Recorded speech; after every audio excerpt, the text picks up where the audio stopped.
Go live. I'm Easy. All right. Okay, we're live. Ladies and gentlemen, what's going on? Can you hear me? Oh yeah, can you see me? You can see me, you can hear me. All right, see? This is what we look like on camera. God, I'm beautiful. All right, yes, fantastic.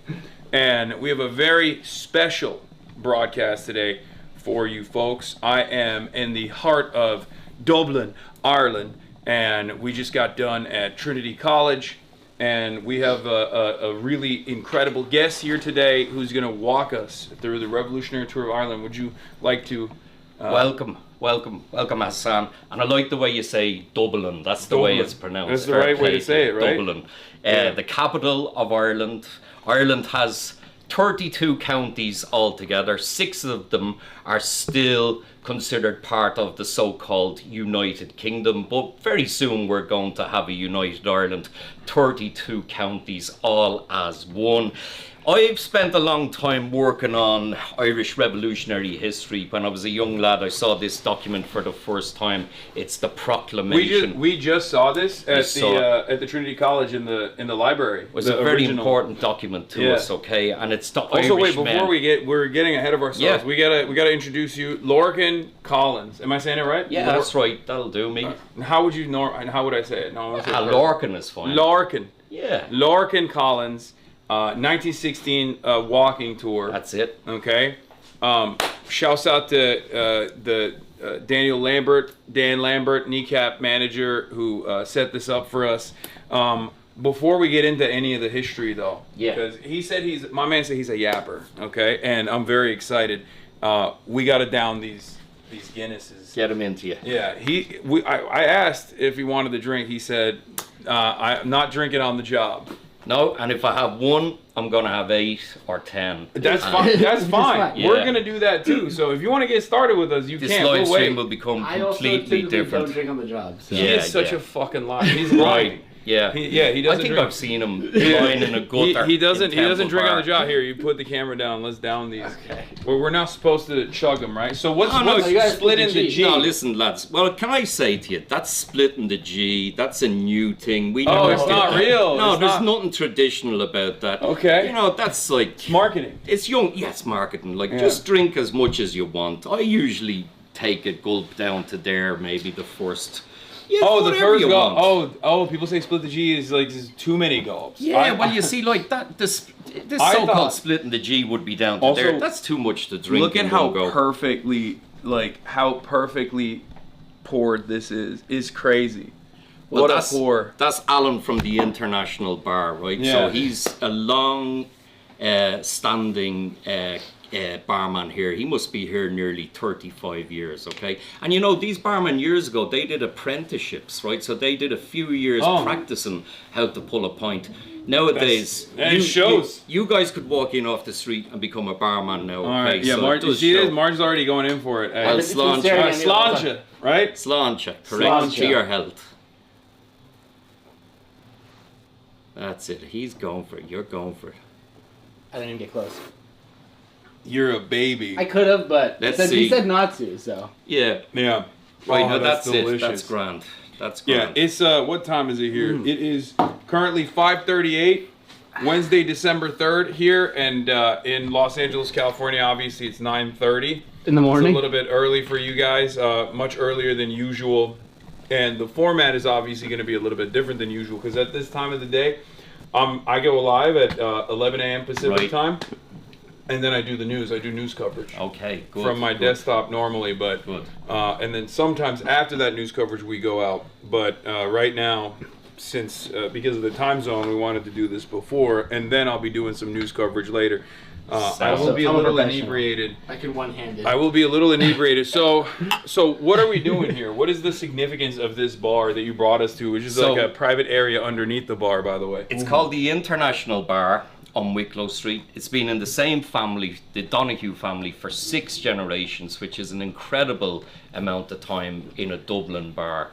So 30 years ago, when I decided to set up my walking tour, I met with a lot of resistance, you can imagine. I went to the tourist authority and I had all these great ideas, wanted to talk about our revolutionary movement and where we are today, and they were sort of horrified by it. One even said, no, that's the Ireland. we want to move away from the violence, okay? So I hate that kind of attitude, and that actually made me more determined. And I came into this bar. John and James are the owners. They were young lads like myself at the time. We were all in our 20s, and I said, I wouldn't mind setting up a tour, and they were like, yeah, come on, go for it. And it was the second tour in Dublin, and I feel after all these years that I'm very lucky to do what I do, because I get to talk for a living, and I get to walk around the streets and, you know, be in the best city in Europe as well, if not in the world. So really what it's all about is this document, as I say, you know, the proclamation, and it's the Irish men and Irish women. So I'll remind you that your country and my country, we didn't have votes for women at the time. So these revolutionaries are way ahead of their time. We got votes for women in Ireland in 1918. But it was restricted to 30-year-old women. You had to be age 30 and have a property qualification, right? Oh, wow. You could be a 21-year-old male. Now, I'm sure you'll agree with me, young man and young people, that you are. A 21-year-old does not have the same intellectual capacity and decision-making capability as a 30-year-old woman. In fairness, it's the other way around. And the sooner you suck that up, the easier your life is. Yeah. But there's a lovely paragraph, Hasan, that you'll like. The Republic guarantees religious and civil liberty, equal rights and equal opportunities to all its citizens, and declares its resolve to pursue the happiness and prosperity of the whole nation, cherishing all the children of the nation equally, and oblivious of the differences carefully fostered by an alien government which have divided a minority from the majority in the past. Okay? Yeah, so for the Americans, this is significant because at the time, Ireland is still under colonial occupation. Correct. And the key word all the time is imperialism. Yeah. This is what these guys are fighting against, because you have different sectors of revolutionary society that come together. So some are members of Óglaigh na hÉireann, the Irish Volunteers, which in turn became the IRA. Others are member of the Irish Citizen Army. They happen to be my favourite organisation. They don't have to be yours, but they probably would be.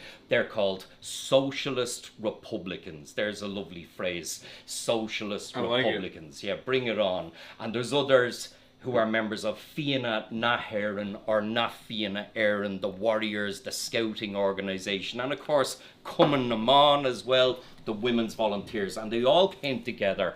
Initially, the uprising was planned for Easter Sunday, and we were going to get a big shipment of weapons that were going to come in from Germany. 20,000 rifles were expected to land in County Kerry on a steamship called the Odd, disguised as a Norwegian vessel. Sadly, the weapons ship arrived a little bit earlier, was captured by the British, forced to sail into Cove Harbour in County Cork, and as the ship entered the harbour, a man called Carl Spindler, the captain, scuttled his vessel, and down to the bottom of the sea went all the weapons for the uprising. So what happened is, word got to a man called Owen MacNeill, and he cancelled the uprising at the last minute. He took out an advertisement in a newspaper to stand the volunteers, and he asked a few lads to drive around Ireland, stopping the uprising as well. So the 7 men who would become the signatories of the proclamation, these 7 guys, Tom Clark down to Joe Plunkett, they had a meeting in Liberty Hall, the Union building.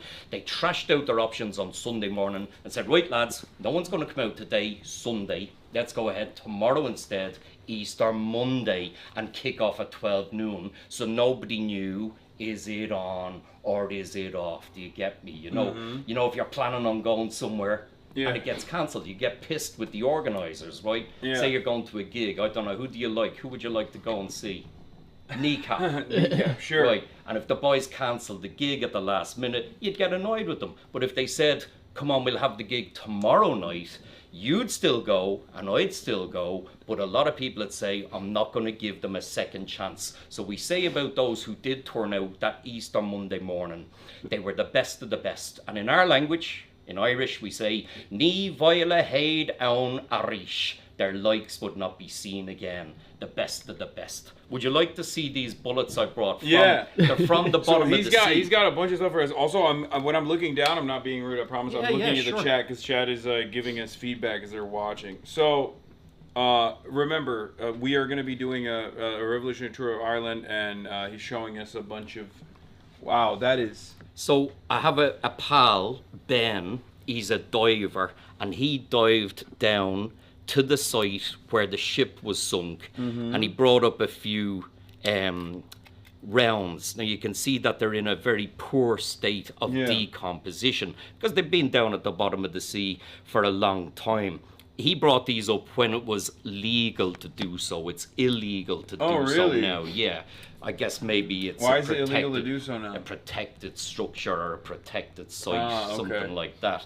But this one is pretty cool because it's so intact, and it's actually topically, it's a Russian round. It's a Mosin Nagant. So the rounds that we were going to get from the Germans were captured in the Battle of Tannenberg in August 1914, first big battle of World War One, and then they were stored in Hamburg, and then they sent them to us. These are the German socialists that did that. Well, these would be the imperialists, really, the German imperialists that would be sent. Now, our policy, I suppose, at the time was, it's two empires duking it out in Europe. Whoever's with us is my enemy's enemy my friend. In this case, yes. But James Connolly, who's the socialist Republican leader, he said, by rights, we should meet the Germans if they invaded us, but we will meet them on the beach with a sword in one hand and a torch in the other. So he's not about to replace one imperialist force for another one, but use these So the German imperialists that were sending the weapon shipments had a similar attitude that like the French did against in the American Revolution. You got it. Yeah. You got it. So enemy of my enemy is tactically my friend at the time. Correct. And we, if we go back to 1798, we had a great year of revolution then with the United Irishmen. Theobald Wolfe got himself a commission in the French Navy, and in 1796, 2 years beforehand, he brought 45 ships to Ireland with 14,500 French soldiers and sailors, and they could have helped tremendously. So we have a place in our heart for the French. Sadly, the weather was too bad and they couldn't land, but they tried, and that's equally important. One last thing to show you here. A musket, right? Yeah, it's packed solid into this 18-pounder, a big shell that weighs 18 pounds, and there's that's poisonous, I should tell you in advance, so obviously don't lick it or something like that. But it's lead antimony or antimone, so there was 360 of them packed into the shell, and it exploded in midair and rain down on top of you. Oh, okay. So that's like, I was going to say, this is a musket. Yeah, well... It looks like what I would assume would come out of a musket. It's very similar. Like, if you look at some of the destruction on the streets of Dublin, this is what it looked like.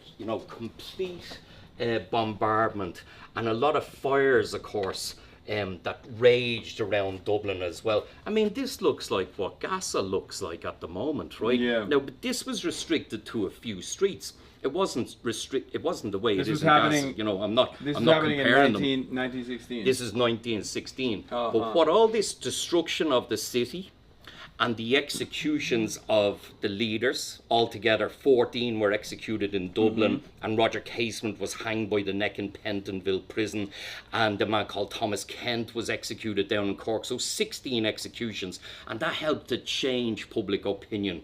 It brought people over towards revolution. At the Trinity College, they were saying that this was one of the few instances where a failed revolution actually fomented a successful one later down the line. Yeah, see, now, Hasan, I have a little difficulty with the term failed, because I never... It's not my words. No, not my words. I'm sure it's their words. I know it's their words.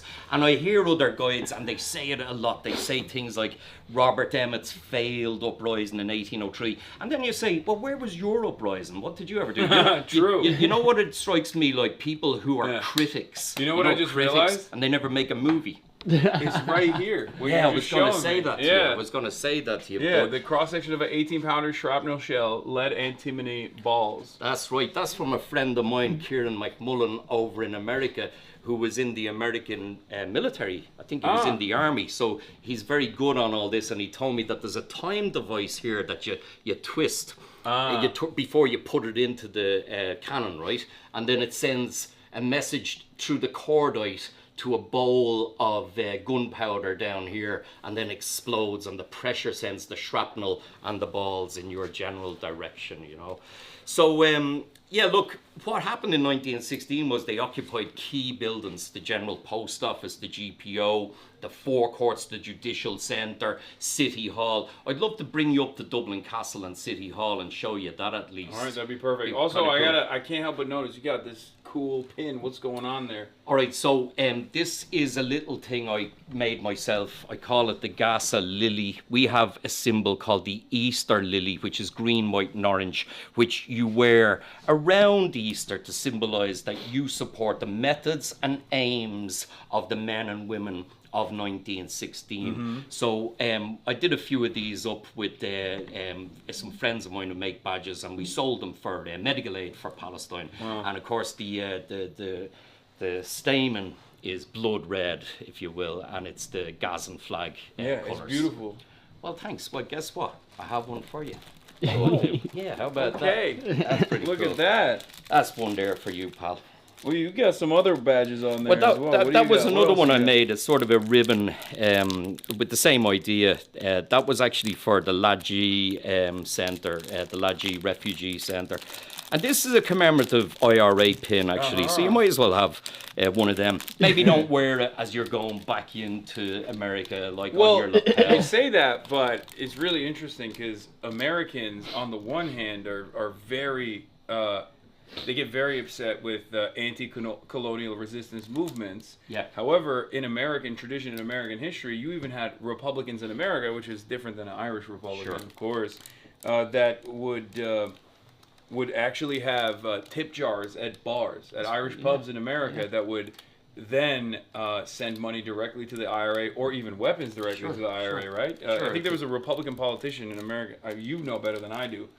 There is a Republican politician who I think was later caught directly sending arms shipments to the IRA at the time during the Troubles. Yeah. And you might have heard the phrase like that was on some of those buckets, maybe a book a bullet, maybe that. That's something I heard.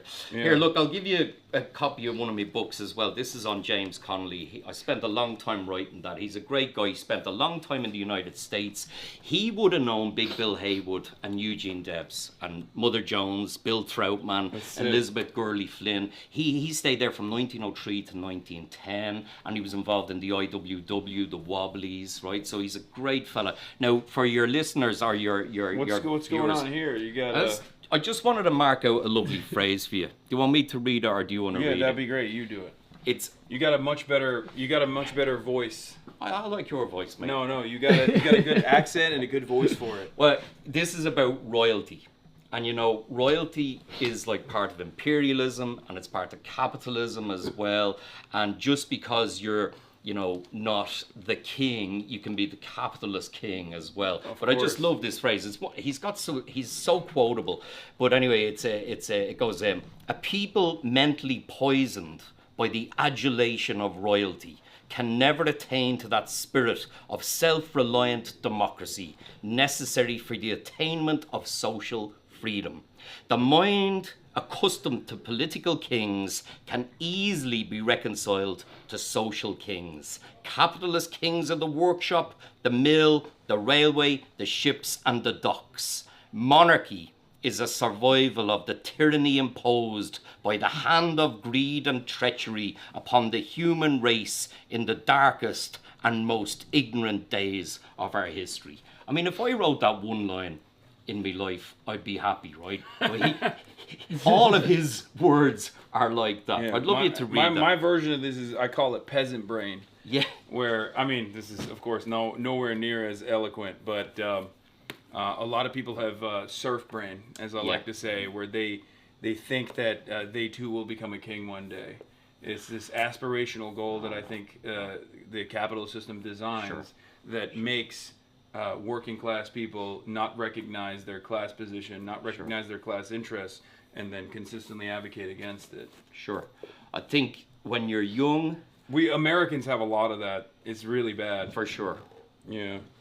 What were you going to say? I was going to say, for sure, when you're young, you know, somebody dangles this carrot in front of your face and says someday you could be a millionaire if you work hard. Yeah. Well, you know, freeing yourself from that as an aim in life is what we should all be aiming for. Yeah. Because it's such a useless goal in life. Yeah.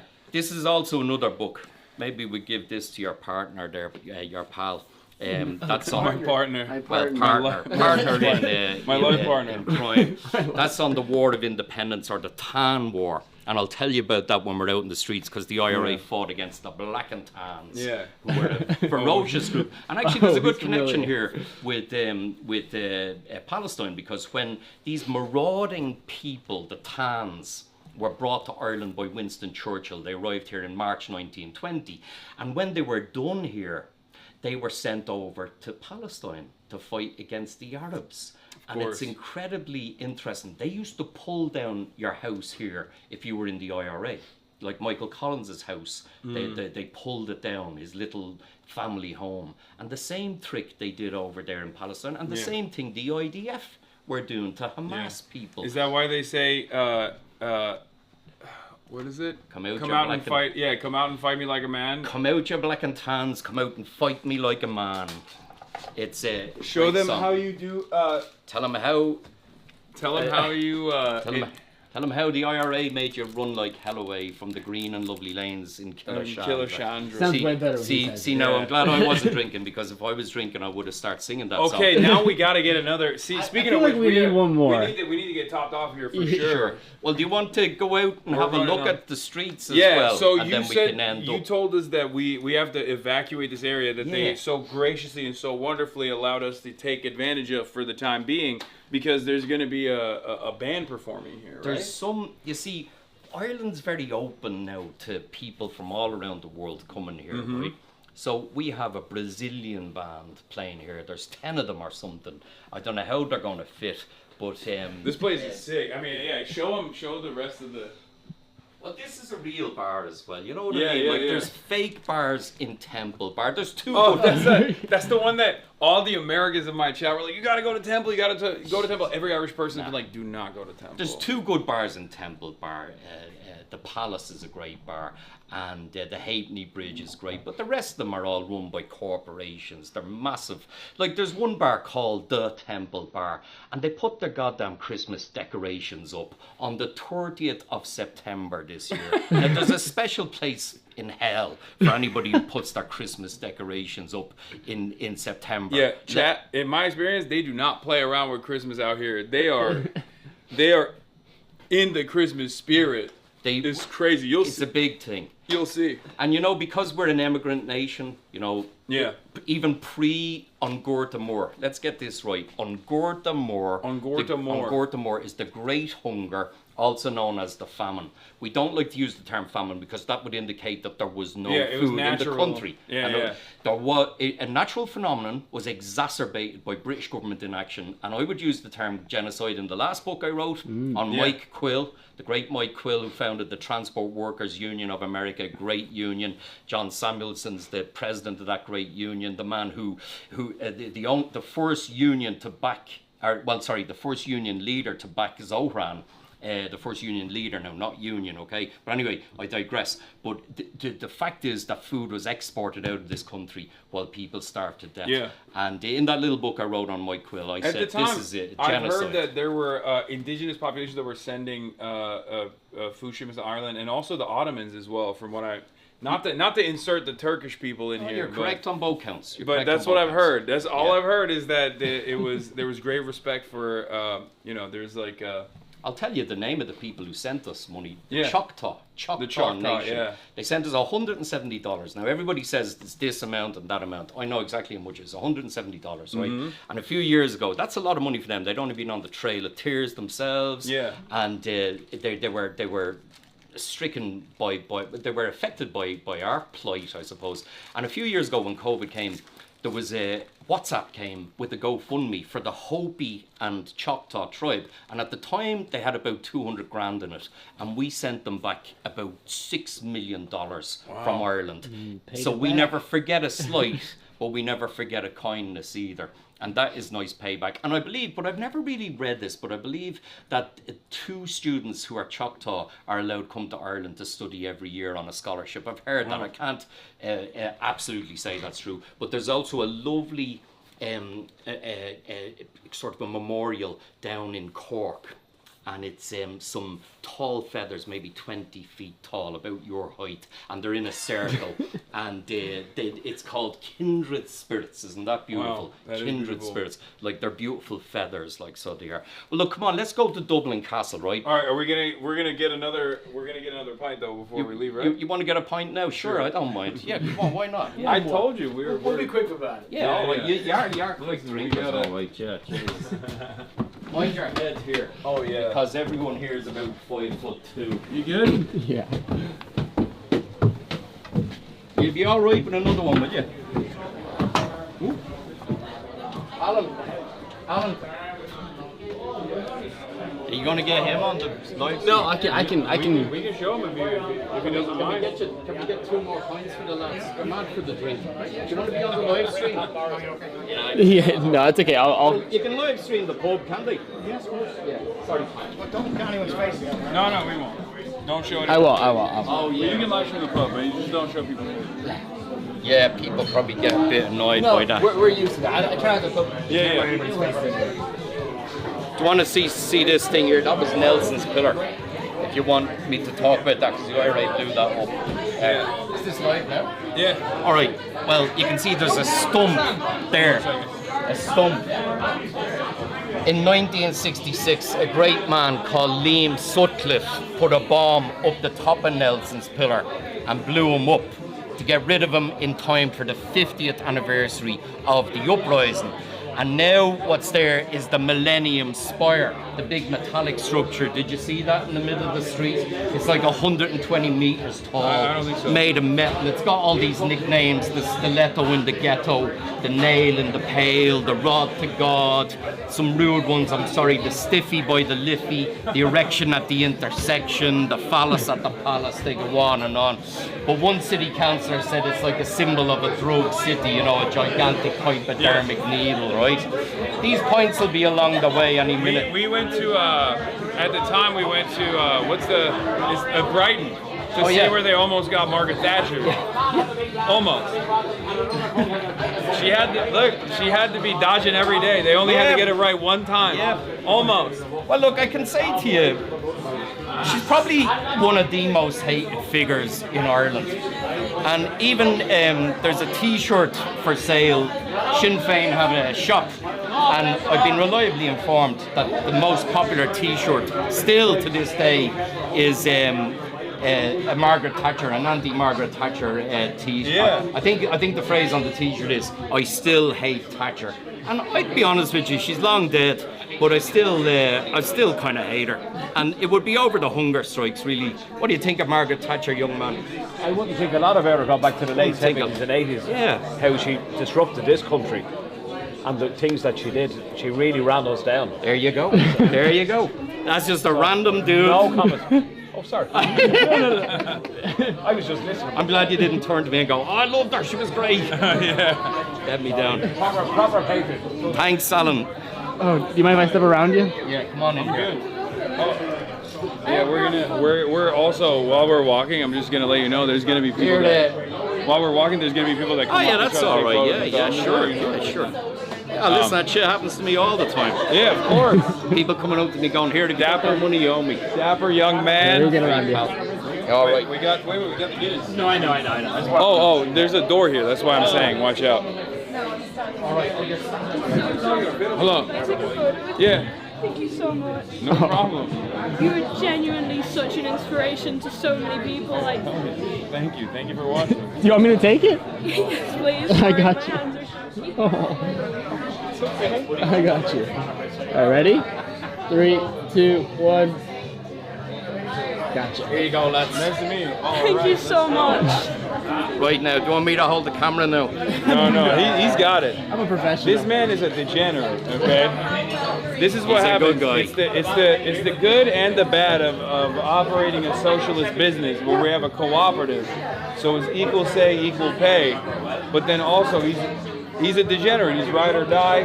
He'll go out there. He'll get shot at by the police He's done alongside it. me. He's done it. Look what he's done. He split the G. He's gone underneath it. You did it. That's actually, that's greedy. Nah, it's all right. Sorry, you were It's all saying? right. So you should see this bar now on a Christmas. It has been, it's really hopping. Oh, So it's okay. one of the more I'm in the way. popular, decent bars in the city. But you know, back to that Temple bar, right? That's all like Bourbon Street down in New Orleans. This is right? real. This is the real. You might even hear some people say they like Margaret Thatcher over there. You know, some Americans. That's not gonna happen. That's not gonna happen. No. What's up, man? You want to take a photo? Yeah, if you don't mind. Yeah, let's do it. Oh, A lot of people coming. We were on stream, so I'm assuming there's a crowd. Or at least Oh yeah. it might be a crowd. It might just be busy. Are you watching the stream? Yeah. People tune in. Okay, let's Oh, yeah, check pal. this.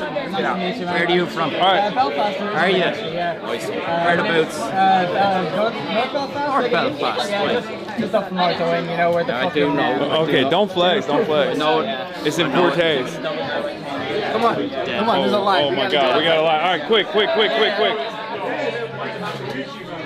this is actually happening. Are you watching this on live? And you came down? You came down to see me? I forgot to give you a warning. That's all right. Oh, fuck me. You got it. It's all good. It was Don't a worry. real taker for you, pal. Thank you very much. All right, you gotta hit the. Oh, fuck me. Did I hit it on record Yeah, again? you're on record. Yeah. I'll take photos of everybody. We may not get to Dublin Castle at all.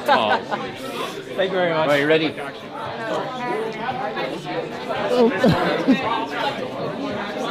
That's right. all right. Thank you very much, LORCAN. He's a big lad, isn't he? Fucking huge. They Bigger don't than I make, thought he was. they don't make him like that in Belfast. No, Oh hell yeah. Christ, you're so tiny compared to him, like, I'm no. a huge fan. I'm actually the younger sister of the Hasan you got shot in Vermont. No, you're good. Wait, what? I'm the younger sister of the Hasan. Thank you. Yeah, nice to meet you too. Oh my God. Thank you. Oh no way. I've been a huge fan of you for been great so 5 years far. now. Nice to meet you. Photo to signature. Yeah, of course. You want a photograph? Trinity I would College over there. actually. Here's your camera there. Is it ready to take a photograph? All right, chat. Just press this. Yep. All right. Dublin based, Belfast, raised. If you don't want someone to show you around or something, just give me a shot. Well, Sounds he's good. busy right now, so. Yeah, but Are you ready, lads? might get some right over house. What's your Instagram? Oh my. Oh no. No, don't No, do no, that. I'm on stream right now. I'd rather. Hi, Yeah. Claire. You're streaming as well, are you? No. I'm on She doesn't want to say it on stream. But anyway, thank you so much for the Nice to coverage meet you you. for my brother. Of course. And I really appreciate everything you do for Palestine and college. All right. Shall we exit? All right, These lads want to say hello to Hasan as well. bro. You want a photograph? He wanted me to sign the Gaddafi Green Book. Can I get a picture? So I really like you, man. I'm charging $1 a photograph. I've signed a lot of books. I've never Venmo signed a me. Green Book. This is my first. Right, I'm a completely unrelated book, but I would really appreciate it. If I get Thank you any. so much. I really appreciate it.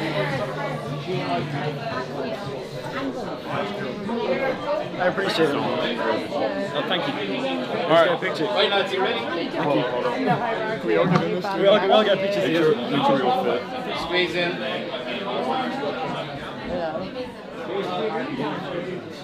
All right. Now right, you are on an FBI watch list. You know that. We saw you with the filler and it was so good. Oh, of course. All right. Oh, you guys are there? You guys Yeah, are let's Trinity step College? out. All right. Wait, you want to get these later? Do you leave them here? Oh yeah, we can do that. You don't have instead to of carry them, around. do we? All You're right, gonna yeah. lose them anyway, aren't you? All right, yeah. No. This is a cherished possession. Thank you. What's going on, man? Great, man. Nice to meet you. Thank you. Hey, mate. What's going on? I don't think those guys have Those any two idea who I definitely do am. not know They're who you just- are. Everybody knows who you are. Apologies, I've got no idea. Oh, I'm a political commentator. Oh, okay, good to meet you. Have a good night. That's my friend Matt there. Sorry. I just want to say, it's so nice to meet you, buddy. Nice to meet you. Thanks for doing what you're doing. It was great to see You want to take a photo? I left you. Is that okay? I didn't want to be an We already asshole. did a bunch of them, so. Oh God, okay. But also enjoy your fucking pints. Of course. And sorry, I have to just. And enjoy them we did. She's a huge fan. Thanks so much. Listen, it's just great to see you find the leftist fight out in the US. Well done. One foot of space in every direction. Oh, listen to that. I love that. No, of course not. Teşekkürler, çok teşekkür ederim. Okay. A lot of Turkish people in Ireland. You're from Turkey. Yeah. We were just talking about the fact that it was a Turk who sent shipments Yeah, of I was food. watching Yeah, the you know that streams. story. Yeah. How were you? Yeah. All right, Have a then. nice trip. And I hope you love the city. Oh, it's amazing. Yeah. I hope. All right, let's do it. Let's get a move Right, on let's go, yeah. before we cause a riot over here. Before we cause an international incident. Who's this guy here? Look. Can breathe. Oh, look at that. Do you know this guy? Yeah, I don't know that guy. Donald Buffoonery Trump. in action. Laugh out loud. Oh, so there's comedy here Yeah, happening this as place well. had comedy for maybe 40 years now. The Comedy Cellar, which is upstairs. That's one of their jokes, I guess. Like, so Dublin's great in the Christmas lights as well. Yeah. We're pretty. we're kind of mad about Christmas. I was going to get back to that with you, but a lot of that has to do with us being an emigrant nation, right? Yeah. So the one time we come back, everybody is for Christmas. So I lived away myself for a few years in the 80s, as most people did. Also, you want to And, take a photo? Yeah, all right, let's do it. Nice to meet you, man. March. Of course, yeah. Even the camera dude is more famous than me. Well, he's not a camera dude. He's like I said, he's a See you, pal. incredibly important part of, I know he is. everything we're doing. Look Here's at that. Santa Claus. Santa and Grinch. What the hell? Collaborating.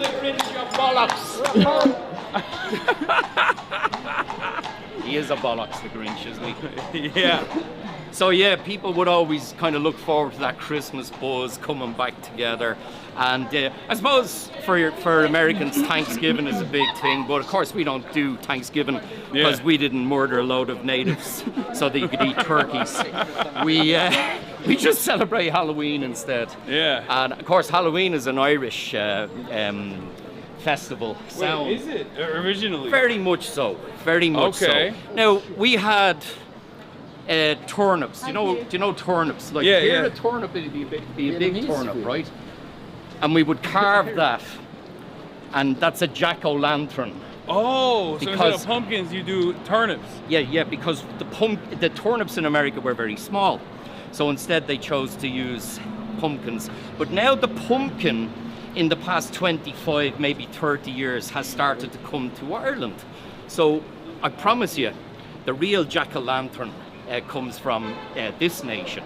All right. And sure, look, loads of international. So, yeah. Please, I don't have my phone with me. Can we just All right. do Same screen thing photo? here.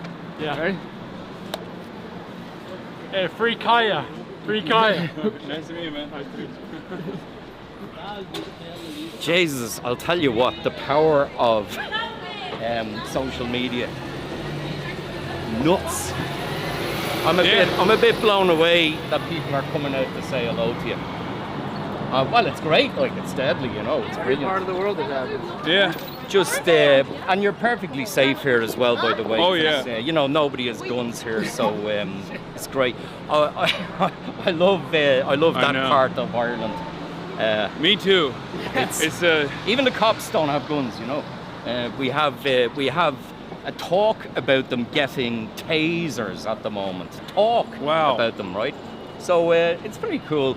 And to a certain extent, we kind of police the streets ourselves. Come on, we're all right. The red lights are more of a suggestion than anything else. But hold on here. We've been walking through this. Yeah, nobody minds too much, really. Now we're good. So I'm going to bring you down towards Dublin Castle, which was the seat of the British military and intelligence and police and government for centuries. So just in case nobody knows, we are one of the longest colonized nations, in that the Normans came here in 1169, and ever since then there has been some interference from England. And even today, as I said, 6 counties of Ireland are still technically technically under the yoke of John Bull, as we like to say. You guys are taller than me, so you like walking very Oh, quickly. we'll walk a little bit You'll have slower, me. sorry. You can see I'm a big guy. I don't want to overdo it. All right. We'll 'Cause I'll walk a go- little bit slower. My bad. This is a pub here called the George, which is an LGBTQ plus I bar. Hope I got that right. Which shows how very advanced a nation we are. Come down this You lane want to take here. a photo? Okay. Yeah, for sure. Just getting a pizza. The Doom Slash stairs are all good. I was listening on my phone and saw you tweet down there. That's all good. Well, what about What is this? Origami that President Obama folded paper cranes? Obama made this? Used them apparently. Wow. Okay. Thank you so much. In Hiroshima, when you mentioned that you were coming here for the first time, and Uh-huh. I saw those. I was like, I gotta Oh grab wow. this is what Barack is doing in his retirement? No, he was when he went to what the American conservatives call the apology tour when he went to Hiroshima. yes. Well, thank you. Oh, that's pretty cool. Yeah. Thank you. Thank you. Have a nice time. You too. Bye-bye. It's a friendly nation, isn't it? Yeah, Right? of course. Nobody's abused you yet. There is plenty of time, though. No, it's not. Like even that one guy that came up with the mask, he had like a Yeah. printout, like that was a hater. Oh, was it? Yeah, he was trying to start like, Hey, oh, Sinead O'Connor. yeah. One of the most beautiful, important people to us. I don't get upset when, celebrities die. Like David Bowie, I wasn't Uh-huh. crying when he died, but Sinead's death hit most of my generation. I'm Gen X, Yeah. obviously. And she was able to vocalize our ideology when we didn't have words to put together ourselves, okay? So remember Ireland, when I was a kid, we had no contraception, we had no divorce, and we had no abortion. So it's Yeah. a very different nation, thanks to people like Sinead and others who campaigned to bring about social change. Is by no means of mental sanity be well adjusted to a mentally unstable nation or mentally unstable Brilliant. society? Well done. I butchered it. Brilliant. No, you did I great. You did paraphrased it. I great. paraphrased it. Imagine when you were allowed to bring a condom into Ireland for your own use, but you weren't allowed to get them around. They wouldn't be for That's sale. crazy. And we have a very good friend. He died recently. Frank Crummy is his name. He's in his 80s. He was friends with my family. And Frank used to go to Belfast and bring back a lot of condoms. And once he had 20,000 condoms in the back of his car, and he was stopped at the border. He was so-called border. sneaking in condoms. And he said to the customs spend agent, one place for they're too all for my own use. Yeah. So your man put the boot of the car down and he said, enjoy your weekend, Mr. Crummy. So there you go, right? All right, So, when we stand at one place for too long, yeah, we're we gonna, get- we're just gonna get a have couple. people- Sure. Thanks so much. Sorry. A little happy. If we stand in one spot for too long. I get you. Yeah. No wonder you are running so fast. Yeah. Actually, you know what? Now that I think about it, subconsciously we're probably doing that more than we realize. Because Well- you gotta think about it. Like, we're live. Yeah. So if people really want to, they can find us. Yeah. And so they can like. They if keep we stand in working one spot for too long. So. Like I just coming from work and then I saw your stream and I was like, Everybody, oh my we're God. going to the general post office I think it's right too now. Late. I think it's too late for that. Nice to meet you. Sorry. No, it's all It's good. because my brother and me are huge fans. You're very excited. Thank you. Sorry so much. I was just coming from work. Oh, Oh yeah. I hope you guys enjoyed it. we gotta get this guy to run for president. No. No?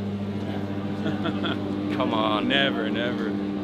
What do you think's gonna happen to you? Do you think they No, God, I don't want to think People what they do with to my you. people with my worldview.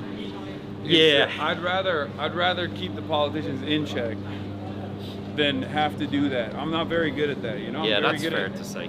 I got a certain set of skills and I try to use it to the best of my ability. That's very But I fair. feel like to be a politician you gotta be a little bit more conniving, Yeah. And yeah. I don't have that in me. Well, as well in America, you got to be a billionaire at this stage anyway to become the Yeah. president, don't you? Oh, we're getting there. That's a pretty cool place there. Look, Sick and Indigent Roomkeeper Society, 17. Where am I looking? A charity way back then. Come on inside here into Dublin Castle. And again, stress to you, there's a sort of a mix of buildings in here. You've got the very modern, like this is this pretty ugly asbestos-ridden type monstrosity. Thank you very much, Sweden, for all you did for the world. ABBA and this kind of shit building. But this is the great one over here, you see. That goes back to 1229. Now, they start building it in 1204. Then there was a very bad fire and a lot of the rest of the other towers all fell down. They were knocked down and what have you. So when they went to rebuild, this is what we call the Georgian period. Now, as an Irish Republican, I hate the fact that we name epochs in our history after British royals. But Georgian, Edwardian, Victorian, they're very typical things. That's the Chapel Royale that they tagged on. Now, I used to be very annoyed with that, but now I'm kind of glad because I see that they buttressed the tower there by joining it to it, okay? So there were three men who ran Ireland. You've got the Viceroy, the King's representative, and he lived in the Phoenix Park in a lovely house, which our President of Ireland now occupies. Catherine Connolly is our brand new president. Your viewers might be more familiar with the previous one, Michael D. Higgins. But what's beautiful about them taking his house is the other guy was unelected, but now the person who lives in it is elected. And across the road, the neighbour is the residence of the ambassador from America to Ireland. And that used to be occupied by the British, the second in command here, the chief secretary.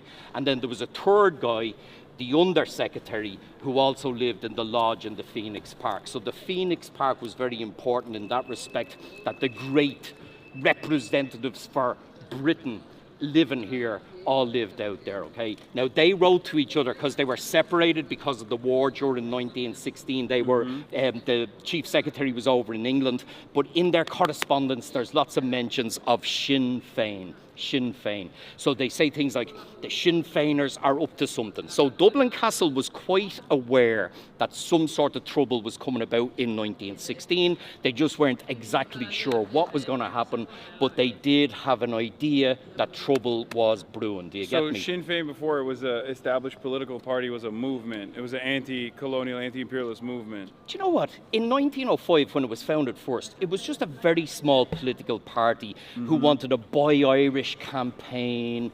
They weren't into violence in any way, but they got the blame for the uprising and rose phenomenally. Now, to give you an example for America, how small Sinn Féin was in 1905, imagine the Green Party of Texas, 1974. You get me?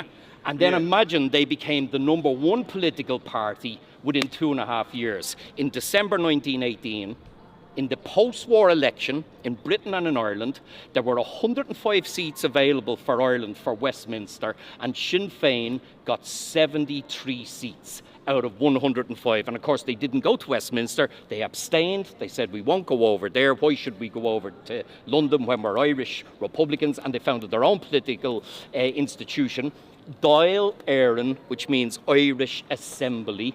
And of course, the day that sat for the first time, the 21st of January 1919, happened to be the same day that Dan Breen and Sean Tracy and Sean Hogan and Seamus Robinson, a man who had fought in the GPO in 1916, they jumped out on 2 policemen and shot them dead, thus starting the War of Independence.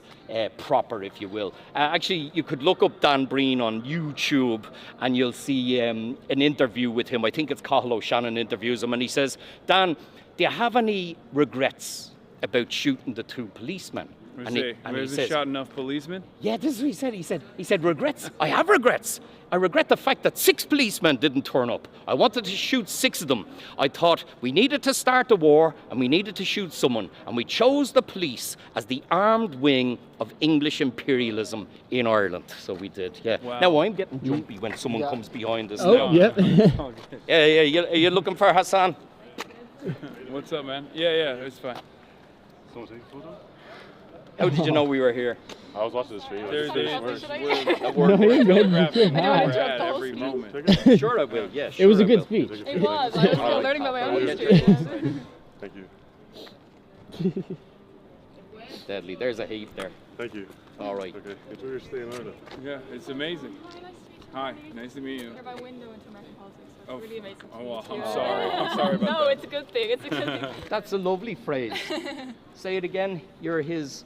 Window into America. That's great.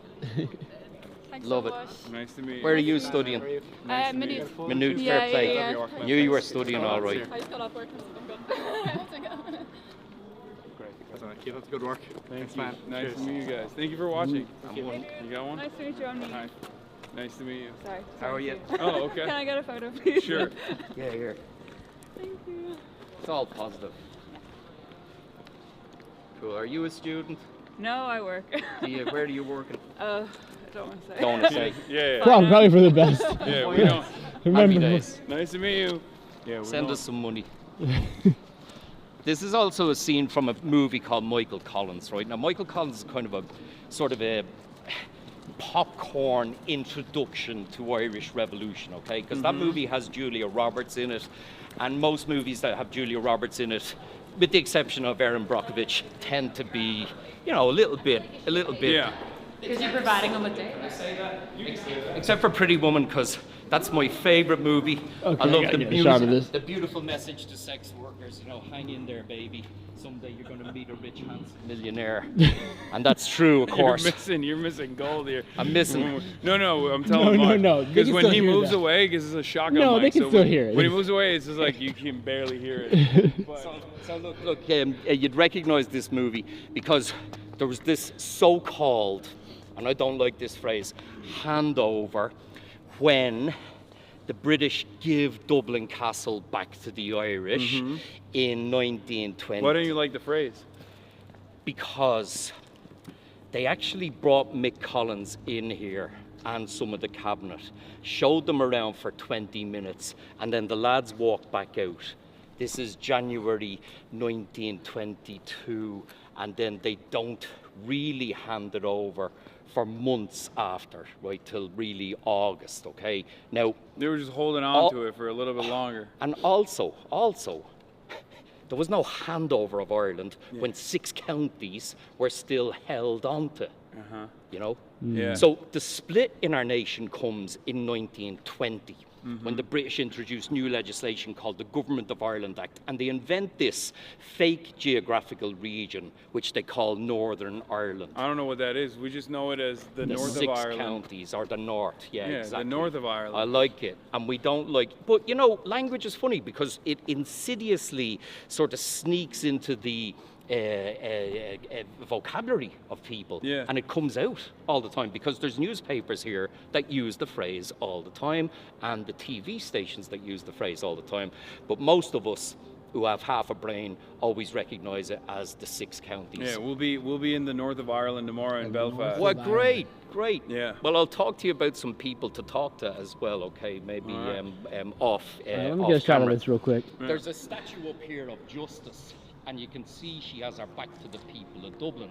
And there's a great phrase about her, a great poem. The statue of Justice mark well her station, her face to the castle and her arse to the nation, that there would be no justice to ever be expected from here. And if you look over there in the middle row, in the middle floor, there's a room in at the back called the Connolly Room, where James Connolly, having been wounded in action in 1916 in the shoulder and in the ankle, was brought to be looked after by the British Army, doctors and nurses, and they had a trial around his bed, a courts-martial, and he was sentenced to be executed like his other comrades. And even though he was wounded, they brought him up by ambulance to Kilmainham Jail on the 12th of May and strapped him to a chair and executed him. It's a 12-man firing squad. Now, I'd like 12 men in my firing squad. I don't want one man, because he could miss or he could hit you in the arm. So a 12-man, it sounds awful, but it's actually kind of better if you think about it. But 11 of them were given live rounds and one had a conscience round, because nobody wants to be the fella to shoot a wounded man or anybody. So no one knows it's a way to abdicate the moral responsibility of being the person that commits the deed. You got it. So when you're lying in bed at night, you want to say, well, there's a 1 in 12 chance that I was not the one who shot that great man. But what it did for James Connolly, in my opinion, was it elevated him massively. He became a Labour martyr. And we did love our martyrs. I still love our martyrs, and maybe martyrs is an archaic phrase for some people, but to me, that was the phrase people used at the time, the 1916 martyrs, the revolutionary martyrs, and what have you. So Connolly, his works were published en masse in the aftermath.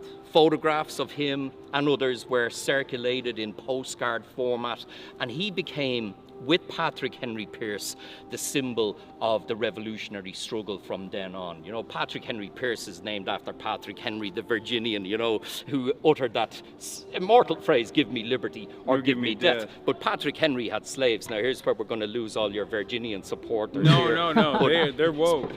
Maybe he meant to say, give me liberty for male, middle-class Caucasians. Property owners. Or give me death. Yeah. But still, it's a great phrase. So Patrick, don't hold it against our Patrick Henry. His father named him after that. His father was an English Protestant. Let's get this straight. It wasn't about religion. It's all about freedom, equality as well. What's that you're eating there? Snuff or something, is it? Yeah, snus. But it's like snus. It's a zin. And does it but look at this. Do you recognize this image? I do recognize that image. Yes, I've seen that faked footage. Yeah, of, the fake footage. He's a truther. I've seen that. Yeah, Let's go. Yes, listen, if you nick your ear with a razor, not that I need to shave my ears, you're gonna see a mark the next day. Yeah. No mark. No. Where's the mark? Show me the mark. I'm a truther too. That's crazy. I'm just posting on Twitter to make deadly. sure that we're live. Ladies, do you want to come and say hello to Hasan? Well, get your. Oh yeah, it's yourself. No, it's all good. Oh, Hasan, big respect. I love your work. Nice to meet you. Do you want a photograph? Oh yes, please. All my right. God, this feels so insanely parasocial. I feel Thank like you so much. All right, I was like, am I gonna go find him? Is that a normal thing to do? No, people do it. People do it all the time. So you're my first one. But yeah, thank you so much. Nice to meet you. Nice to meet you. Hasan, I literally started learning about Palestine because of you. Back in, I don't know, 2021. And now you're here in Ireland. And now I'm here, yeah, I'm studying here. This is the most pro-Palestinian Western country. Yeah, it is. There's Palestine flags everywhere. Yeah. It's crazy. Yeah, could I get a picture with you? Of course. It's okay. Thanks. Yeah. All right, deadly. Gotcha. Thank you so much. All right. Nice to meet you. Yeah, have a good day. I'm a huge fan. Hi. I'm so nervous. Sorry. Can we take a picture? Yeah, of course. I'm a huge fan now. Yeah, now. Massive fan. Yeah. Alright, side quest for a sec. I don't even know if this picks up on camera, chat. This shit looks crazy. It's always such a trip seeing buildings that are more than 20 years old. Well, yeah, with the lads, and going to Belfast tomorrow. No politicians. Nice. Daddy, where are you? I'm from Galway, but You're Galway, man. Whereabouts Galway town? Out towards the coast. I've just been on Inishmaan for 2 weeks, writing a little novella. If there's any great publishers listening, 30,000 words. Can we just get a stream photo? Let's do I like it. those. Actually, here, shake my hand. There we go. You're rocking the Dracula fit today. Oh, really? Okay. You are as tall It's as I cold. expected, though. Yeah, it is cold. Yeah. All right. Next time, come in summer. A bit like the traffic will be less bad. Yeah. All right. Cadastu. Nice to meet you. Cadastu. Ascali, volunteering. Mahu. Say hi to Aisha for me, Hasan. Okay. Please. Hasan. So that's interesting because we were talking to a bunch of kids at Trinity College, and they were saying that when we first came into Ireland, when we landed, Irish is mandated on all of the signs. Sure. The As it Irish should language. be, yeah. And yet I was asking around, and a lot of the young kids they don't know how to speak it. They barely know how to read it. it just depends. It just depends on who you meet. Hang on a sec here, because this, like, look, the language is so important, because what the imperialists try to do is destroy the language, tell you that what you speak is backwards, your poetry is backwards and foolish. And if they destroy the language, they destroy your soul. And it was Pierce who said, Tirgan Chonga, Tirgan Anam, a country without a language is a country without a soul. And what did they do when they went to America and to Australia? They destroyed the language and the culture and made people speak the common language of English, which, you know, it's great that we can communicate, you and me, all right? But it's also important that we try our best to hang on to our language, because if we lose the language, we lose everything. Right? I know That's very few. I know only a little bit. I know the is it Slancha, and then I know Chucky Arla. That's all. Our time will come, and cheers. That's all you need to know. That's all you need to know. If you're going to Belfast, you've got it down to a T. So you see this building here is City Hall, and it was occupied by the Irish Citizen Army at 12 noon in 1916. A great man called Sean Connolly, no relation to James Connolly, but he came leading his men and women around the corner. Remember, they're the Workers' Defence Force. There was a policeman standing at the gates, Constable James O'Brien was his name, and he was shot dead. And about an hour into it, Sean Connolly was shot dead, and a man called Sean O'Reilly took over, and he was killed. And then a woman called Dr. Kathleen Lynn was the one who had the honour of leading the garrison and surrendered them after a day and a half. Now, Dr. Lynn is a Protestant, and obviously she's female, and she found it very difficult to be accepted as a doctor. She had to go abroad to study, but she's also gay. She was a lesbian. Herself and her lover, Madeleine French Mullen, she fought in the Rising as well. So there are lots of women, especially, who may not have kind of fitted into the, into society at the time. Mm-hmm. So it's very important to recognise that we know now that people obviously were gay at the time, but they weren't shouting about it, if you will. Yeah. But again, they'd be attracted to the radicalism of James Connolly in City Hall. It's no surprise to learn that most of those people were associated with the Irish Citizen Army. As you're standing underneath our flag, it's very important to point out, it comes from a great man who was in America later on, Thomas Francis Marr of the Sword, from the Battle of Antietam and bloody Friedrichsburg.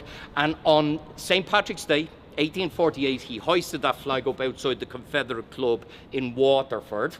It's green, it's his invention, green for national sentiment and Catholicism, white for peace, and orange for our northern brethren, the Orange Order, the Orange Men, the Protestant. Mm-hmm. So it's a flag of peace and reconciliation. Now, a month later... That's why orange is the color the Unionists used too, right?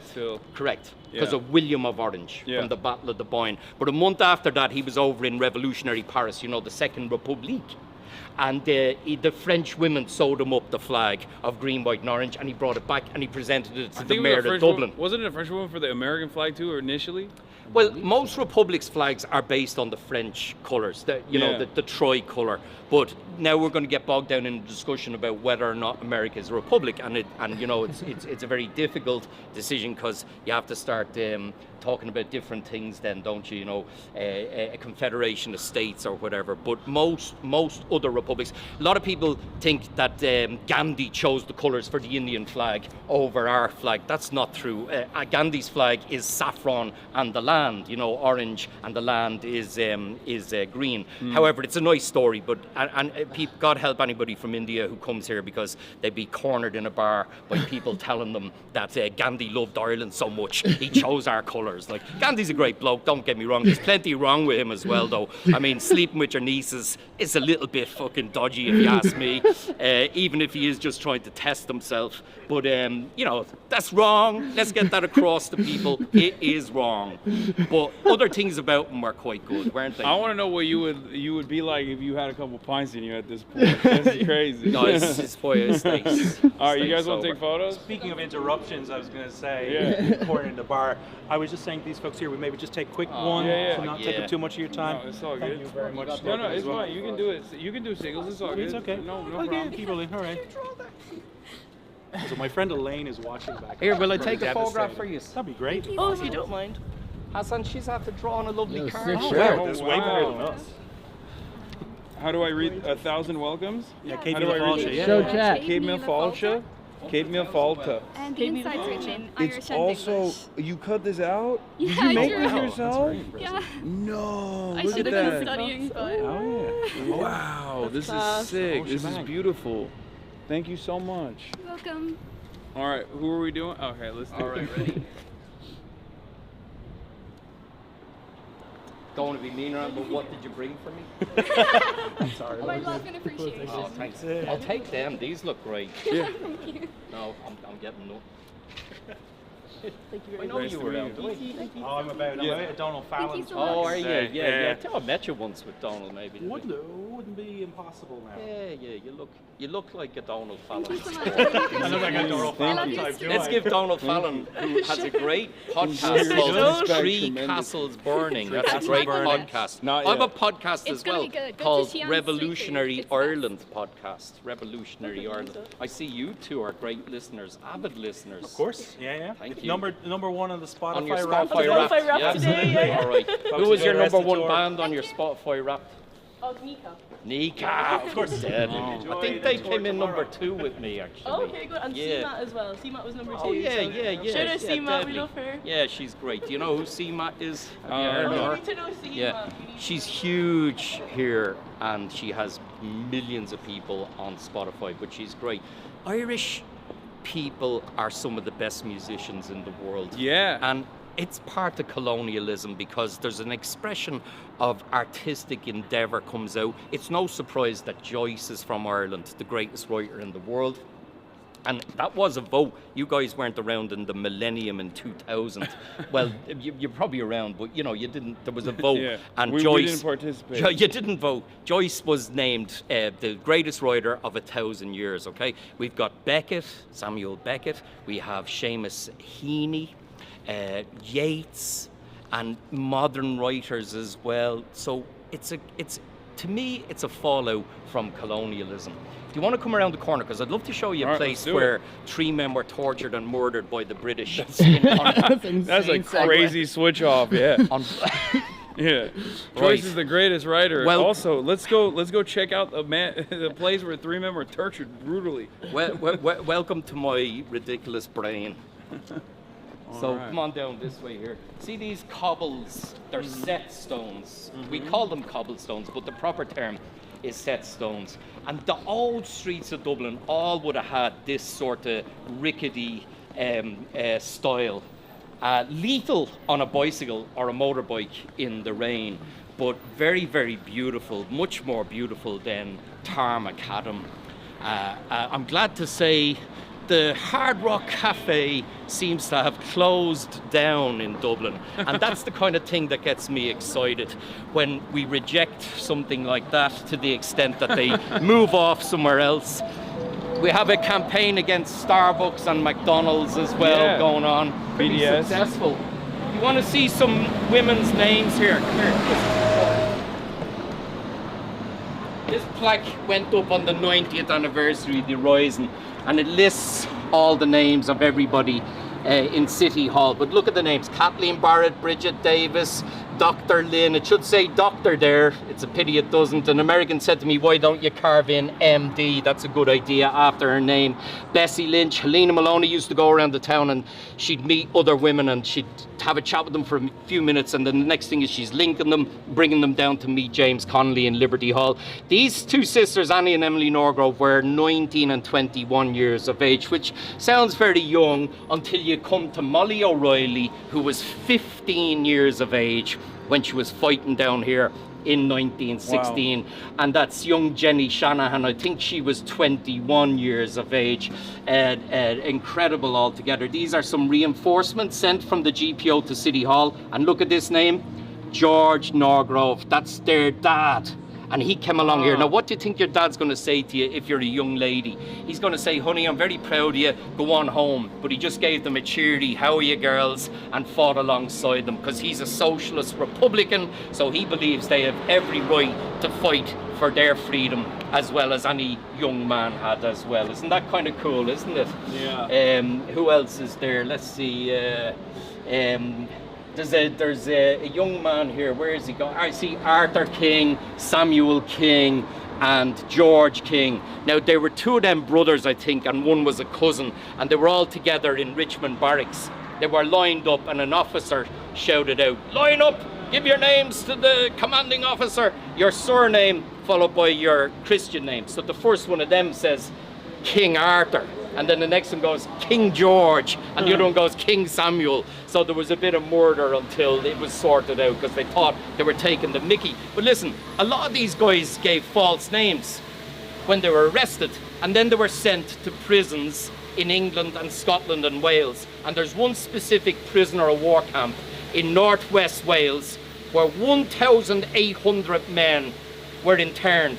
Frongok, and we call Frongok the University of Irish Revolution, because those who came out of that jail were confirmed revolutionaries, and the nucleus of the IRA was created there. So maybe tomorrow in Belfast you might meet some people who are in Longkesh, which we call the University of Irish Freedom.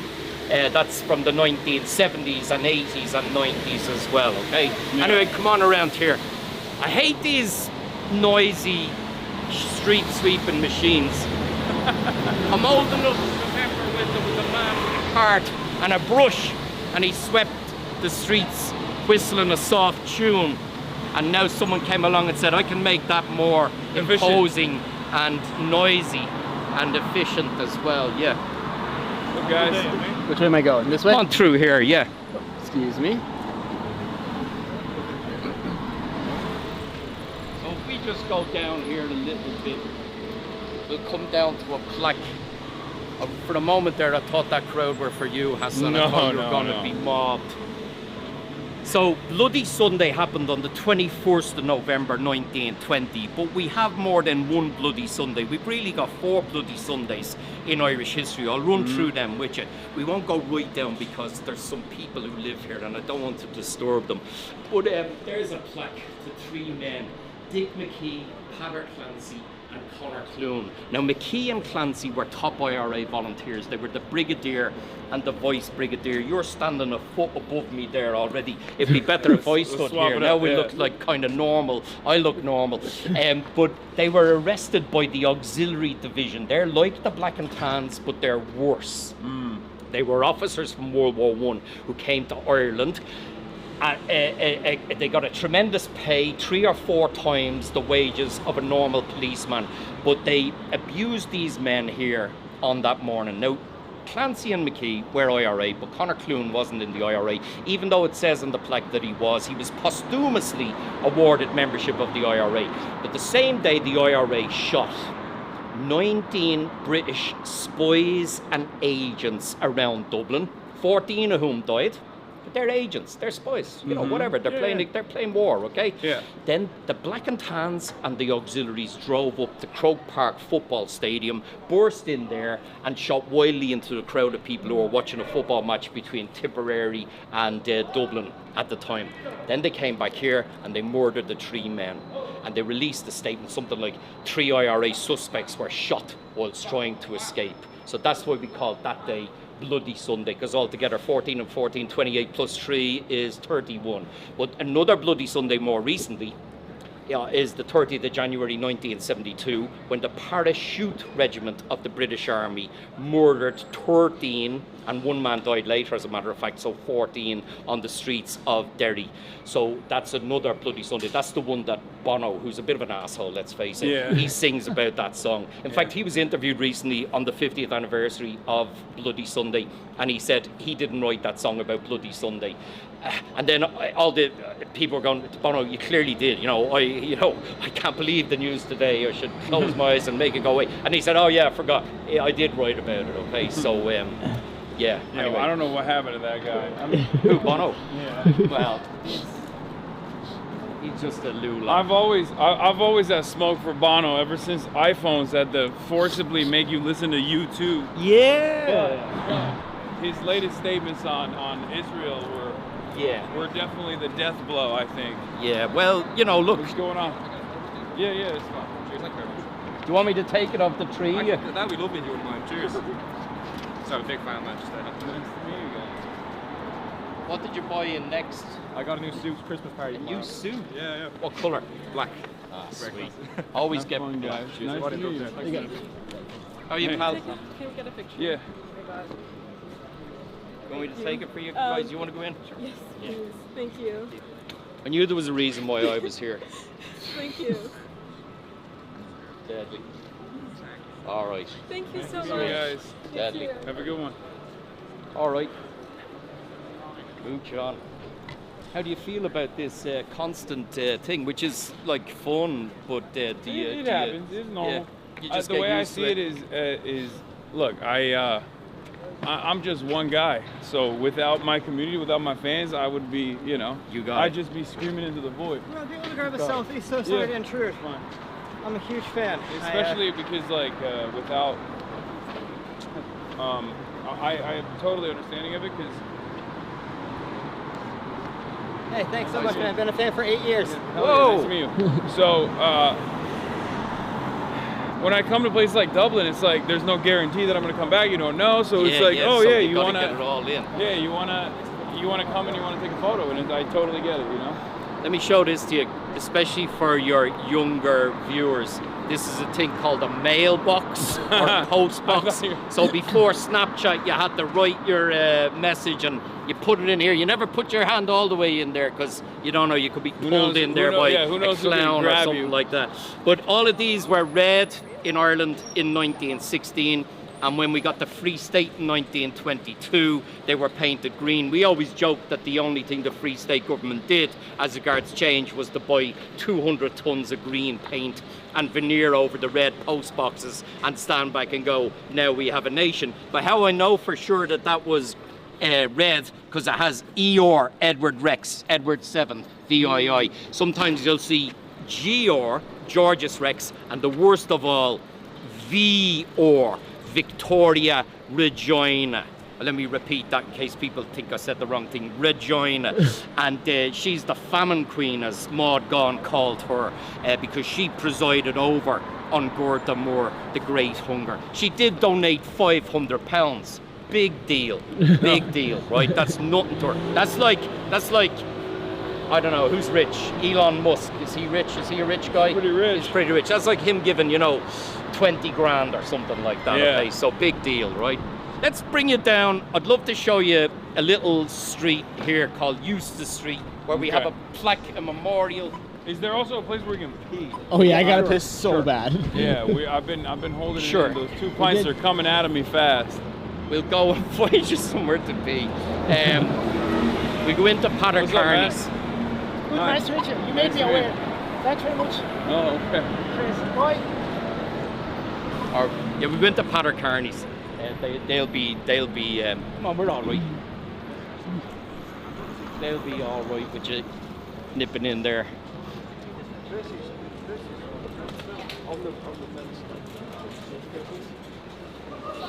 Do you need to pee too? Yeah, you can go first though. Just leave the camera with me and I'll just keep talking. We'll switch off. We'll switch off. We can switch off. We can switch off. Well, come into the pub anyway and see how they react. I'm not gonna point the camera at anybody's face. Here, you can turn off the light probably. Yeah. Just for now.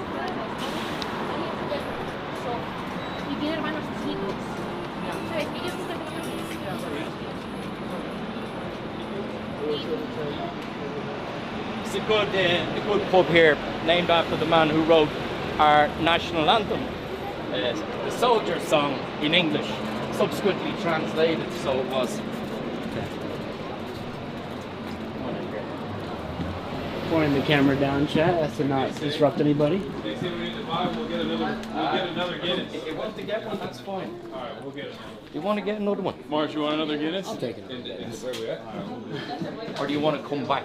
We go around to Eustace Street, show you the thing, end the live stream, and you can come back here. Well, we're not going to end it. We're going to go and meet up with Dan. You're going to keep on going? Yeah, we're going to meet up with Dan after this. All right.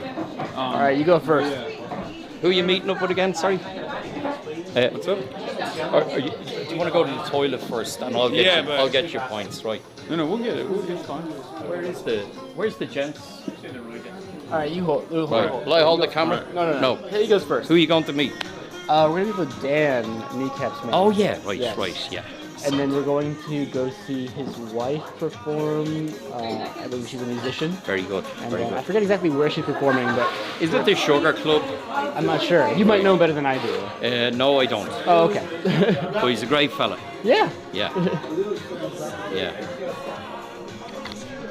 So there's a lot of ephemera here associated with Irish republicanism as well. Walk me through it. Tell- Let's show you there. Yeah, show the chat, show the stream. So that's Patrick. So he fought in 1960. Our song, which was subsequently translated into Irish, Euron Naveen, the soldier's song. And it's a great song, and it kind of means a lot to us as well. Yeah. And it's so important that people know the words of it and they sing it. People are always up for singing it, aren't they? Yeah. You know the song. You sing along, don't you? When Euron Naveen comes on somewhere like that. Where are you from, pal? I'm from Tipperary. From Tipperary. Yes. Nice to see you. Thanks a million. You're a Dublin man yourself.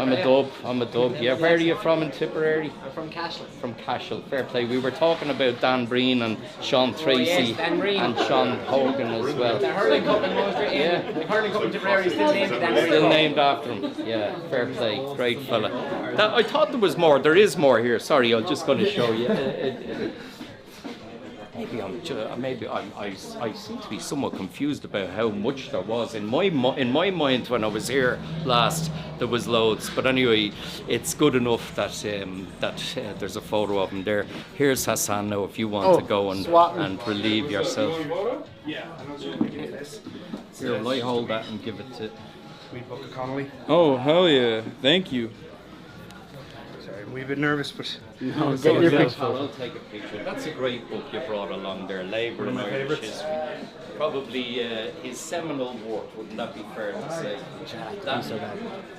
He also wrote a great little pamphlet called Socialism Made Easy, which is very important because too many books Put it down here. should be called Marxism Made More Difficult Than You Could Possibly Imagine. And what Connolly did was he wrote for the people, didn't he? I like your shirt, very good, fair play to you.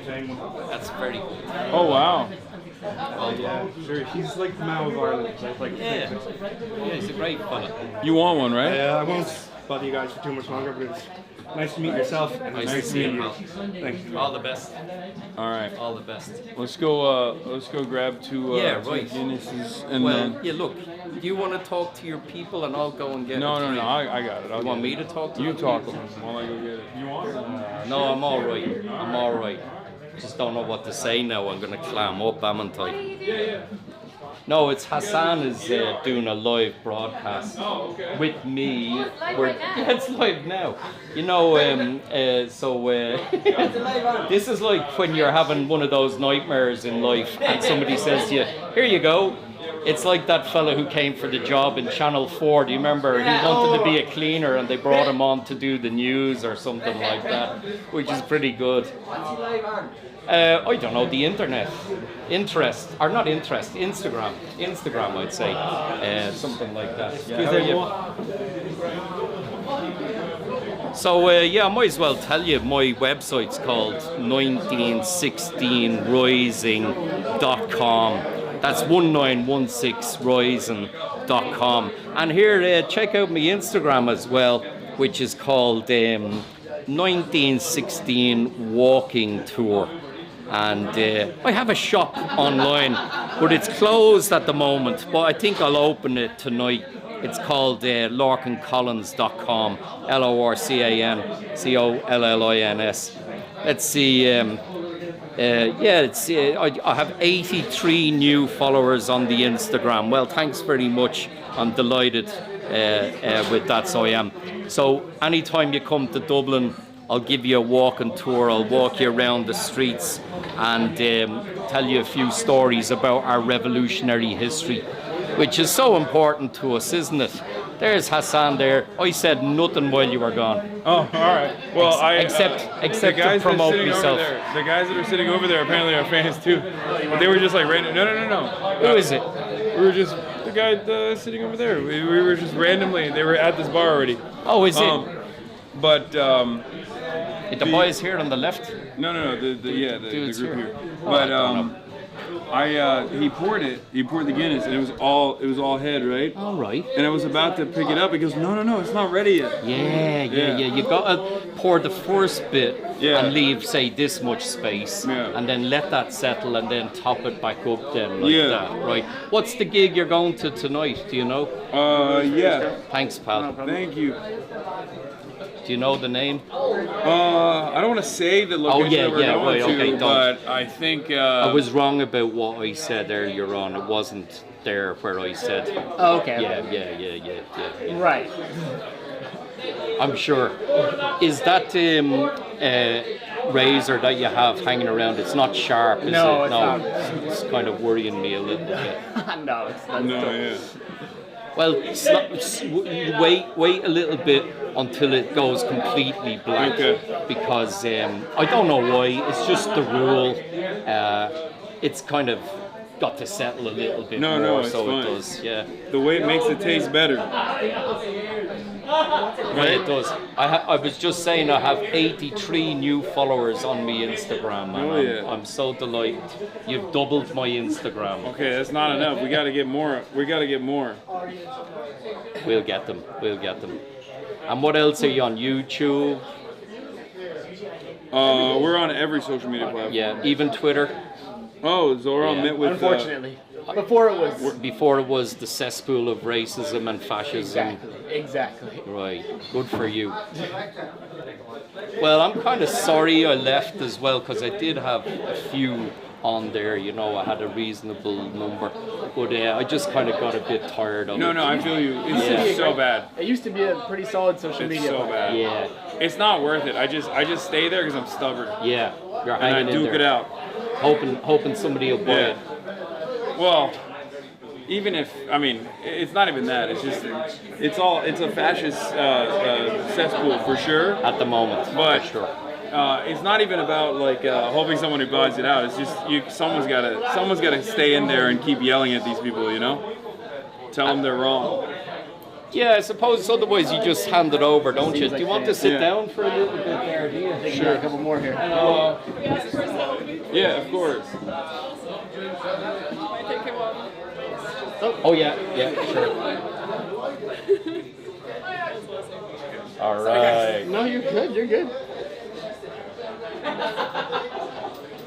Rather hilariously, those Christmas presents look like the English flag, don't they? Yeah, I see that. Standing in the wrong spot. There you are. Nice to meet you guys. Bye. All right, you ready to down it again? Right, sláinte, ready. lads. To your good health. And you'll be back again, won't you? Maybe as a private citizen. How are you, pal? Hi. What's going on? Nice to meet you. You want to take a photo? Yes, please. All right, let's do it. At least you have a camera. What do you got the whole? Come along who said, can I have a photograph? And they didn't have a bloody camera. He's got the full. Was this the full Yoji fit? It is. Yo, he's got that shit. No, he's got down to the hat, I think. Are you getting in, Margie? Seems to. You want Margie in the photograph? Yeah. Get in there. Bunch up a little bit, eh? Thank you. All right. That's a good looking photograph. Great. Lovely.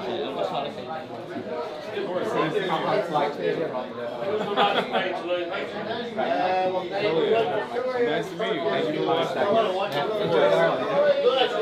I did some selfies for you as well, pal. Thank you very much. I know you're too shy to ask for a photograph. Nice meeting you very much. I would love to take pictures. I'm glad you came. We go to Trinity. We tried to see in the film. Taking a wink at grace. Yeah, it was slammed. It was crazy. That's awesome. You want to get a picture? Yeah, of course. Let's do it. And also a gift for you after this. Oh, yeah. We're gonna love it. I promise you're gonna love it. All right, the two of you together? Are you going in, Marge? No, only if they explicitly ask. All right. Explicitly ask for Marge, or I'm going to go. But I have a gift for you real quick. He still didn't get I it. carry this around because a good friend of mine gave it to me a long time, a couple years ago.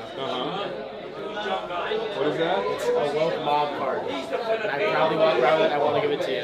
1621 Cancellation Boulevard, San Francisco. Is this a real phone number? Yes, sir. Yes, sir. It is a phone number for a certain university. A certain university that we don't want to expose them, but like, are you really still on the stream? Yeah. Oh wow. Okay. Sorry. Hi everyone. I'm sorry.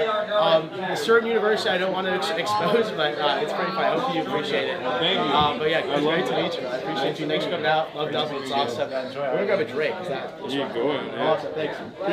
Did they ask you if it's okay? He just, I don't know. He was just like, which way is it? You know, the great thing about this is I now own your man's phone. Like, he just basically left me with Wait, his did phone. he leave the phone? Yeah, so I'm just gonna...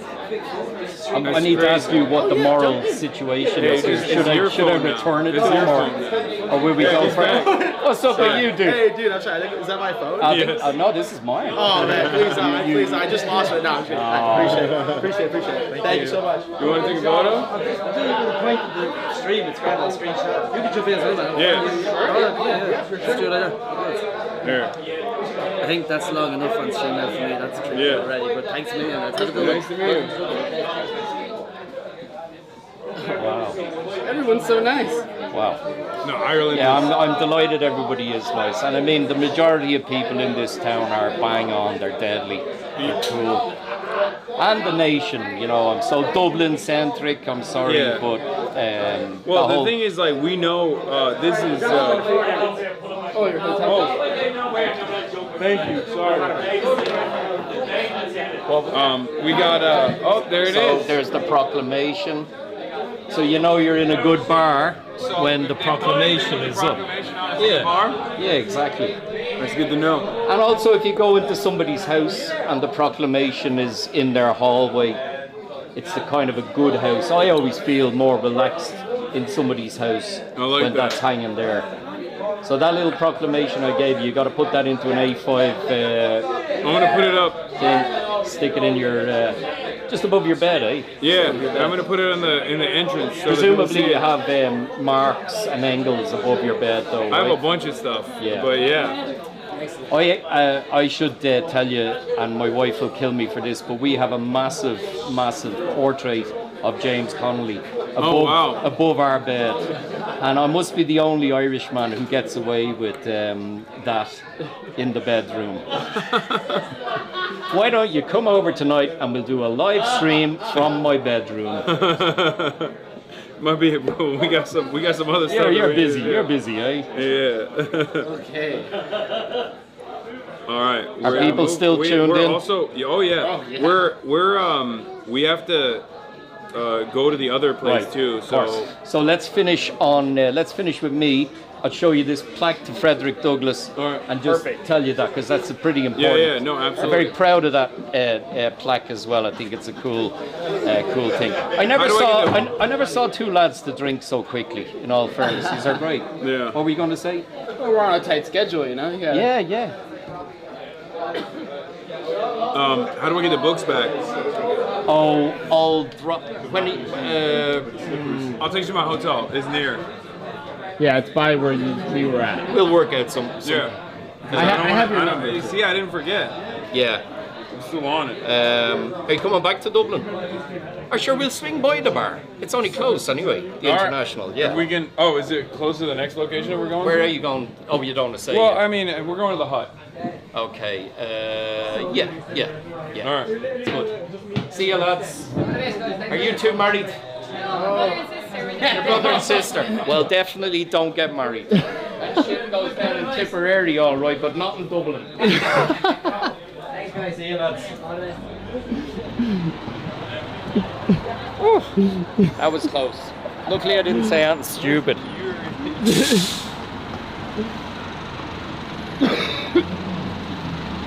You got a real knack for this streaming thing, this live streaming thing. Well, you're very kind. I don't really realise how many people are watching. I'm hoping it's about 100 or something like that. It's like 20 people. 20 people, that's good. Yeah. So that's just like doing a tour. So come on, left down here, down Eustace Street. And I'll very quickly tell you this because I know you're under time pressure. We are now in the hell of Temple Bar, but there are some cool things here. including this is the Irish Temple Bar. Film Institute, the IFI, who have very avant-garde movies on. This is where, look at this plaque here, look, this is where the Society of the United Irishmen, the Dublin branch, were founded in here in 1791. And look at the name of the pub, the Eagle Tavern. It's great that they were founded in a tavern, like a boozer. It wasn't a cafe or a restaurant. You know, it's Dublin, we're not French. It was a boozer. That's where you want to find your revolutionary organisations. Then it became the Friends Meeting House. The Quakers were very good to people in Ireland during An Gurta Mór as well, because they fed people without demanding that they should go to a ceremony, a religious ceremony. So here, look, here's the plaque. It's very new as well, went up in 2022 to Frederick Douglass, who all your readers will know is a great guy who campaigned vigorously against enslavement and spoke so eloquently and wrote so beautifully as well. I think he wrote 4 books. I only read one of them. I only read Narrative of a Slave. But in the Irish edition, there's a letter from Belfast where there's now a statue to Frederick Douglass. Oh, wow. You'll see that tomorrow, I hope. But he wrote about the great welcome that he had in Ireland. And he said he came here for 3 weeks, but he stayed for 4 months, okay? So however long you may be here, it would be great if you'd extend it. I hope, you know, you might feel welcomed here as well, right? But Frederick Douglass, I'll just tell you this one lovely story about him. When he was on the boat coming over from America, the passengers asked him to speak, and he said, I will if the captain allows it. And 3 plantation owners said to Douglass, if you try and speak, we're going to throw you overboard. And it was a big Irishman who stood between Douglas's aggressors, and he said to them, if there's any swimming to be done on this voyage, you 3 are the first to get wet.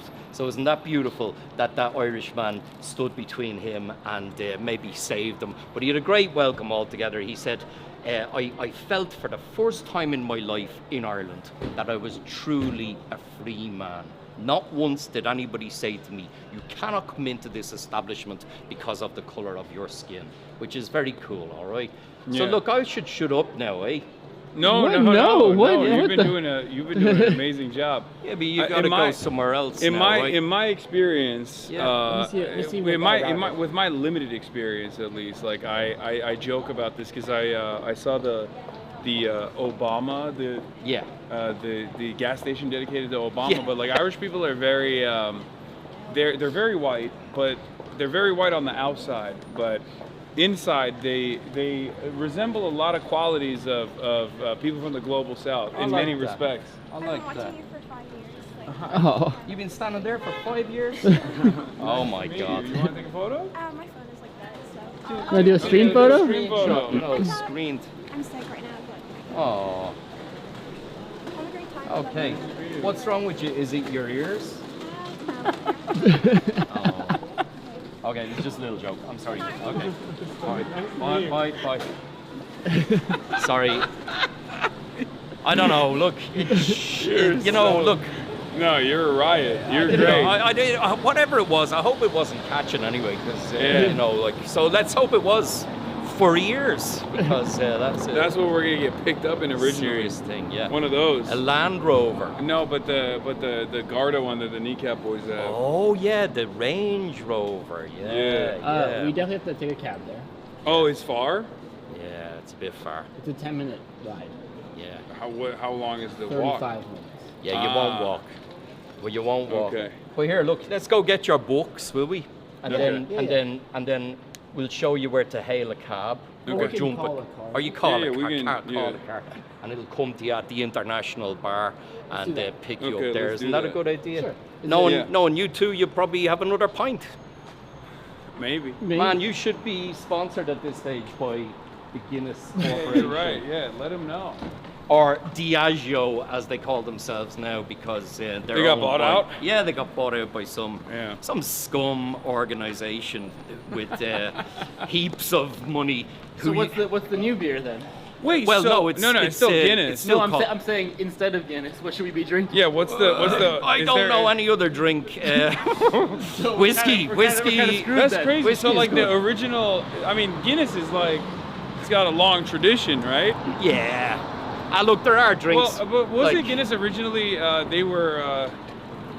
I don't know. I just saw the Netflix show. Oh yeah, that Netflix show not was good? an abomination. It was the most disgusting twisting of history to show Were the they Fenians attacking a funeral. Fenians would never do that. Yeah. Funerals have always been sacrosanct. And I was 2 minutes into watching that shit before I realised how awful it was. Absolute abomination. And you know what? Hollywood or whoever made it can go and, you know, Tell them. go. I'll tell it straight. Look at it's just awful. It's such a letdown because I was hoping it was going to be something akin to, you know, The Sopranos or Breaking Bad. You know, there's so much potential with a great show like that, but they screwed it up so they did. Can I get a photo? Yeah. You want me to take it? Yes, While you're please. talking about the Fenians who would never attack a funeral, there's people that were snapping pics in the background. All right, let's do it. Apparently, a car crashed into the store a week ago. Yeah, that's Yeah. right. Yeah. She has sweets. I knew she had sweets.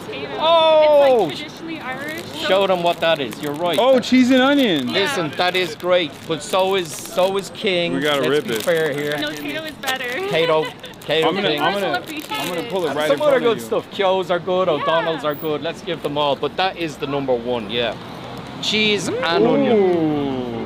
Do you know? I happen to know a little about the history of how we got taste onto potato chips, as you call them in America, and it was the Tato Corporation. Well, they were a small brand at the time who invented the way of getting the cheese and onion onto it. Then they sold it to Lay's Corporation in America in the 1950s. So without Tato, you wouldn't have that shit flavor called barbecue flavor, which is as big an abomination as the Netflix documentary on Guinnesses. I mean, why do you get something brilliant like flavor for crisps and you put barbecue on it? That's my biggest problem with America. Not Trump, not global rampant imperialism. It's Lay's and Want their some barbecue. potato chips? Are we gonna? No, thanks, no. They're shit. I'm joking. Here, look, that lady wants a photograph. Do it. Yeah. Want a photograph? I got more shoes as well. I got you. Yeah. Thank Motion, you. motion. Right, ready?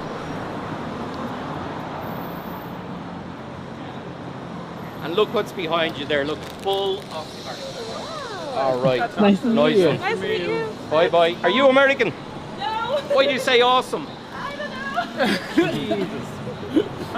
Wait, is awesome an American thing? Yeah. What you think? You think we go around going, oh Jesus, that's awesome? No. It's a normal thing to say.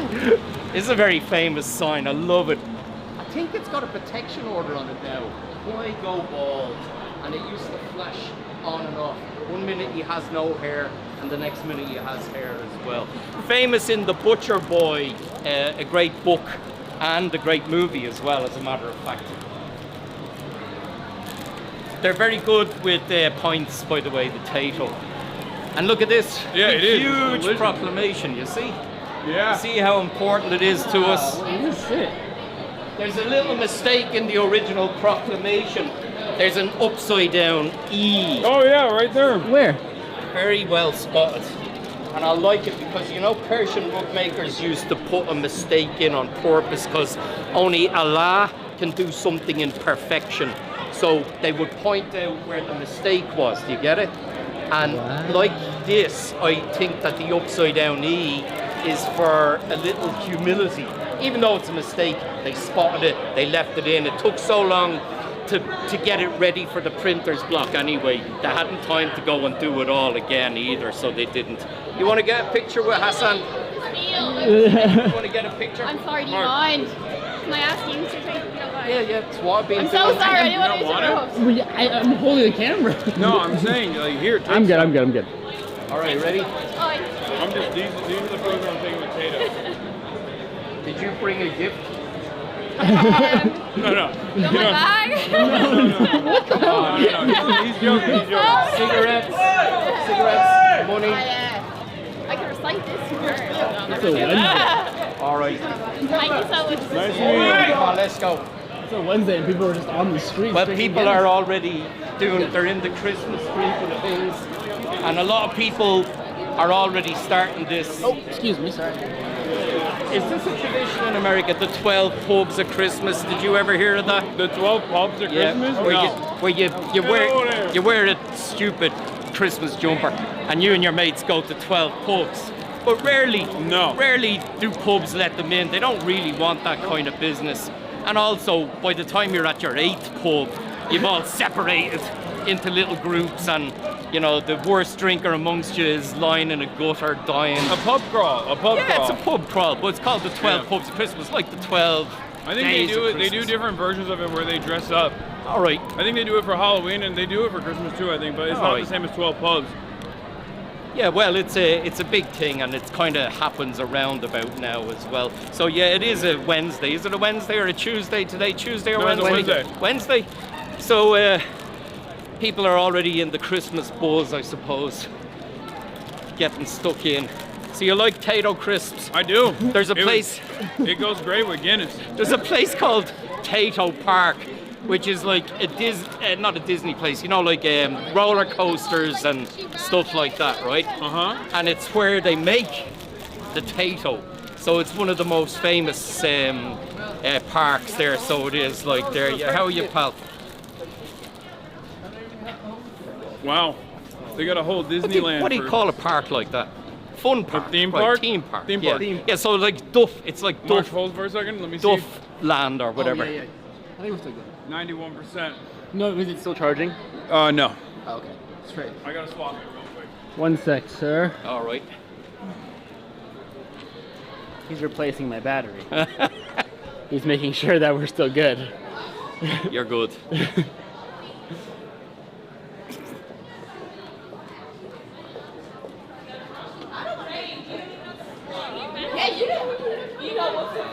So I meet you about 5:30. I've been going on for a long time. I'm sorry. Holy shit! No wonder your batteries. No, you've been great. No wonder your batteries are dead. I've reached the magic 100 followers, new followers. 100. The 20 people in chat have been loving you. Where can people find you again? Say it on say your Instagram. My Instagram is 1916 Walking Tour. 1916 Walking Tour chat. Yeah. Go follow him right now. That's it. Thanks, pal. And if you're ever in Dublin, check it out. 1916rising.com it's a much longer tour, yeah, right? it's than a the one you longer gave us. tour. We're doing an abbreviated version right now because we're rushing over to go to the next hut. thing. Oh no, you're not going anywhere near the hut. Sorry. No, it's fine. It's fine. We already said. Here we are coming up to the International Bar. There's Santa Claus out looking at all the kids, making sure they're good. Oh my God. He does that shit. He comes out looking around, making sure everybody's good.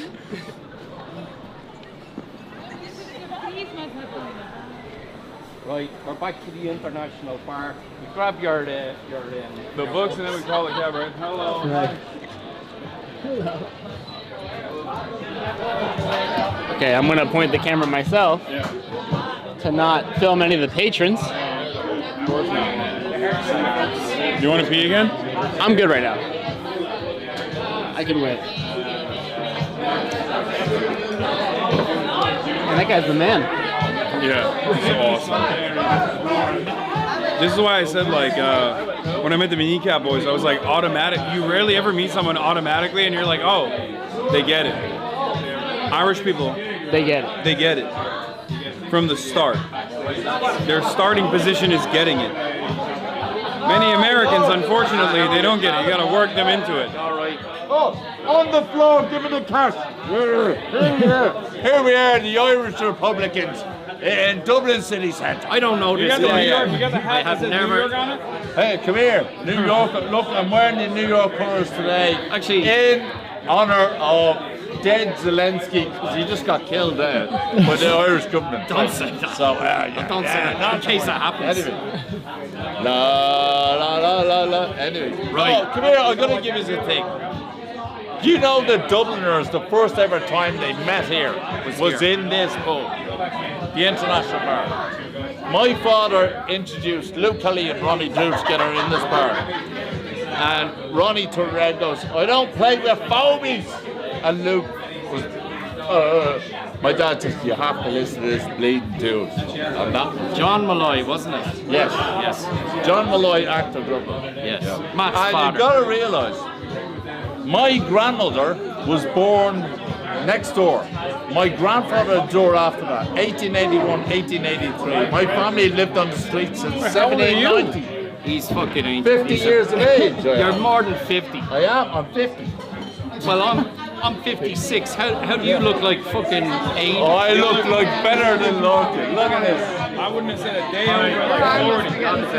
This is the real president of Dublin. Now listen, folks, when you come to the international bar, you won't meet Matt because he's going to be barred now, aren't you? How dare you? How many times have you been barred over here? I've never been barred. Have you not? I've been asked to leave, which is It's a a different respectable. Being asked to leave a respectable way of being barred in Dublin. If you're asked to leave, you're well respected in an Irish bar, but you have the honour to impress everyone in the bar and have the respect from the bar owners to be allowed to leave with drunkenness and stupidity and honour. Slán volume of Cora. Right. Nice to meet you. See you, Matt. Now, see you, Matt. Do you want to have another point or get the fuck out of We here? can step out. We can step out. Because we'll probably have one at the next place anyway. Matt's a legend in Dublin. A legend. Good, man. Nice to meet you. Can we get a stream phone? Yeah. You want to take? let's do it. Yeah. Screen it. Hell yeah. Thank you, man. You got me into politics. Hell yeah. Aw. Nice to meet You you. enjoying Ireland? Yeah, it's been amazing. Oh, yeah. Okay, hello. Hi, all right, let's start. Here, Let's start with you. Hasan, I'll call. Are you gonna call it? Nice to meet you. Hey. All right, let's do it. Would you bike over here? No. Want me to take Oh, it? yes, if possible, Because please. those selfies Thank are you. always, they're always a great disappointment. You go home and look at them. Oh, you're good looking guys. Oh, thank you. I mean, Look at him. Hi, Nice to Chad. meet you. Ooh. Thank you. You want to get in there? Yeah. Sure. Ready? Oh, with me? Yeah, love it. Love it. Thank All you right. so much. No worries. How are you, pal? Oh, good. What's happening?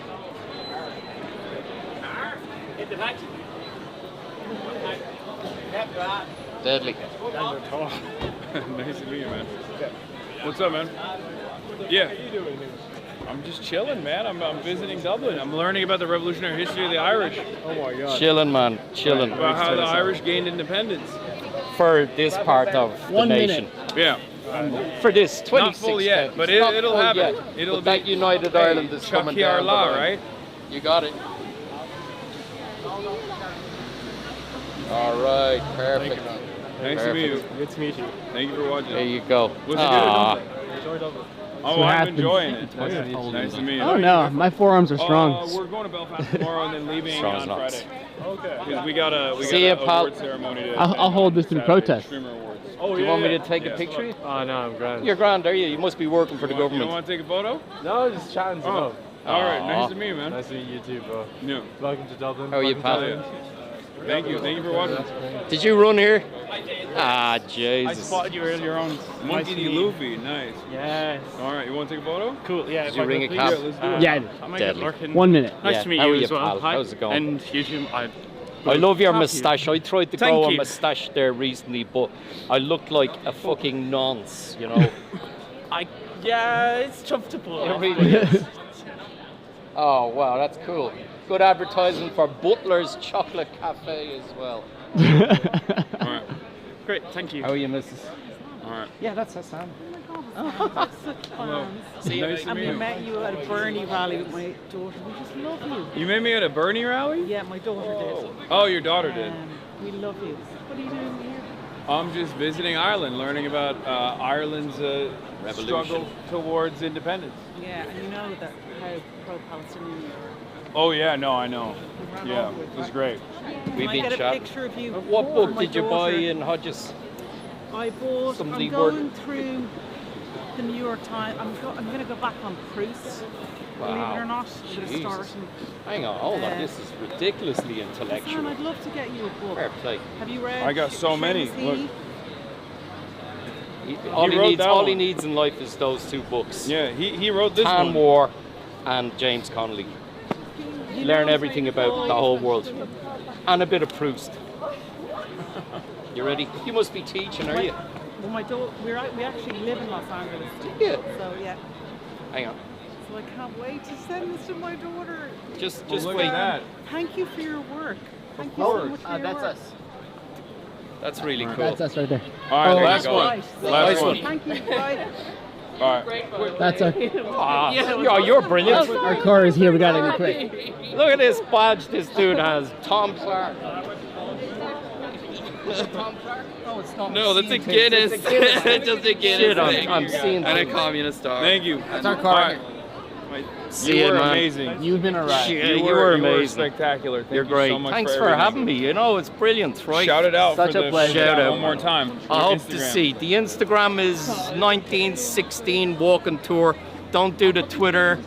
Don't do the Facebook because I had a Facebook, but I can't remember what it is. But the Instagram is what's cool, isn't it? All right, well, thank you so much. I hope to see some of your viewers on my walking tour, 1916rising.com. They'll be I wish blowing you up. guys the best, all right? All right. Say hello. I'm going to Thank text you. you some people in Belfast All right. that you should go and see. Thank you. I'd love you to go to the James Connolly Visitor Centre. Really brilliant place, okay? All right. You meet We're some gonna great do heads. a black cab tour. Yeah, you do a black cab tour as well, for sure. Yeah. All right. Mind yourselves. Bye. Thanks a Have million. a great night. Thank you All so right. much.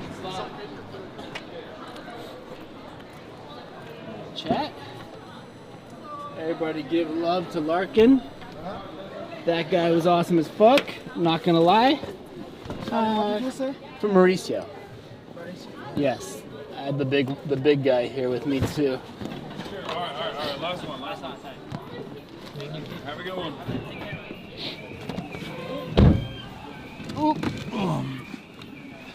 Okay. Wow, that was crazy. I'm gonna keep the light off for now. Oh, Ireland. Ireland. The island. The island nation. It is an island. Island nation. Dude, I got so many books. That's crazy. Ireland. When you realize Ireland's an island. Yeah, it is an island nation. Dude, what a tour, huh? That was sick. What a tour guide. That guy was awesome. That's what I was trying to. Larkin. Yeah, what I was trying to say is like the automatic, the starting position is for Irish people is goated. God, he was so cool. Yeah. Want to go? I'm okay right now. Thank you though.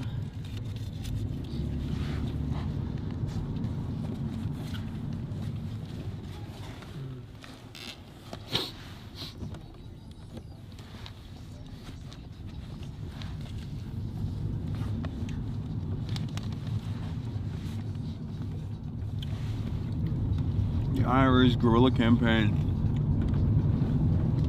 1919 to 1921, Ireland's War of Independence.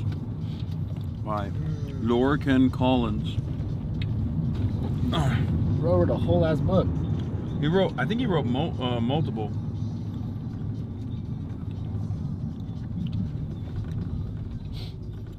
Someone said no driver. Yeah, there's no driver there. Yeah, what's happening?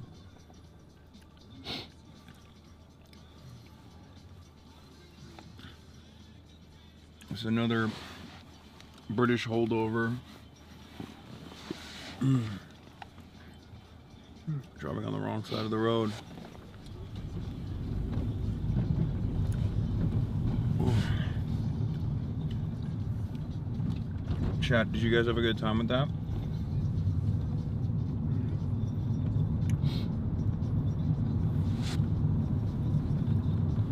we can see your iPhone. It's fine. Now where are we going? We're gonna go get some. We're gonna go listen to some traditional Irish music. I'm gonna pee again. Tiny bladder. They're calling you tiny bladder. I mean, we down what 4 Guinness? Like it's nothing. Like it's nobody's business. I haven't eaten since breakfast. I had an Irish breakfast this morning, and I was waiting. I had an Irish breakfast in the morning, and I thought to myself, I'm not gonna eat. I'm just gonna drink, and then I'll have a spice bag. I don't know if you'll be able to get one at this hour. I thought that's like no, it's drunk food. Is it? I don't know. I'm not from Ireland. Why are you talking like you know what you're talking about? I'm not from the island. New toilet god. Okay, me and Marge have peed the same amount. Okay, That's calm not true. down. We have so far. You have to pee more than I do. That's not true. I have to pee kind of, not like crazy. It's no big deal. No, just a little bit. I can go for another Guinness. Yeah, we'll get another one. We'll rip another one. And then after this this stuff is done, we're gonna go back to the hotel, and I will do a regular live stream where I do the news coverage after. Then we get our money. And I will be toe up. I'll be fucking hammered.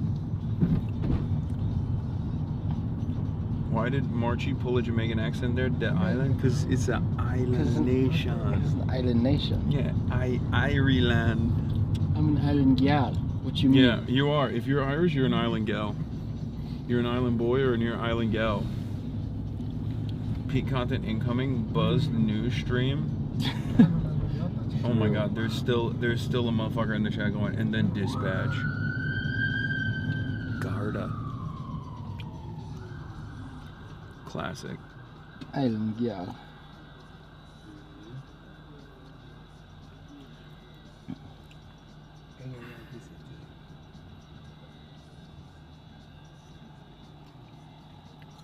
They're saying fuck the peelers. Yeah. Fuck the peelers. Proper island lads. Fuck the peelers.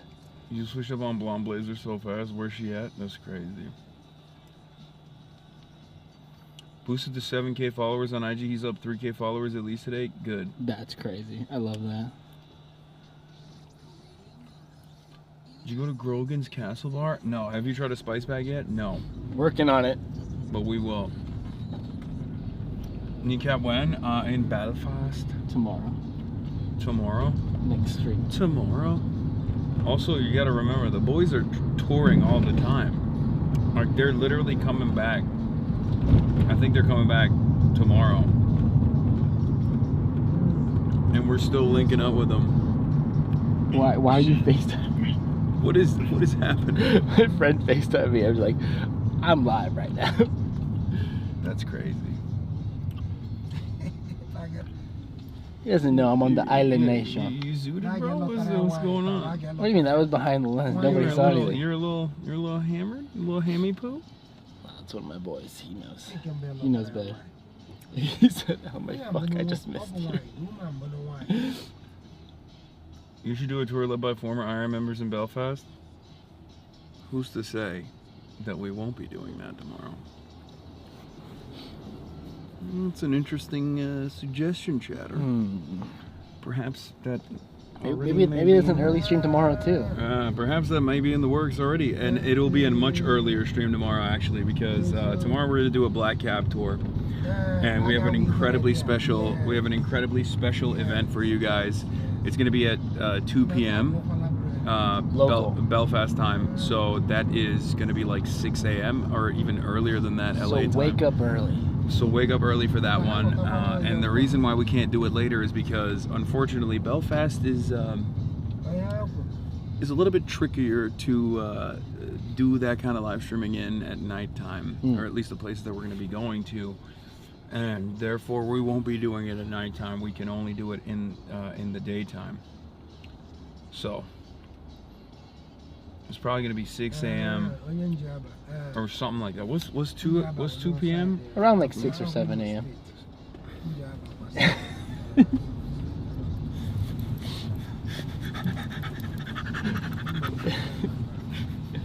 That one was for chat. There you go, chat. Don't say I never do nothing for you. You can tell I'm buzzed. I'm a 34-year-old. I'm a 34-year-old man. 6'7", 6'7". Age 34, by the way. Age 34. Okay, he's drunk. No, I'm just having a good time. Fuck the peelers. I think that's just an ambulance. No, it's not. It's Garda. Yeah, Downing 3. Guinness will do that to you. 4. And we're about to hit our 5th when we arrive on location. Can I say it tastes better out here? 6 Pacific, 7 Mountain, 9 Eastern. Oh, the Guinness? Yeah, it does. Because they know how to pour it. They don't pour it shite. They pour it right.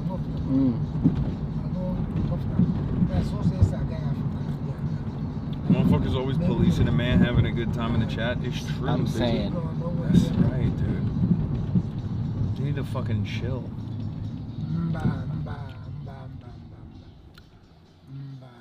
How far is this fucking place? Should be there in any minute now. We are so late. Yeah, is that bad? How late we are. Okay, to be fair, we're late because of the person that set us up with the other person, so they can't be that mad, right? Yeah, hopefully it's not rude.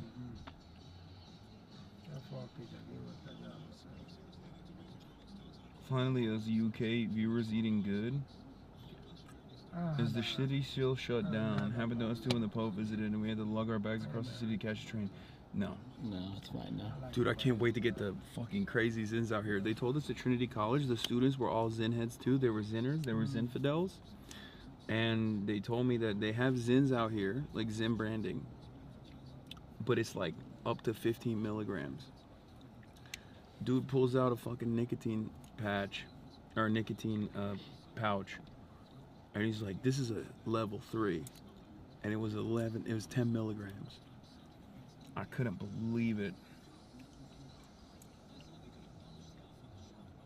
You seem to run late a lot in the UK, Ireland as well. Okay. England Guinness isn't the same as Ireland Guinness, so enjoy whilst you're there. It does taste better here. It does taste better. It hits different because it's free. It does. You know, it hits like you can get the revolutionary taste.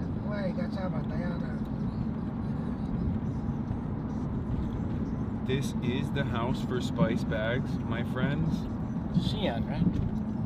I don't know, I guess. Yeah, that's what they were saying. It's Chinese food. We were just in China. It's not Chinese food at all. It's an entirely different thing.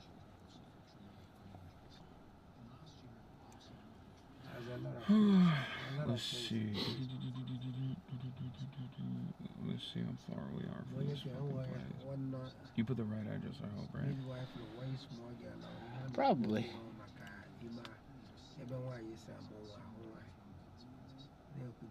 Yes. 2 minutes. Yeah, 2 minutes. You're not wrong though, it is far. This was not walkable. No. This is the first time that it's not walkable.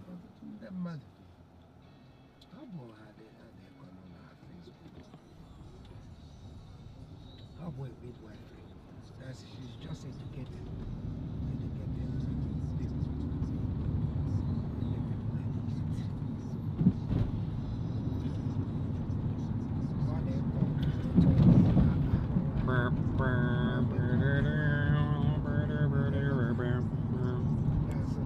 Oh my god, you're gonna get a Chinese, the brownest food? What?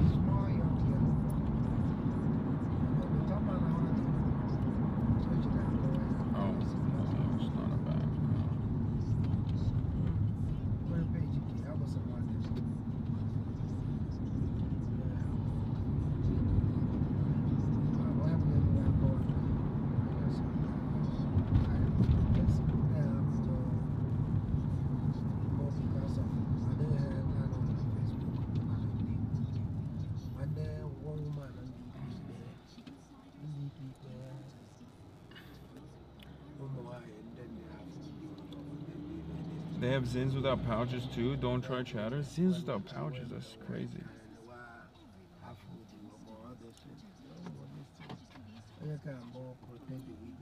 The Irish tour guide was so cool. Thanks for taking us along. Of course. Can this be the format of the show forever? Fun stuff first, news last? No.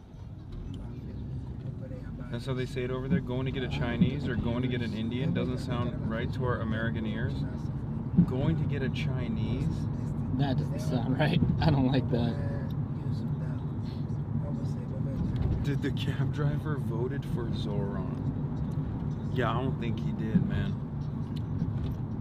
I think that'd be really strange if he was able to do that. Be very illegal, it seems. Get the 35 milligrams in his brother. I'll send it to. It'll send you to the moon.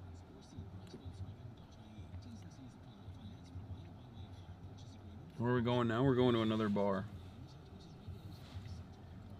Are you going to this bar or that bar? I'm not sure. I don't know. Oh, it's on the right. It's on the right side. So you can just drop us off wherever, and we'll walk across. Yeah. Are Thank happy you. Here? You can cross here and then cross if you're going. Yeah, we can get out here. Yeah, if you want us to get out If here. you want me to cross, I can cross here as well. No, we can get out here. We can get out of here. Are you sure? Yeah, we can get out here. Okay. Thank you so much. sir. Not at all.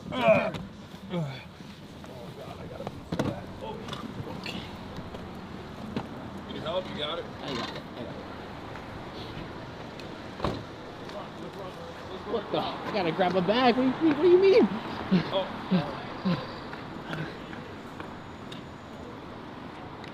Woo! It's like I Oh, always brother, say. I gotta rip a piss bad. It's like I always say. What? Fuck the Taylors. It just has such a good mouthfeel to it. Dude, you think you're fucking hot shite? Okay, we gotta stop. We can't. Yeah, we can't. I don't know if it's this one. Oh. It's that one. Oops, sorry. Right, chat? Who's with me? They're all with me. They are with you. I think. Over here. Over here. Let's go into this one.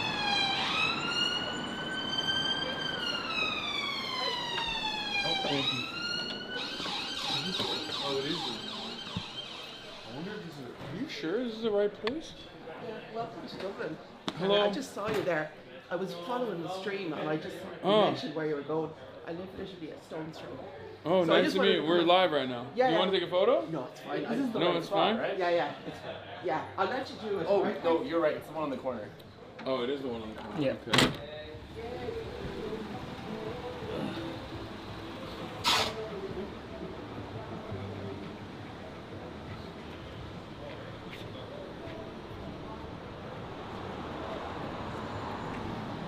Wait, why would it be?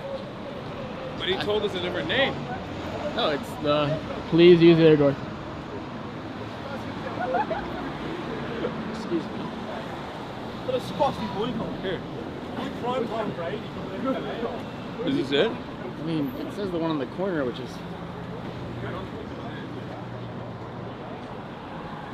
Lads, I was. Okay, so it's this, but it's the whole building. So it is where we were? I don't know, it's a little confusing. I think it's over here. Okay. Oh. It says in the snug. Where's that? Maybe it's a different. I don't know, but I have to be so bad. Oh, there he is. Crack, man. Good to see you. What's good? Welcome to Ireland. Hey there. Oh my God. Hello. It has been incredible. March. Nice Dan. to meet you. Hey there. Yeah. It's all sweet. Check with me. I got All some right, good perfect. stuff. Oh, I got so much. I've other stuff for you as well. This pub is like these are Victorian pubs. Ah. Okay. They all have the same kind of style.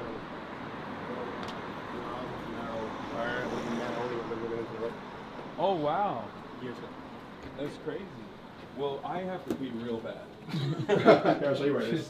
We are 4 Guinness deep so far. I'll order 2 more. I didn't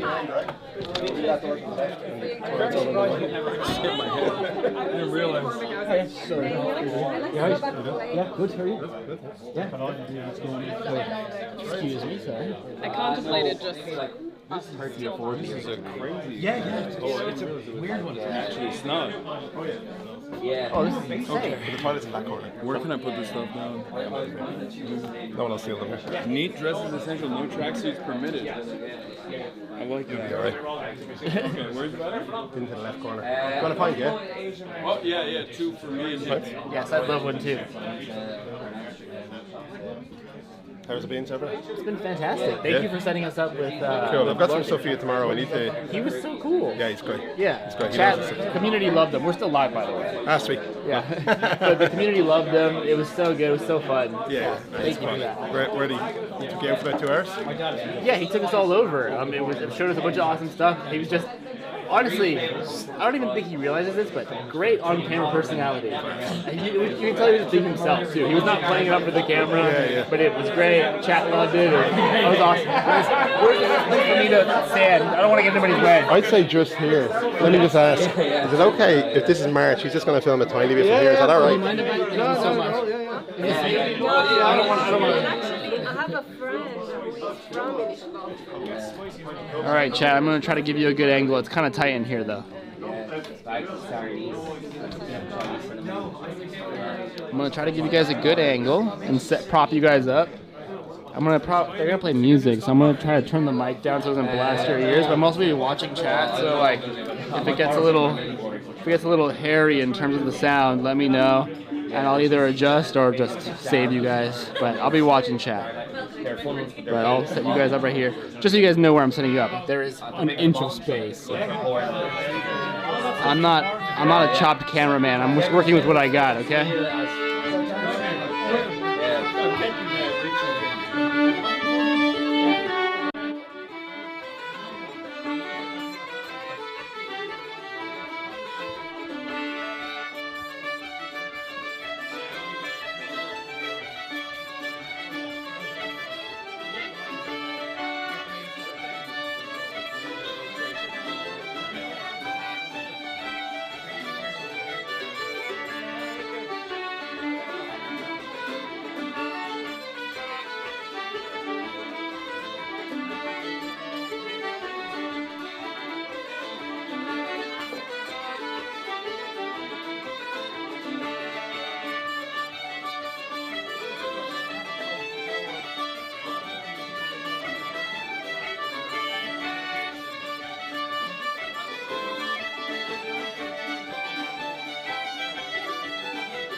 Oh yeah, it's my power walk in the workplace. What are we doing? What's it for?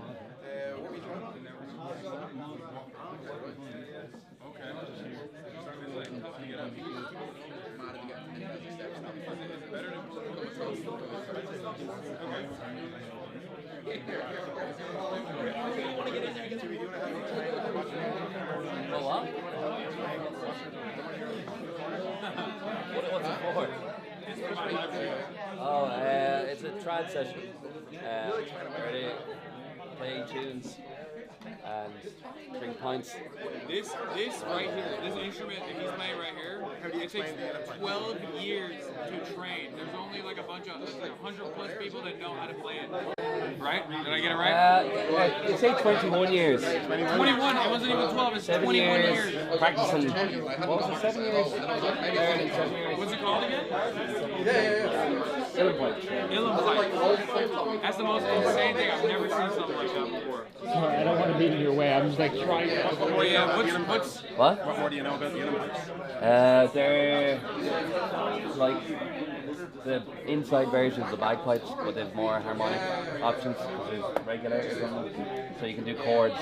So what's happening here right now tonight? So it's just called the session. The idea is that nobody's paid, everyone can come and play. So it'd be how many songs would people know? Thousands, hundreds? Yeah, well, depends on the person. Thomas McCarthy has a few thousand.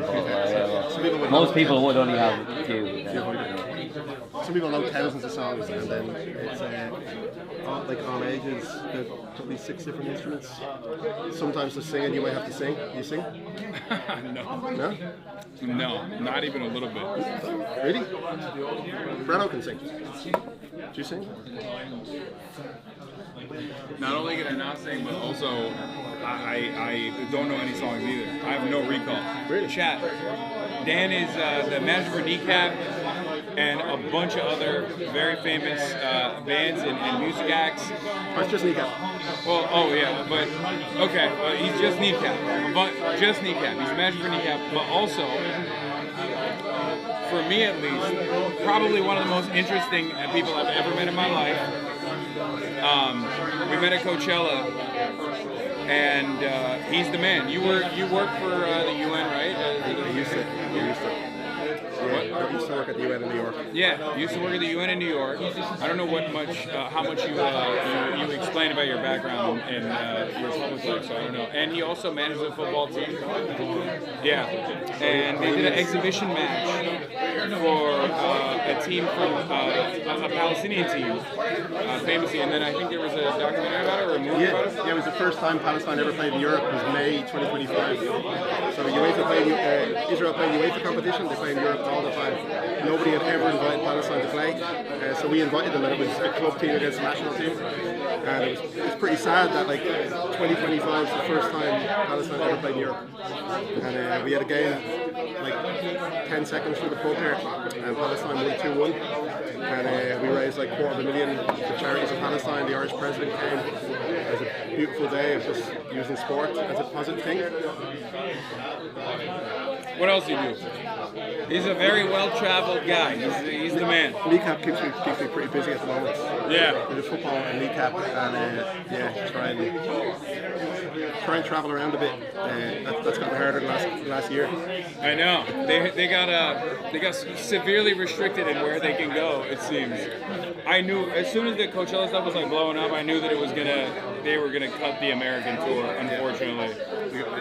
Kneecap were banned from Hungary personally by the Hungarian president, who's a fascist anyway. Yeah. Victor Orban made a video, put it on Twitter to say he was banning them. Oh, I have a gift for you, by the way. Do you smoke or no? No. No? Well, I got a gift for you nonetheless. I think there's gifts here for you too. I brought it all the way from China, from the People's Republic.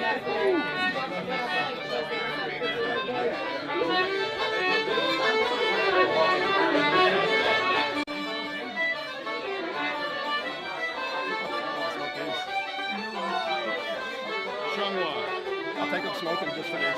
No.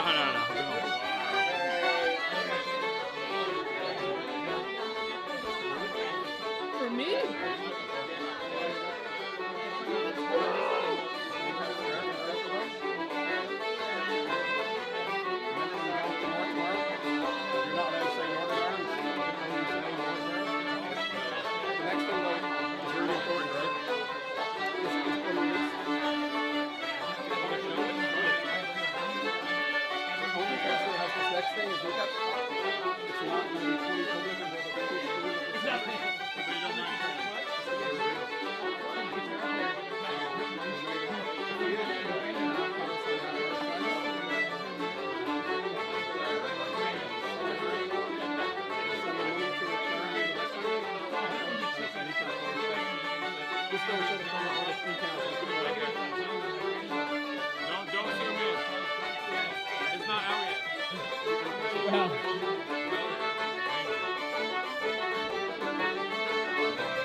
should I go back to you or?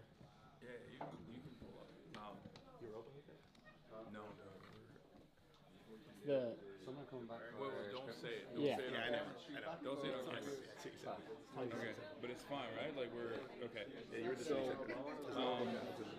will it be all right? We thought we could go out and like drinking with the boys too. If I don't know if they're down, but I'll text them to see if they're down. So, but that's what I was saying. Like, is it fine if we stream that, or do you think that'll be an issue? The street that bring it to is it's in a house. That's I think I know. Okay. There's no pubs left. He's just telling me like where we're gonna go and drink tomorrow in Belfast, like or how we're gonna do it. Yeah, of course. Right To the house. On the street. I love that.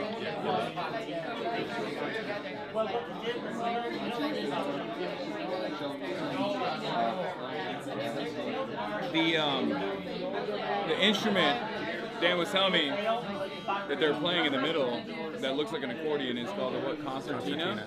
And it's 100 years old, like the one that she's playing over there. Jimmy, what concertina facts do we have? What kind of, I don't know, there's a German style and an English style. They play the German style in Ireland. The English style, it might be like the same notes in and out, so it's for like singing songs and all at the same time. Yeah. I don't know really know much more about it. Yeah. Lots of them in our house, but I don't play them, so. Yeah. Brady's basically just like, don't touch them. Yeah.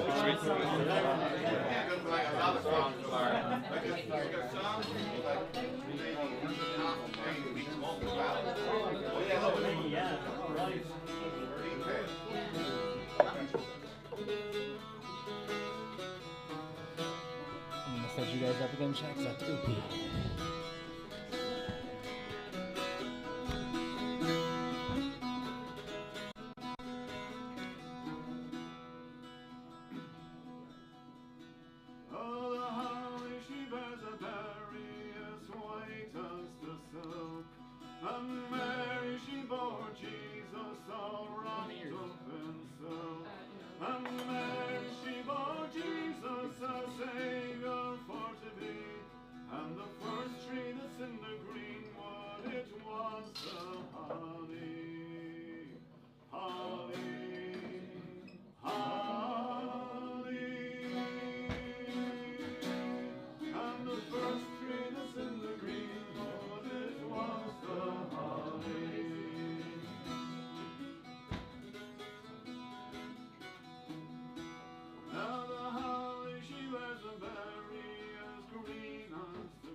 And me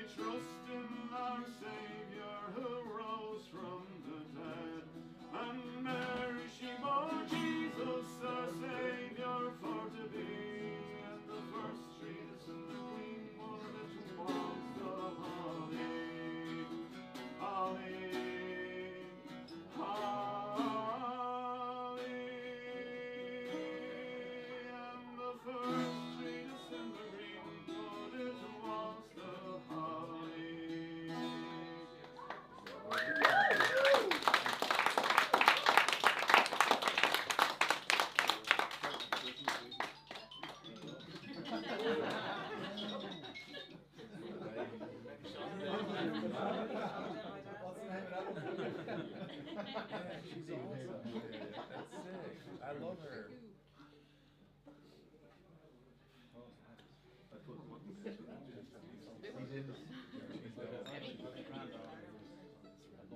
I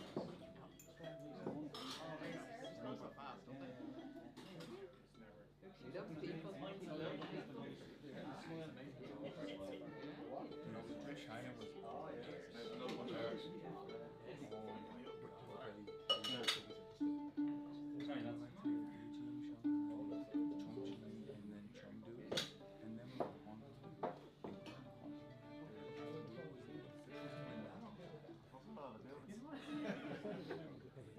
No, the next day it was already yeah, I'm gonna check that out. I know, yeah. Yeah, breakfast. I'll deal with tomorrow. Yeah.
Are you still drinking? I am. Where's your bed? Right here. I've already moved on to the next. I'm on the second one. Oh. Word. All right, so after this. Hold on, give me a second. I'm gonna turn the volume up. One Go second. on for a little bit longer. But after this, maybe we'll get a spice bag. If not, we'll probably. We'll see what Dan is doing, but we might just move back to the hotel and I'll start doing my political commentary and a little bit of chatter. Stick with us. Like I said, this is a very special occasion. I know a lot of people make fun of me and say, Hasan, you don't listen to music, but you get to experience something that is very unique and not exactly a thing that you would see. Drunk news coverage? I'm not drunk. I'm not. I'm just a little buzzed, you know. Dispatch later? Slancha. Are you doing dispatch later?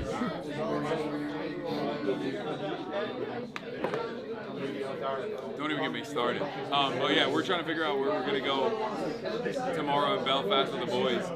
And also the Palestine jersey, the kneecap Palestine jersey that he showed is exclusive. It's not out yet. So don't share it. No, he just said like don't show the little details of it. That's why I was saying don't zoom in. But yeah, that's going to be coming out later. But right now in the world, there's like only 2 of them available, and I have one of them. Right. Fuck that. It's got to be so weird to see us having a good time at 8:30 p.m. here in Dublin when you guys are in America. Having and it's breakfast. Like, what? Having breakfast. Yeah.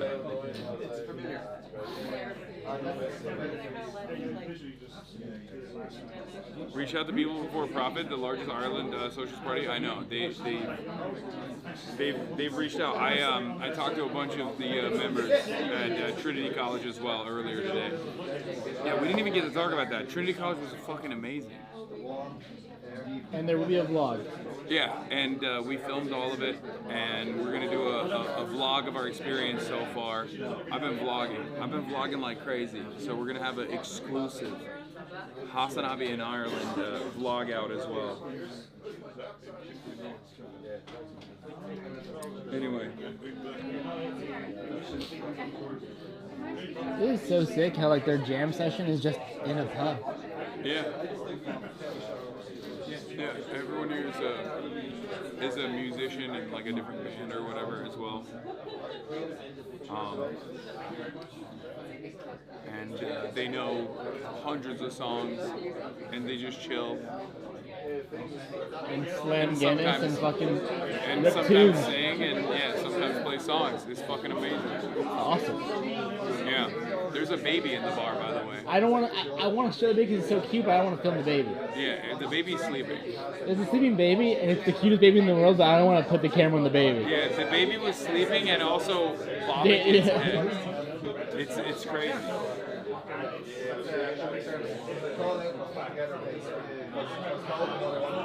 No tisk, don't film the bar baby. Yeah, I'm not filming the bar baby. As much as I want to, I'm not filming the bar baby.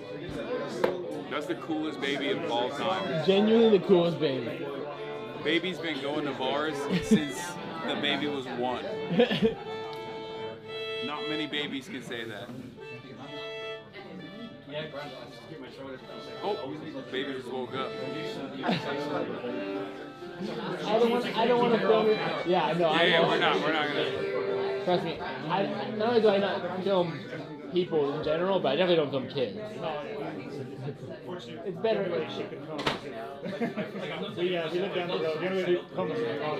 But she loves the music. She loves music. Oh. We were just next door about a week ago, and she was having a great time. Also, really big football match. Really big football match a couple of weeks ago. Ireland did better than we expected. And she was in the middle of one of the busiest clubs for the goal scored as the whole club erupted. It was crazy. But she said, Alright, chat. Turn the volume again.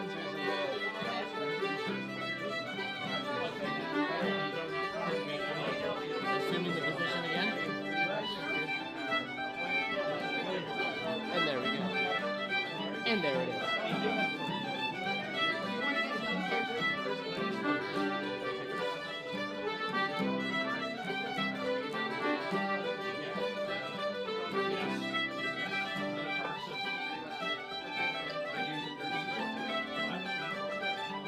How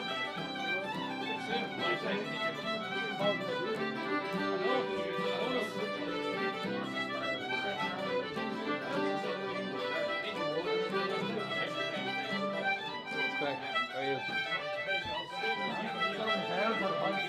Ah, lovely.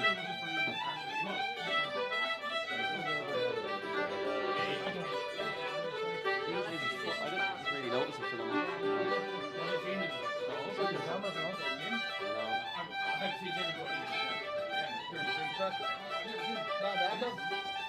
What? No, I tried to get them. No, I wanted a guitar. Like, she was like, that was, get the bus. She definitely didn't say.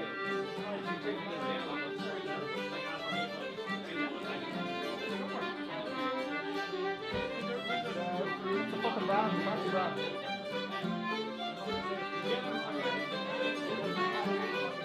Sing us the air.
just takes a second. No, it's not working.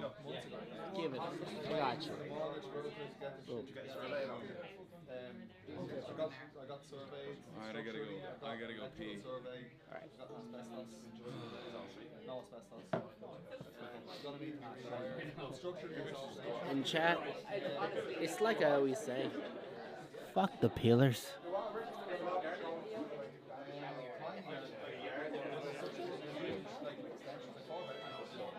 Can I get a fuck the peelers in the chat? I'm watching you right now.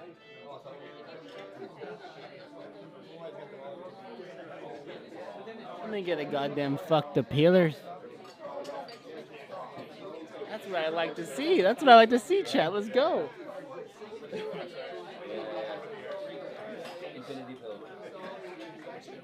Aw, you guys make me proud.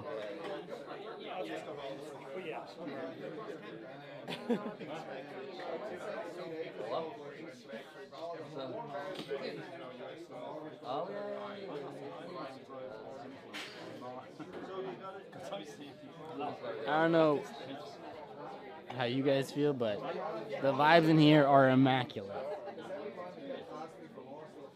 I'm in the tightest Irish pub ever, listening to some Irish tunes, surrounded by a bunch of homies.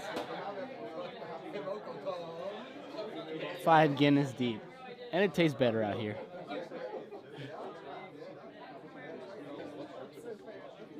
Singing fuck the peelers.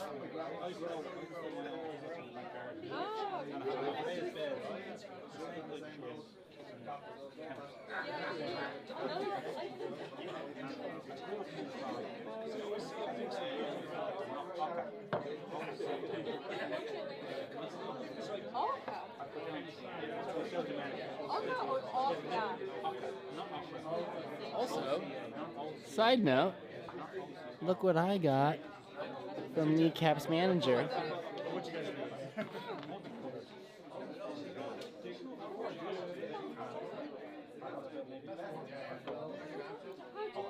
Is that not fire?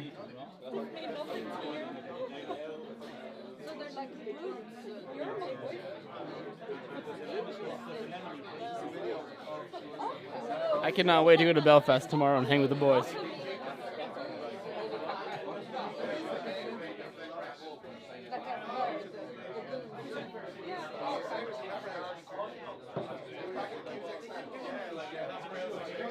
And yeah, politics, Andy. News is coming later. We're gonna go back to the hotel. He's gonna run some news, and maybe, just maybe, if I have enough energy left, I might have brought an IRL backpack of my own. Hasan doesn't know. Maybe I'll go run amok on the streets, the main streets of Dublin, and do a little pub crawl on the old Marchie broadcast. How do you feel about that? Give you guys a real taste of Dublin.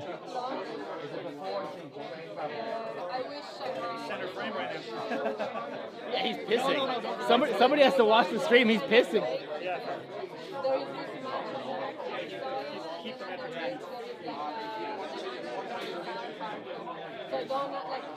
So anyway, no promises, but first laps. If I'm feeling up to it. If I get my second wind.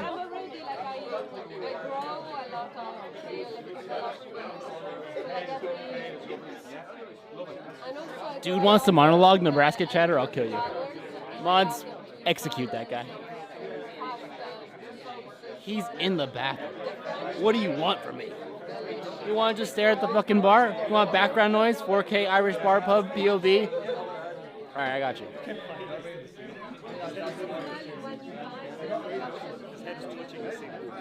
Oh, I know. I saw it.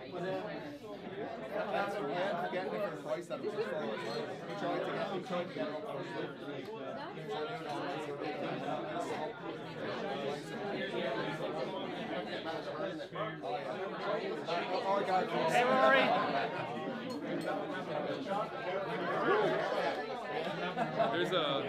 There's a bunch of fans waiting right outside of the yeah, we right might at the edge have of, said where we are. Well, you know, it is what it is. No, they know. They live here, they know. Dan, what do you think about spice bags? Everyone keeps saying we gotta get Hold spice on, bags. hold on. Let me get this on the camera. You don't have to go straight. They are a thing. They are a thing. Their spice bags are a thing. Spice bag and a chicken fillet roll with chicken fillet roll. Not my thing, but a big thing. Yeah. I gotta have one before I leave. I'm thinking about having one after this. What do you think of a spice bag, Jimmy? I don't really have, I don't eat them that much, but They're really bad. there's great set on food in bad for Dublin. you? On Parnell Street. Very good stuff there.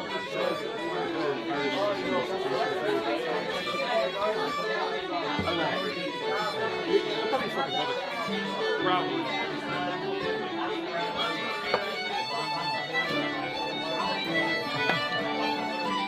And I heard the zins that you guys have out here are way more powerful than the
We got. Get This goes. When I get Brando in to speak about Gora.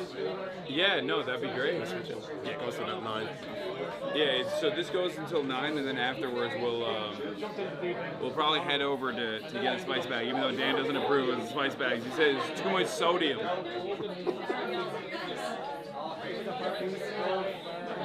Oh wait, or do we have gray boxes, chat? I'll fix it. My phone died. Your phone died? God damn. Degenerate. See, I told you, degenerate. Why do you plug it in We've been out for so long. Are you unionized, right? What was that? You in a union? Am I in a union? Yes. Yeah, I'm in a He union. didn't need to be in a union. He's The a HasanAbi cooperative. union. I was telling him about how you're a DJ, and the many No, shortfalls of He having. squeezes me for as much labor as he can, for as little money as he can.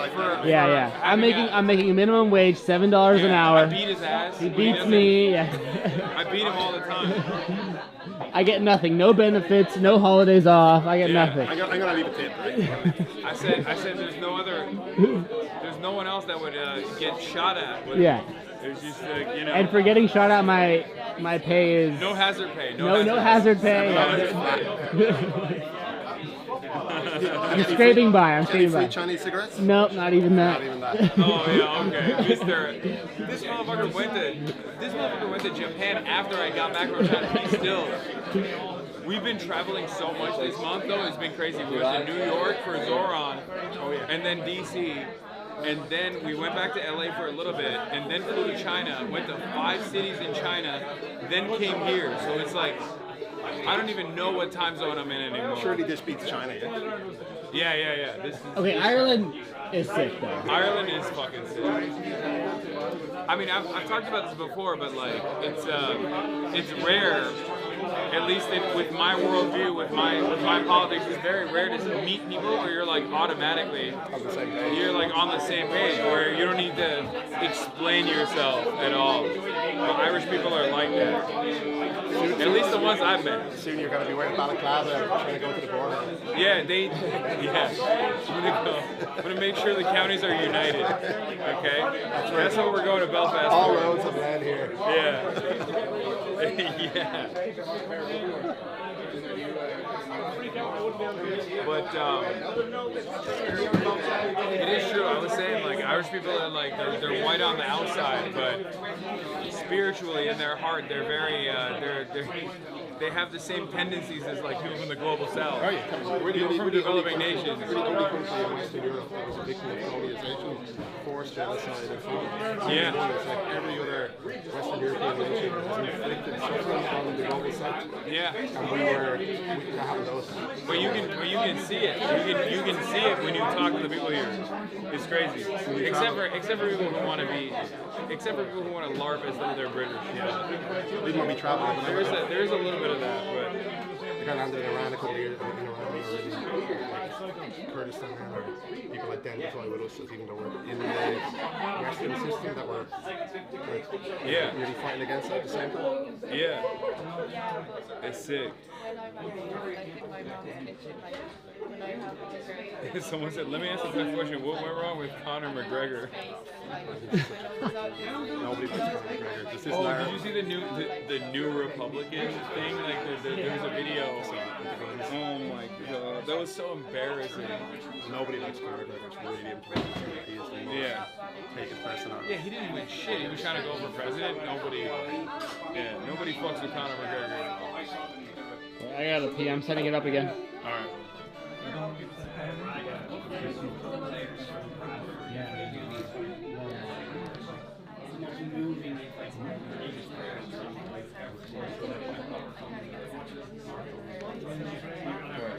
Are you looking at the chat? Yeah. Well, it's a weird time as well for us. It's like it's super early. Alright, chat, I gotta pee. I'll be back. Yeah.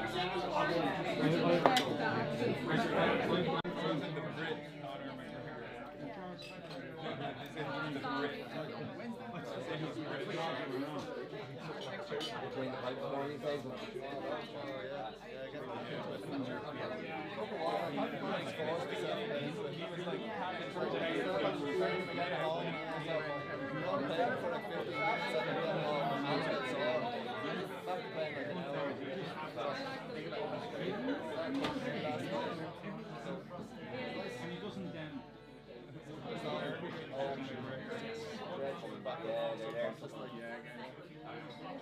I didn't realize how many Irish fans I had though. Like we've been getting swarmed everywhere we go.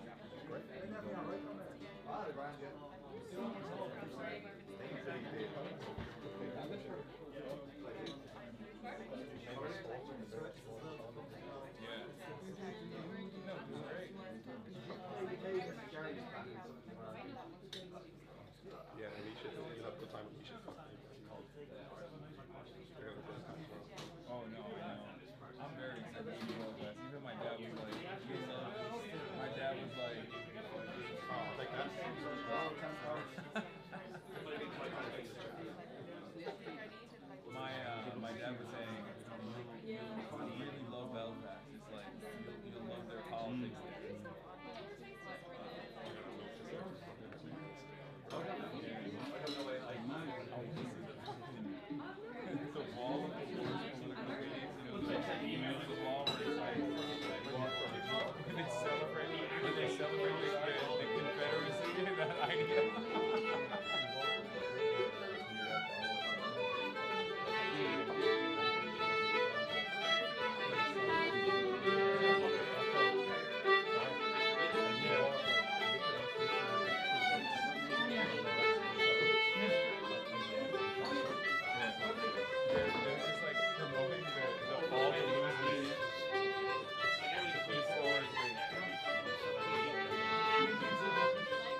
man.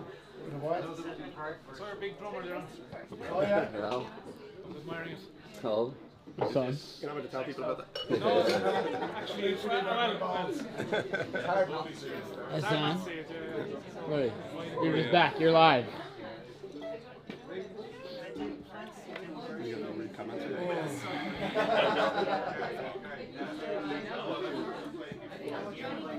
Always on that damn phone. I'm looking at the comments. And He's looking at chat. He's watching chat. What one is red? Oh, they're clapping because we were just clapping, so they're also clapping digitally. Digitally Yeah. clapping. Yeah, Hasan is a whiskey. No, I'm good. I don't even know how many Guinnesses I've had at this point. I've had like 7. No, I'm good. Because I'm gonna do after this. I'm gonna go back to my hotel and do political commentary. I can't be too wasted. I haven't eaten yet. I had an Irish breakfast. Spice bag. I had an Irish breakfast. Spice bag will hear you. Spice bag. Yeah, they were saying that there's a spice bag place near here. Yeah, I'm not spice bag. Lemon tree. Yeah, there you go. Lemon tree. Lemon tree. Lemon tree. Exactly. What about Sheehan? What do you think of a spice bag? What do you think of the spice bag as a phenomenon? It's like a modern Irish folklore. Really? Yeah, I call it a folk cuisine. I didn't realize it was just Chinese food. Yeah, well, I don't know it's what it from is, Sheehan. Chinese, Irish, He was just in China, so that is the future. Excellent. That Hong Kong looks backward towards China, and like 20 years ago, it was like Hong Kong was the future. It was crazy going from Chengdu to Hong Kong, like going from mainland China to Hong Kong. It was like traveling back in time. It was crazy. But yeah, I'd love to go. Oh yeah. Mark, no one gigs there. I don't know. There's no one. They do gigs there. No, but I mean, Travis Scott just did one, I think. Yeah. But in China, it's far and few between. Yeah, you don't hear like people going gigging in You're China. right. Because I was looking and I could not find many.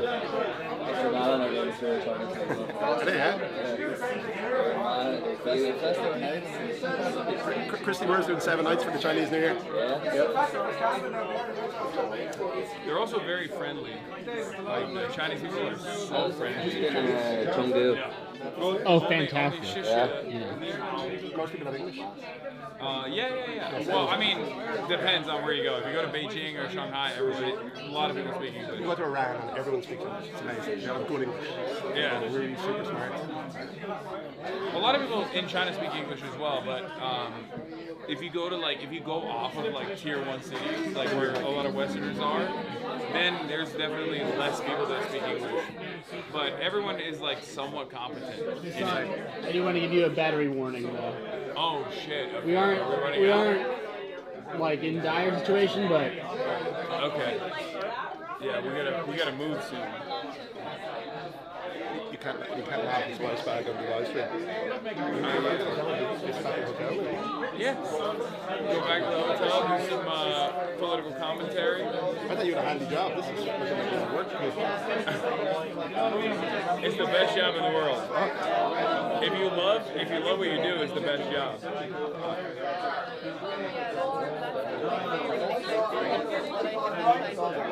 But this was an amazing experience. Yeah. You brought your viewers right into a real Irish. Yeah. You will not get this anywhere else, chatters. This is a real fun time in Ireland. This is a local spot. No tourists, no temple. Now it's fucked. Yeah, now it's ruined. Everyone's gonna come here. They can't. oh yeah, it's too ruined. small. It's fucked. Burn it now. You it's fucked over. it. If you just showed it, I'm gonna disown me now. It's so sick. So this is like the female part of the bar, originally. Originally, slugs were in Dublin, and then you just got served, and look at the toilet, and then you see little slugs around the place. So it's where women could drink without Up until 2017. 2018. 2019, I think. 2019. Yeah, Before before COVID. woke. Before woke ruined it. Who the fuck would want to go to a bar and not be around women though? I don't understand that. I feel like that's like kind of the point.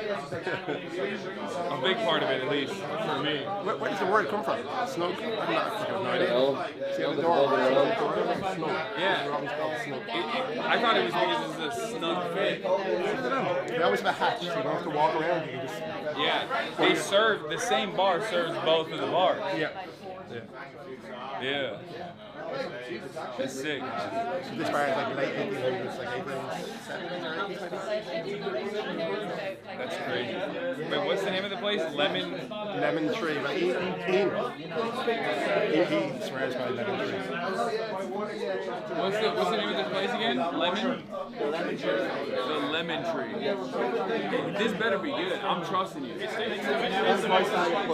How long did it take you to learn that? I've been playing on and off for Hasan, 20. which is closer, Xi'an, Xian, or Lemon Tree? Go to whichever one's closer. Have you ever eaten at Xi'an? Xian, Xi'an.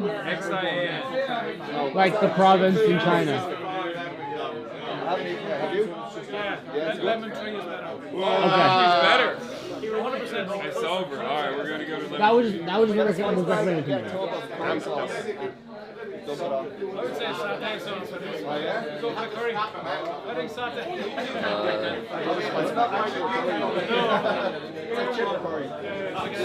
Is this the place, Lemon Tree Calvary? Yeah. Okay. Honestly, like I know a group of people and they did the test the spice bags over the course of months. Wait, they were not Chinese. Went to one place. Yeah. Oh, it's like. Yeah. Well, it doesn't have any kind of five spice on it. It's kind of like garlicky. Only cash only. Oh, it's cash only. I hear there's a Chinese somewhere in like fucking Sanchi or something that does chipper chips in it. No. I don't know whether that would suit it. I'll get you one. They'll give me one. That'll get you one with curry sauce. Wait, is cash only? No shot. That's good. It's a tax thing. Ah. Wait, hold on. That's how you know they're legit. Cash only. Anyone paying tax? Do you have any euros or not? I have nothing, brother. We went, This will get you 2 spice bags. no, it wasn't. Dan's just giving me euros. No, it's fine. Now you're gonna get 4. It's fine. You might as well take it. It's No, you got 2 spice bags now. Yeah, you're sorted. Alright, There's a lot of meat in them. There's a lot of meat in them. there's a lot of meat in them. Okay. Can we walk or do we need to? No, we got a cabin. I'm calling you right now. Well, keep in mind there's a group outside. There's a group outside? Oh, okay, just kidding. So tomorrow, I'll text you. Tomorrow,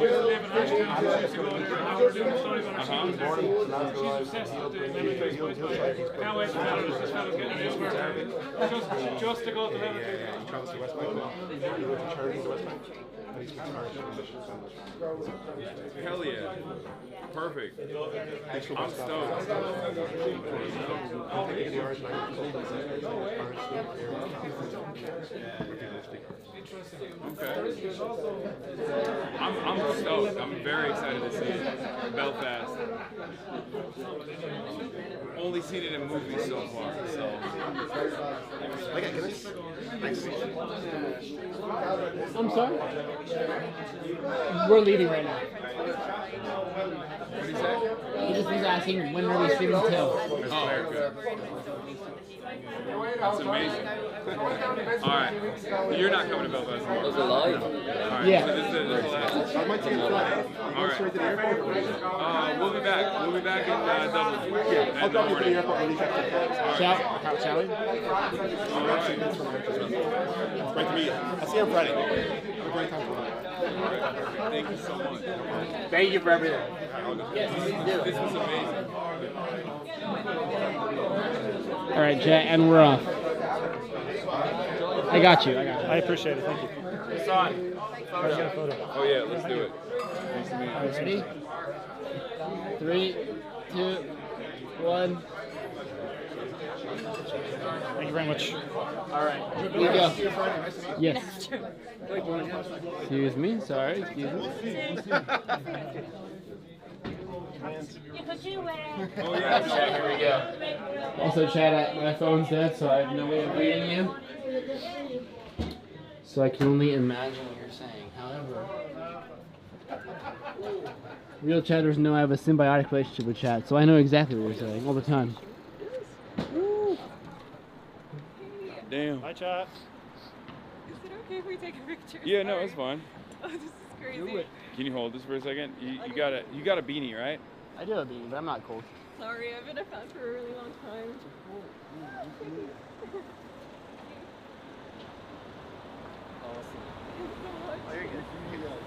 you. What's up? How are you? What's up, man? Can I get a picture? Yeah, for sure. Cheers. How are you finding Dublin? Fucking amazing. It's class, isn't it? Yeah. Absolute class. It is class. It is class, for sure. It's the wrong way. Cheers, man. Have a good one. Nice to meet you. See you later. See ya. It was us? Oh, wait, no, it's not it. Which one? I don't have a phone.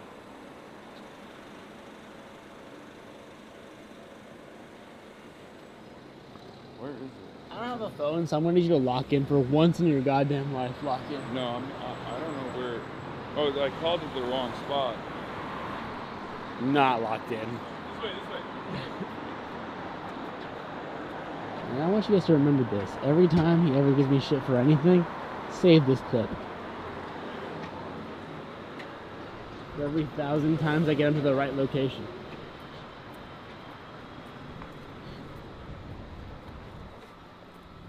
What do you mean locked in, bro? We got free money? You robbed our guide, yeah. Here. I robbed Dan. You robbed Dan. One sec. Please wait, I have a backpack on me. Oh god.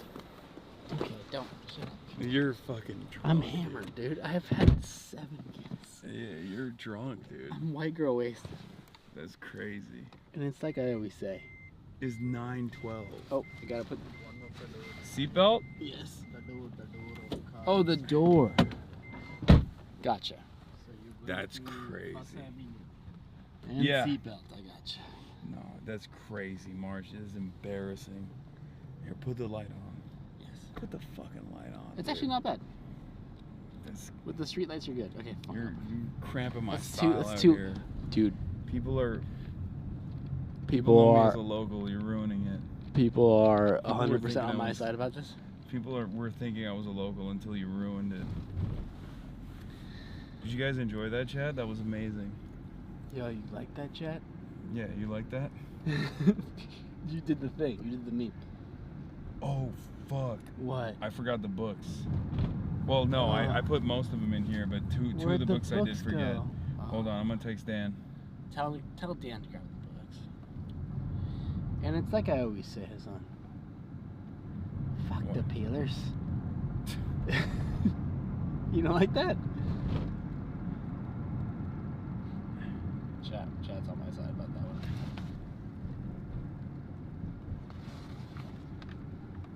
I feel so naked without chat, I can't read them. We have half a battery left. Wait, really? Well, that's crazy. Why are we burning through it? The bag and the camera are on the same battery right now. That's crazy. We'll see how long it takes. We're only at 4 hours. We're not even at 4 hours. We're at 3 hours and 46 minutes. Well, I Why do you mean, think that's the case? Well, the Oh yeah, what's the battery on this though? yeah. Oh, that goes for a while. We could run it. I'm gonna disconnect it, let it run on the camera for a bit, and then if we need to, because I don't want it to outjuice The battery. cold? No, it's not the cold. I don't think it is. I disconnected it, and then when our backpack is running low, I'll throw it on. I'm so glad you guys are having a good time. We're having a great time, dude. Cold drains batteries faster? I don't think it's that. I mean, it could be kind of that, but I don't think it's that. Damn, I gotta pee again. That's crazy. We drank. Oh, the Chengdu toilet? I'm the Dublin. You're the Chengdu toilet. The Dublin dumper. so much worse. Yeah. So much worse. It's true. Watch foam reflection in the window. It's fine. I'm not looking at anything. The Dublin dumper.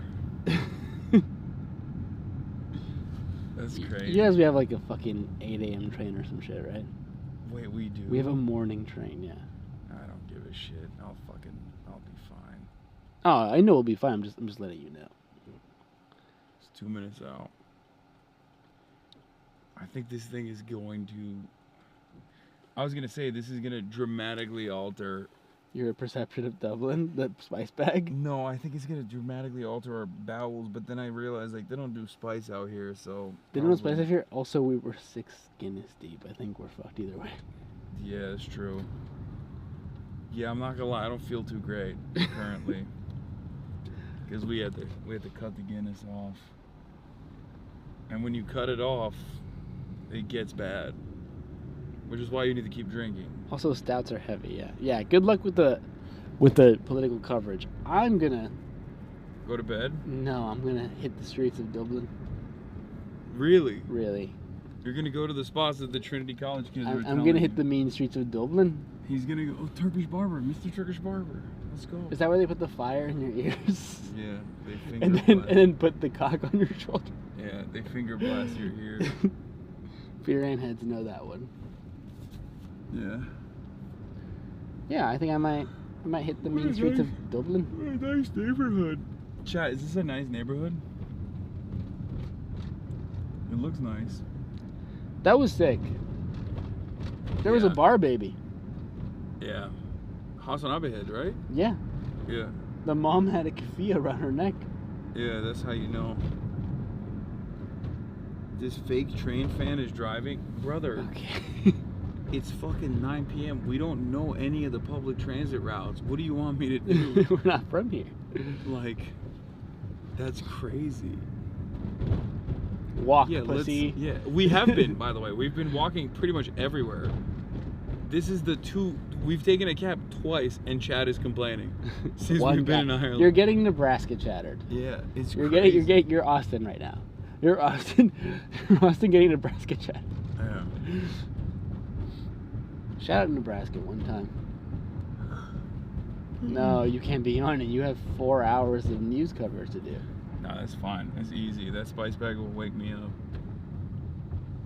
Okay, I need a spice bag, and I need to go to one of those like corner stores to get like the slammed ass zins. Oh, it's right here. All right, thank you, sir. Thank you, sir. Thank you. Good night, my friend. Enjoy your meal.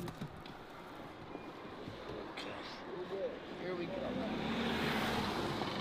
All right, Chad.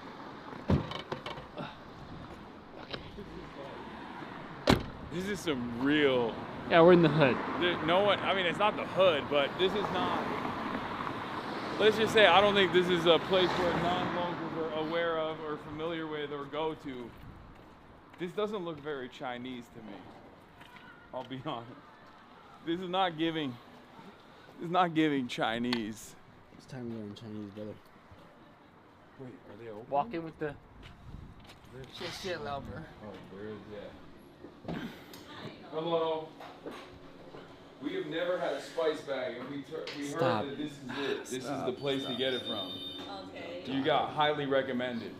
Yeah, give me a second, yeah. Okay. No, they're probably getting phone calls.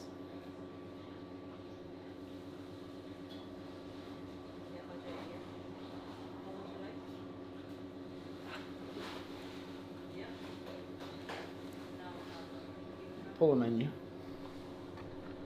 What we got? It's Thai and Chinese takeaway. We would like 2 spice bags, whatever the most popular one is. Spice bag. Just Okay. two spice. That's just what it's called? 2 spice bag, yeah. And 2 waters.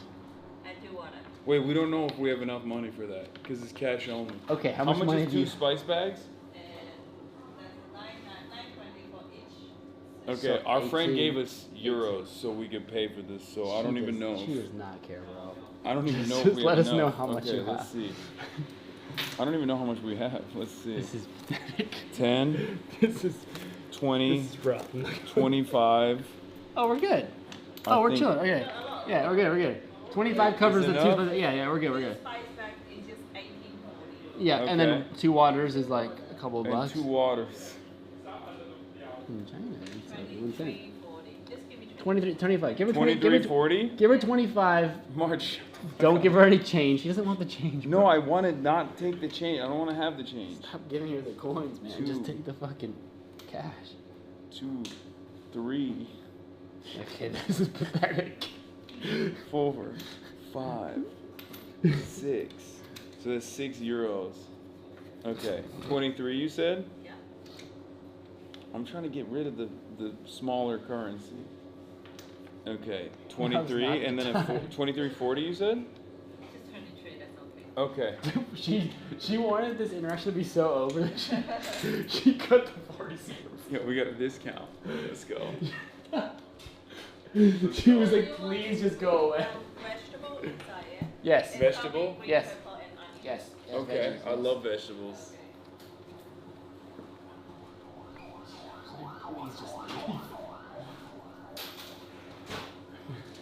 No, this was a wonderful interaction. How dare you? Is there a convenience store around here? Anywhere near? Anywhere near a convenience store? Around here, is there a convenience store? Not sure. Okay, it's fine. Don't worry about it. Thank you. Leave her alone. Okay. Come on. If you couldn't tell, we're from America. You're not from America? Yeah. Sorry. I apologize. I apologize for everything I've done. We're fine. Apologize for existing. We're fine. What's up? Something like that. Oh, it's just we're filming. Yeah. We've never had a spice Not you bag. though. We're Yeah, we're not filming you. Don't worry. But we're filming because of we've never had a spice bag before, and everyone. first time spice bag. Yeah, and everyone. This is our first time in Dublin, first time in Ireland, and everyone was like, "You have to get a spice bag." And then we were at a bar, and they were like, "You got to go to this place." They recommended it, and they were like, "It's cash only," and we were like, "We don't have cash," and they just gave us cash so we could purchase this. Yeah. Do you know Kneecap? Sorry? You know Kneecap, the band? They rap in Irish. Anyway, then no worries. No worries if you don't know. I heard, is it like super slammed? It's like super packed with a lot of meat? It's like that size. Whoa. That's crazy. Okay, that's very exciting. Do you like spicy? Yes. Oh yeah, we do like spicy. We were just in. Oh, it's spicy? Is it spicy for Irish people or is it spicy? It's for Irish people. Okay, so that not doesn't really, mean that doesn't mean anything. He's Mexican. It's not really spicy. He's Mexican. Have you ever met a Mexican before? Not yet. No. You've never met a Mexican person before. No, this is your first time? He's Mexican. She doesn't believe you. You want an extra spicy? I can ask them to do it. Ah, that's fine. No, we'll do the Irish spicy. We want to know what's spicy for Irish people. This woman has never met a Mexican person before. Yeah. Yeah, she thought you were Wasian. She doesn't believe us. She thinks you're Wasian. She doesn't know we've had Chongqing spice beef. Yeah, that's true. Oh man. To be fair, the biggest hot pot restaurant in the world, that shit. That was so. I'll spicy. remember that for the rest of my life. Yeah, Chongqing spice is real spice. Sichuan spice is real spice. That was actually spicy. Yeah, we got Alright, yeah, show the haul. What's that? What's that? Kneecap, What's and that? then it's a Molotov cocktail. What's the significance of the Molotov cocktail? It's nothing. It's just cool looking. Yeah, and then Oh, this one. I like this one. This one's my favorite. Yeah, it's not Northern Ireland, North of Ireland. It's north of Ireland. Yeah. North of Ireland. There he is. All good.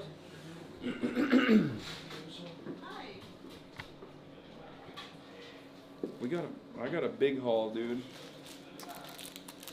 This is sick. Wait, did you get the pins too, or no? I got the pins. Okay, good. Of Ireland. Ireland. But has some real island spice right now. Yeah. Oh my god. I should probably call the. Yeah. I should probably call the car. Now's a good time. Because then it'll wait.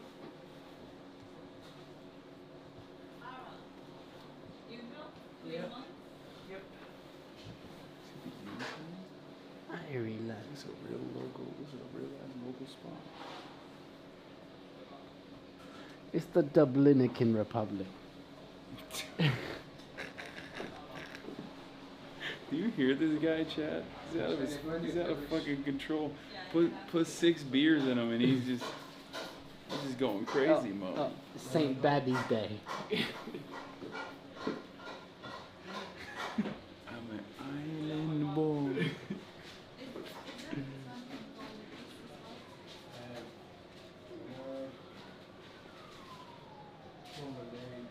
The Ireland.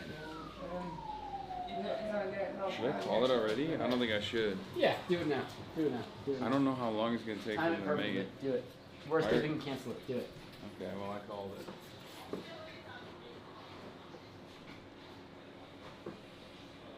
It's the Ireland nation. This is the most I can. You can smell the fry. Smells good. Smells good. Smells like fried food. Smells like a funnel cake in It's here. like good Caribbean spice. You've met Ireland at a very Chinese time in its life. Shishi Laoban. Yeah, hit him with that. Let's see how that goes. Hit him with the We don't know if she's super Chinese. This is both Chinese and Thai. Yeah, We she's don't probably know. like, she's like, why the fuck is he? Make sure to get curry sauce. No, I'm getting whatever she gave me. Yeah, I we should trust ask her. for extra sauce. Curry sauce and sweet and sour. I'll ask her. Give her, just ask for extra sauce of whatever kind. It's the Island nation.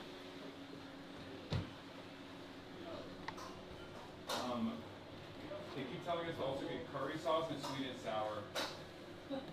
Is that alright? She likes that. She thought it was Or does funny. that come with the, on the side?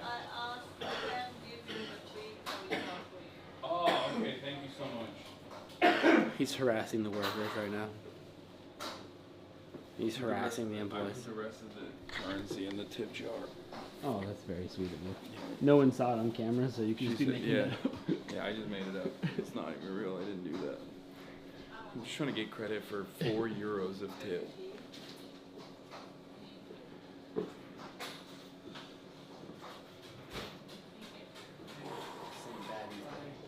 St. Baddies. St. Baddies Day. Oh, we're ready? Told you. Wow. Told you. What's up? Central? No. Yep. Oh, someone call. Oh, God, don't listen to that. Don't listen to any calls. Whoa, so this is it? This is a spice bag? This is the curry sauce here. Okay. Okay, perfect. Okay, thank If you. anybody orders anything else, don't take it. Yeah, if they might call up. If they call for anything else, don't take it. Thank you. Thank you. Can we get utensils? No, that's all good. Nebraska chatter. Don't blow up this nice establishment. Okay? You can hate us. Don't hate them. They're nice people, okay? Don't be a dick. Yeah, it's a random eatery. Okay, well, we should just. Should we try and rip it before the. No, I mean, you can take a bite. I'll wait. You take a bite. But it doesn't even have the curry in it. Okay, then just wait till the stream. Hold on. He's so I do hungry. want to have one. He's so hungry. He smells it. He wants Oh wow! I pulled it. It's a fucking. It's a fry and a chicken.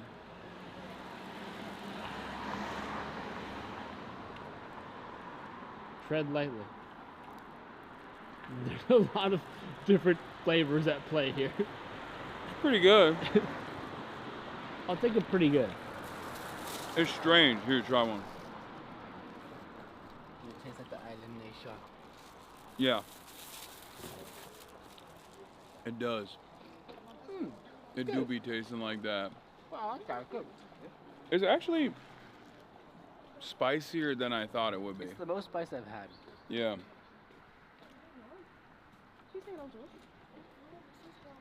What's the ETA? I don't know. I can't wait to douse this minute. Is Centra a grocery store? I can't wait to put fucking curry on this shit though. Cause I feel like that's gonna be the real deal. What's the ETA? What's the ETA? I don't have a chat in my phone, so. I can't see them, but they're all thanking me for keeping this shit alive right now. 'Cause they're giving us nothing. I know. What's the ETO? What's the ETO? Mm-hmm. 1 minute. It is very good. I can't wait to douse it in curry sauce. Tomorrow. Wait, what? What? Brother, do you want to know what time our train is? It's to Yeah, it's Belfast? at 6 a.m. Yeah. told you We're that. fucked. No, you're fucked. Oh I'm built my differently. God. See, I'm built differently. You're fucked. I'll be fine. Okay. That's so crazy. The shit that we do for you motherfuckers, chat. Oh my God. You guys don't even appreciate it. We could just literally fucking come out here, have fun, not film anything, just enjoy things, experience the world for what it is. But here we are, eating spice bags. On the side of the road. You can't wait. I'm assuming that's us. No. It's good fried chicken though. It's actually fire. I cannot wait to eat the rest of it. Oh, support this establishment.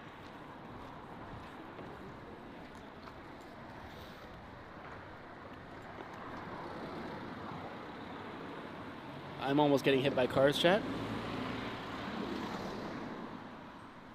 Ugh. Okay.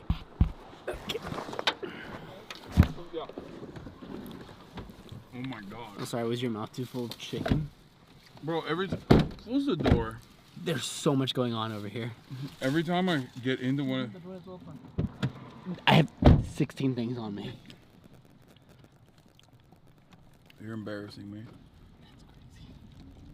Every time we get into one of these cars, hey, I hear the suspension go, "Arr," and it Because makes me of feel you. fat.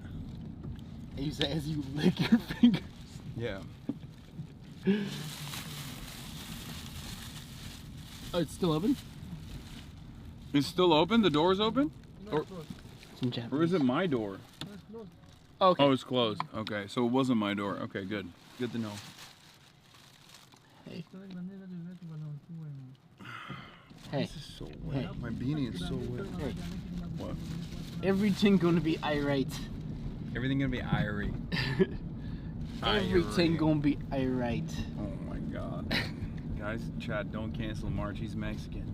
Yeah, I can say it. He's close enough. He's close enough. He's not Caribbean, but Centra is a convenience store. Yeah, that's what I assumed. Everything gonna be Irie. The reason why we're doing that is because it's Irish. We're on an island nation right now. He's already canceled right now. My aunts are posting him on Facebook right now. You're getting canceled on Caribbean Talk. On Caribbean Facebook? Yeah. Not even Caribbean Talk. Caribbean Book. Carry book. Poses a Asian Jamaican when drunk. He's actually Mexican. Yep, it's March. I'm so racially ambiguous. Yeah. You should be happy I use my powers for good. Bro goes to my uni 1 year after, I'm done. Yeah, I did it on purpose, Chatter. Just for that guy. Yeah, I fucking knew you were gonna be done graduating and shit. That's why I went to Trinity. Right time, right place type shit, you know what I mean? I was like, fuck that one, Chatter. one guy from Nebraska. Oh, I'm sorry. You wanted to see me in Dublin? This Yeah, one guy guess from what? Nebraska. Guess what, dude? Never again. Come to Galway? What's that? It's on the west side of Ireland. Of the island. Galway is on the west side of the island. And the only reason I know what Galway is because my goat Kedema is from there. Kedema? Shout out Kedema. Shout out Kedema one time. Irish representation. I don't know what that is. Yeah, it's because you're not tapped in. I'm so glad you learned about the Irish. The billionaires buy over our papers and peak for us. The West Brits. Chat's lighting up right now with my all out, right? No. I know what's up. They're saying you're drunk. Oh. Which is true, he is drunk. Not Okay. me though. Okay. Cool. Thought you had my Kedema back, is Jack. coming to Seattle next year. W. Thought you had my back. Okay, cool. Half the Irish population in New York City is from Galway.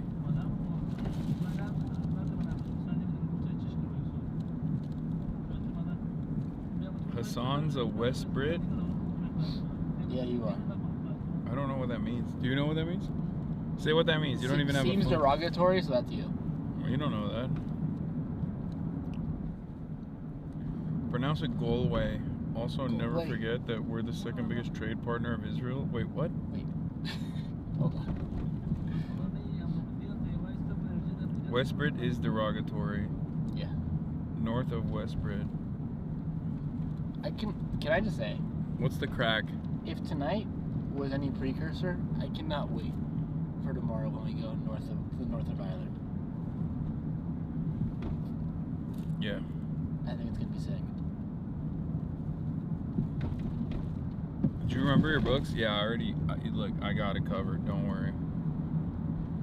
I got Dan getting the books for me. I will not be losing those books. I will bring him back to the United States with me.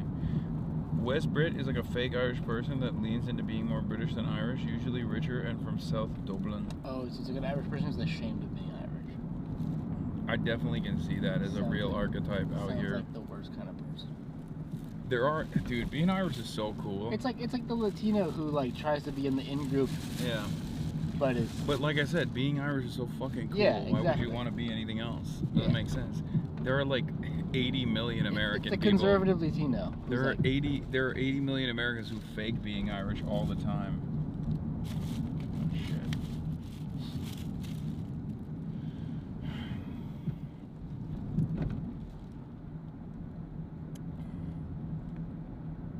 Belfast people aren't angry with you. That's just how they are. Okay, good to know. So like New Yorkers. Belfast, the New York of Ireland. Thank you.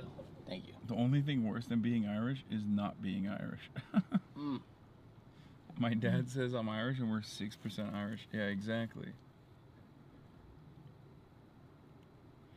You gotta come back.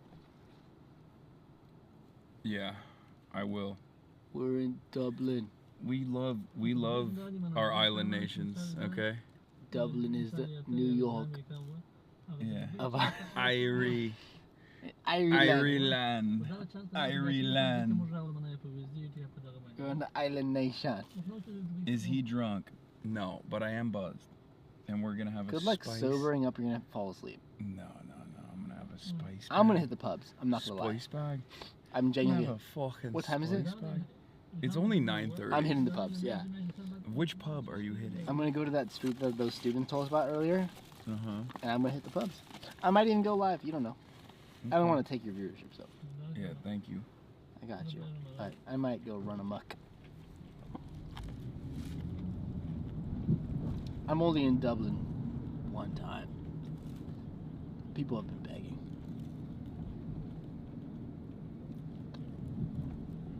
Go do your news monkey. Mm-hmm.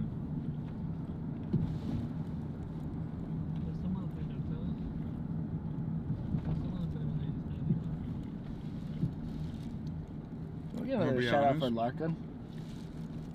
Yeah, that was dope. I'm gonna be honest. Spice bag trash? Is that what you're saying? Is that what does that come out of your mouth? No. Because I thought it was great. 7 Guinnesses in, spice bag hits. Yeah, it's drunk food for sure. If I was sober and I was having this, I don't know how I would feel about it, but It'd be alright, but trash, it's fire.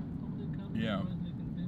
This is specifically designed to be consumed after you drink alcohol. Which is some of the best food on earth. Yeah. Say the same thing about doner. You didn't miss any news. America's still falling apart. Go live, brother. Live mass, as my people say. Is Dublin too Catholic for gay bars? What are you talking about? We walked by there. We walked by a gay street.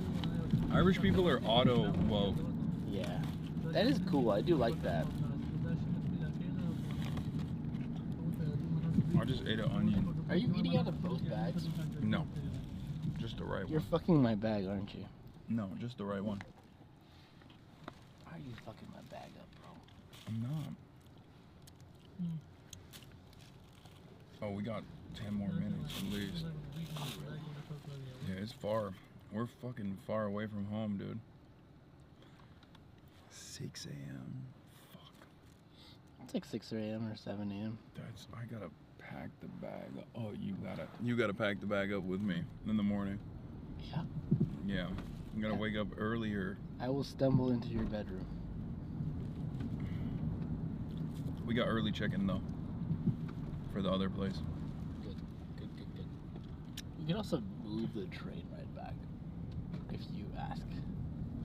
Because originally the train was so early so we could maximize the time in Belfast, but that was before we were spending the night there. So if you... We could do that. That's a boss call you gotta make though. Yeah. But like... Yeah. Which is fine because NA is awake right now. That's true. Let me ask. Get us a 12 a.m. train. Or 12 p.m. train.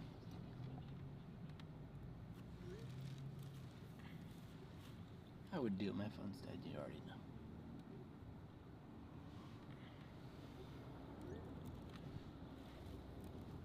What's going on?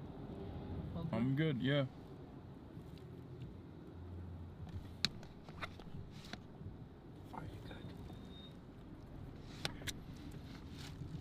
How about yourself? You good? Yeah, not bad yet. Give us a good old-fashioned HasanAbi Uber. Where you from? Afghanistan. Afghanistan? Yeah. Nice. I'm from Turkey. Turkey. Yeah. Türk musun? Türk'üm. Nasılsın, iyi misin? İyiyim. Oh, you speak Turkish? Evet, Türkçe biliyorum. Why be? Ha? Why? Evet, it's good. Yes. It's very good. Teşekkürler. Bir şey değil. Türkçe okulda okudum 5 sene önce. You went to a Turkish school? Evet. Afgan Türk. Evet. Sen Afgan Türksün? Evet, Afgan Türk'te ben okudum okulda. Oh, okay. Yeah. How long you been in Ireland? 3 years. How do you like it? It's good.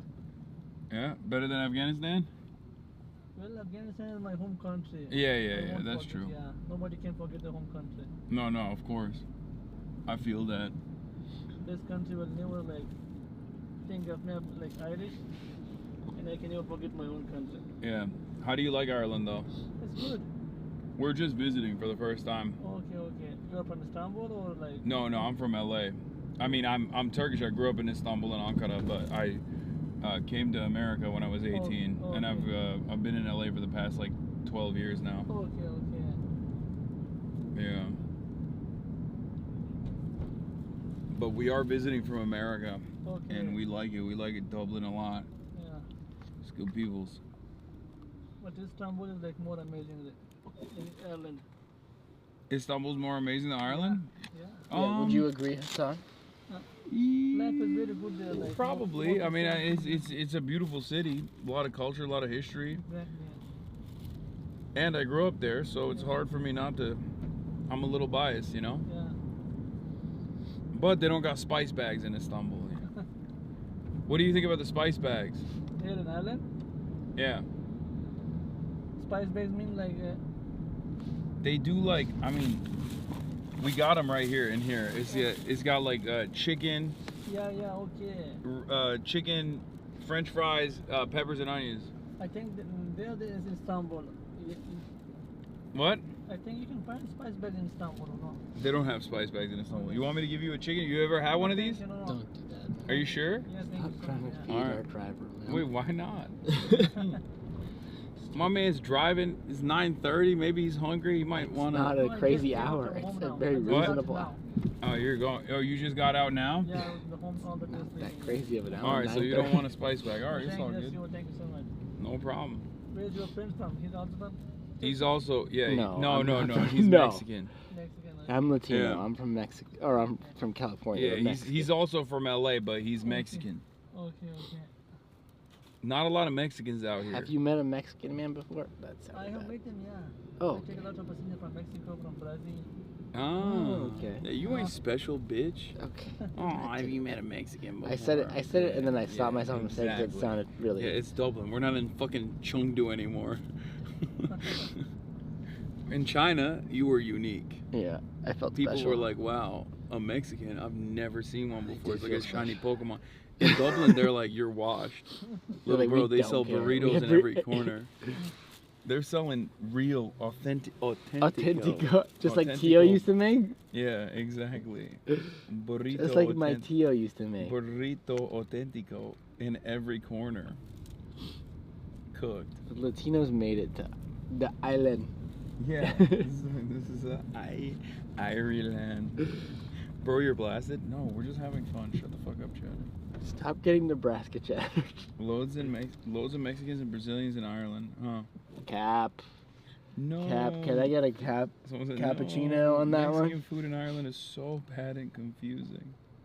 Yeah, the guy at the bar earlier was like, I've only had a burrito in Ireland and it's swag. Even he knew. You are in the land of the dart, the inspiration for the Chinese rail system, and you're in a cab.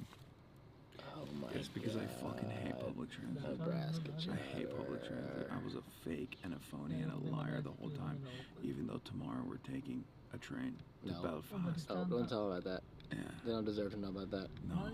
And you know what? We're not even gonna fucking film it. We're gonna keep it to ourselves. We're just gonna take a train. Yeah, we're just gonna take it. No film, no camera, no vlogs, just vibes. Just us on the train. Okay? Yeah. And guess what, chatters? You can thank that one chatter. We were gonna film it. Yeah, we were. We were gonna film it. Because of that one guy. I was gonna give you a review of the Irish high-speed rail. Because of that guy, we're not going Because of to. that one guy. How does it feel? You just got ruined one it. guy. Yeah. One guy just fucking ruined it. Yeah. There wasn't going to be a train stream anyway, but there was going to be a train video. Yeah. Not anymore. Not anymore. Not anymore. I really wanted to do it. Really wanted to do it. Not happening. I really should have. That's what you were trying to. Yeah. That's what you were trying to do it. I could tell that's what you were going for. Many people wanted me to do the train stream. I should have done the train. Nebraska chatter. Fuck you.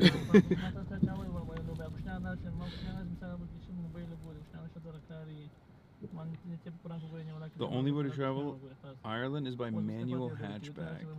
Yeah. Where exactly are your vlogs? We're gonna post these, I think, on the main channel. You're about to be greatly disappointed by our trains compared to China? I mean, I don't care. I'm still an American chatter. Any train Yeah, is the better. bar's in hell. You forget. Yes, of course it's not gonna be high-speed rail. But We were disappointed by China because of the Shinkansen. I speak for Not you. yourself. Okay, sorry. Speak for Sorry. yourself. And even that was Fucking Japanese leagues and imperialist. years and decades above anything we've ever had. Japanese imperialist. Sorry. I spit forgot on who I you. was speaking to. Yeah, I spit on. I'm Chinese now. For a moment I thought, never I'm mind. Chinese now. I'm done. We're done with Japan. Shinkansen. Kombini. Come back to Lawson. I don't know what you're Remember Lawson? I don't know what you're talking You remember Lawson? No. Demi Chiki. I don't remember Lawson. Demi Chiki. Futatsu onegashimasu. No. Mauricio and Miranda ain't special. Just how Turks are Mexican, Irish are Mexicans, Europe, everyone's Mexican. Oh, okay. Love that. Hasan Were we here? Or Sad. Almost. where are we? Where's the map? It's almost. I think we're here. Yeah, we're close. We're very close. We're not exactly here yet, but we're close. Just don't show it. Okay. Oh, you're getting nothing, Chad. Give him nothing. I'm giving you nothing. They don't deserve it. You're getting a black screen all the way till you get to Hasan's room until you get your little sippy cup of politics. Get your little thimble. Get your little. They want it. They want it bad. We could keep going around town. We could. Actually, Chad has been pretty good. Chad's been pretty chill about not freaking out that we haven't been doing politics. Yeah, it's because what we've been doing has been awesome. But we could be going around town. We could keep giving you the Dublin experience, but instead you're getting your little. Okay, now that you said that, they're gonna fucking freak out though. Yeah, I know. The sun's getting really low, partner. Irish are first world Filipinos? I agree. Okay, we're not there yet. I'll show. We did almost 5 hours of IRL, like straight up. And it, honestly, off rip. It wasn't bad. It was pretty good. There's like 20,000 of you that want this shit. As Yeah, because opposed if you to show them actually cool shit, they'll get down. the focus is so oh, never mind, I fixed it. don't talk to me ever again. I'm a professional, Hasan. Did you hear about the Herzog Park? Yes, I did.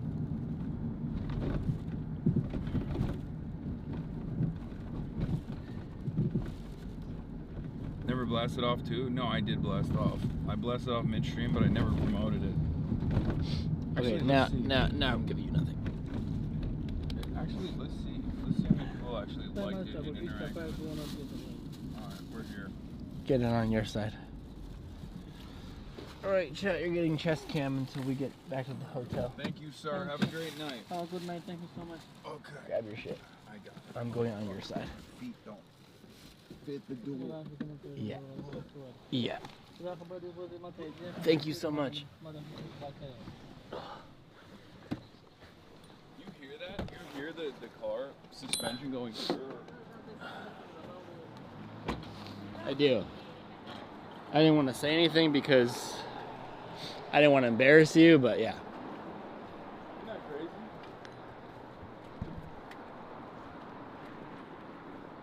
I mean, the car suspension goes screaming.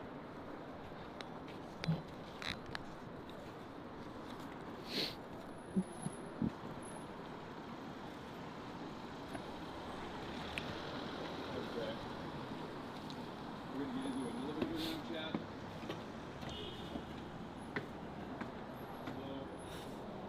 Hello.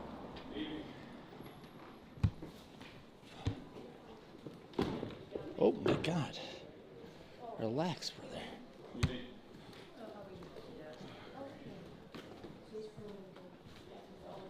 Bro's saying hi to everybody like he's a celebrity. Don't nobody know you, little bro. Bro, everybody know me. Don't nobody know They you. know me out here, bro. They sing my praises. We got motion in Ireland, twin. Fuck you mean? Do you think you had more motion out here than Young Lean? Yes.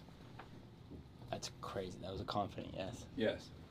Well, only because when Young Lean went to Trinity College, when Young Lean... They can hear you.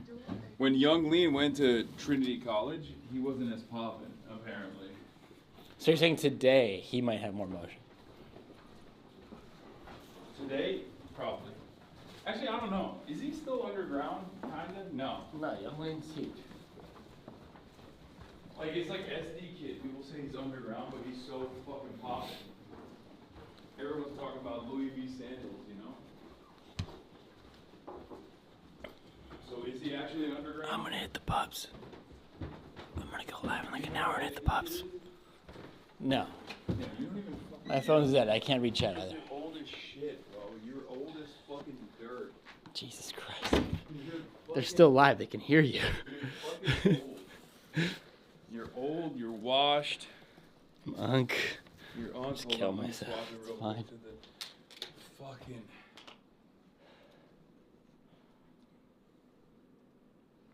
Oh, I have to pee so bad.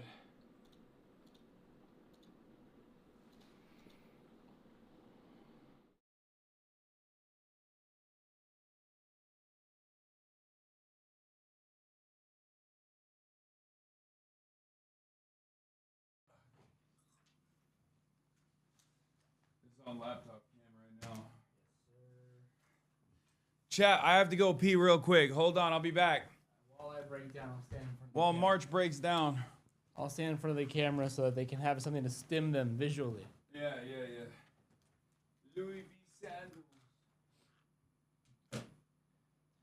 I'll break down and set up the real camera for you guys. Finally, I can see chat. I haven't seen chat in fucking hours because my phone died. And chat, it's like I always said, it's fuck the peelers.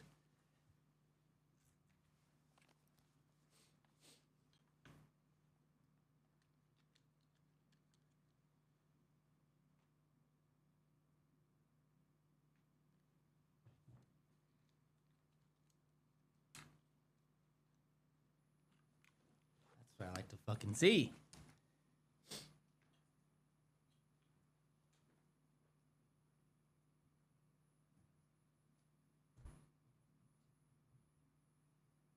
That's what I like to fucking see.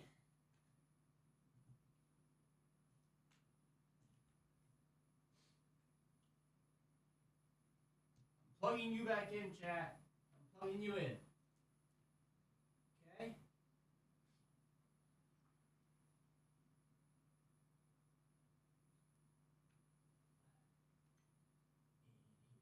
Go. Boom. Boom.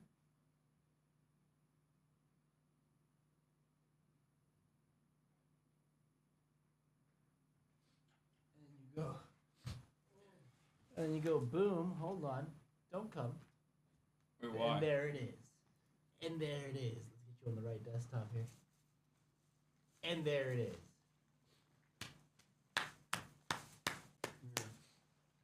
is. Oh yeah. No, that's the one that has less in it.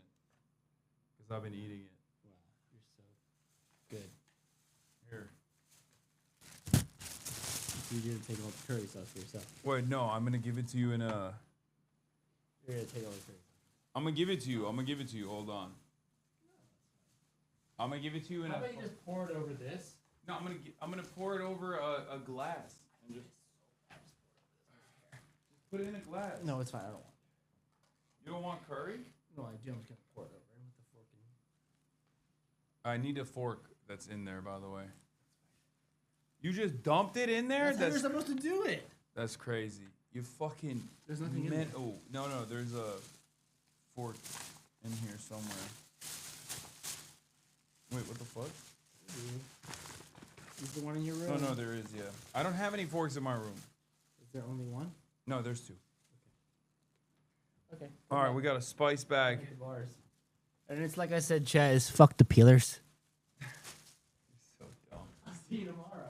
Ugh. Bye, Chad.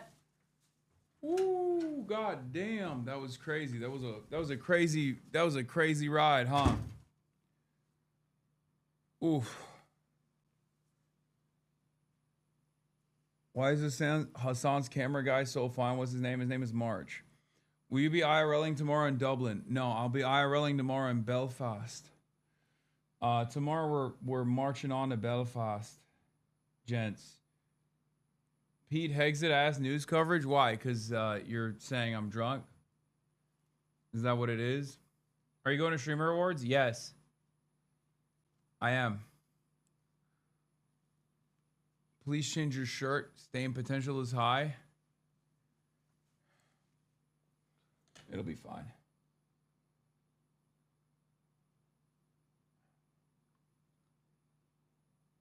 I haven't gotten the extra strong zins yet, but I'll get them tomorrow, hopefully.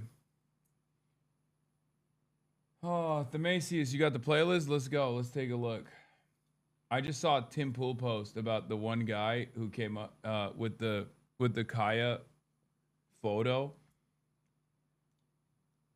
And I like that no one looks at a situation like that and goes, hey man, don't you feel like you're doing too much? Don't you feel like you did so much that you went and you got a printout and shit?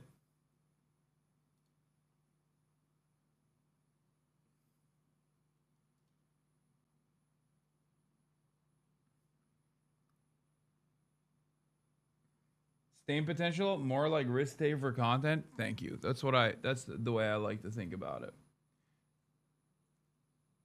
They all muted the part where he responded, nice to meet you. Oh, they muted the VOD where he was like, nice to meet you. I mean, I don't really give a shit. Yeah, whatever. It's a fucking cool printout. Who gives a fuck? I'm going to be real. Nobody in this chat gave a fuck. The vibes of the IRL are too good. No, I know. It's just funny that they're like, oh, he's got so owned. I was so owned, man. I love being owned. I always like when you roll with the crazy people, it disarms them. I know. Yeah, they look super cool. LORCAN was amazing. Yeah, he was the man, dude. What a fucking dope experience. Holy shit.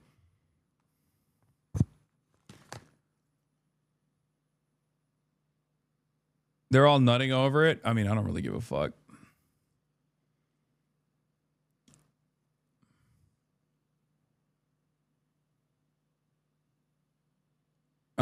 Plot twist, TPOSA will address the conspiracies and they invited Candace onto the show. Oh my God, that's amazing. I love that that's what right-wing politics is now. All right. We're going to get to some politics right now for all the politics enjoyers and politics demanders. We're going to start with Tennessee.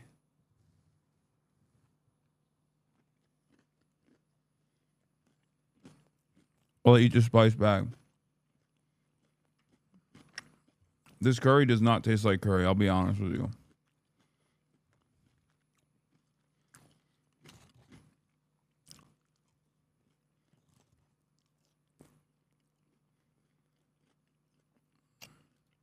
The push by Democrats to flip a Republican seat in Congress fell short in Tennessee. Republican Matt Van Epps won that special election. It was seen as a local referendum on the president's first year in office. Nicole Valdez is in Nashville with all the latest on this story. Nicole, good morning to you. Good morning. A big win for Republican Matt Van Epps in a district that has historically been red, but this time around the election was surprisingly competitive. The first-time GOP candidate won last night by single digits over Afton Bain, a Democratic state representative here. This result is much closer than what we saw play out a year ago when President Trump scored a 22-point victory here. It's the reason Democratic officials now say Republicans should be, quote, shaking in their boots. Sad regardless. No reason to deny it. Even though she closed a 22-point gap, still sad. And I got a lot of thoughts on this issue. I'm going to get into it in a second. Your desktop is showing, please have mercy. Oh, this? Okay, chatter, fucking calm down. You know, it's not the end of the world if you see my desktop.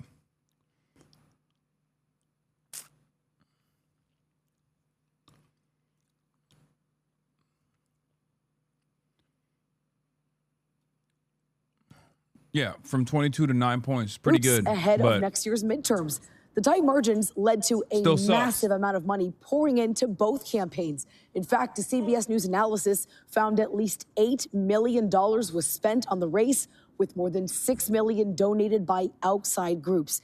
Van Epps received more than $1 million from President Trump's super PAC, and support for his campaign surged after getting the president's endorsement back in October. Now, Van Epps last night said that Trump's endorsement, quote, made all the difference. He will be finishing out the term of retired former Representative Mark Green, but will have to run for re-election again in 2026.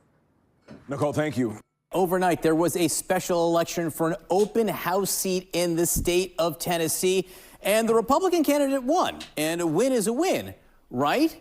Well, still, Democrats seem to be smiling this morning. Why? Because the margin of defeat was much slimmer than Republicans have been doing in that district. With us now, CNN Chief Data Analyst Harry Enton. Let's talk about the numbers. Let's talk about the numbers. Republicans should be running for the hills this morning because the blue wave is building, my dear friend, Mr. Berman. What are we talking about here? Well, Matt Van Epps, the Republican candidate, he won it by 9, but this is a district that Donald Trump won by 22 points, 15 points, 17 points. This is a 13-point gain for the Democrats in terms of the margin, and excuse time for Republicans is over, because I hear all about these special elections. Oh, the turnout's so low, it's not representative of what happened in the midterm election.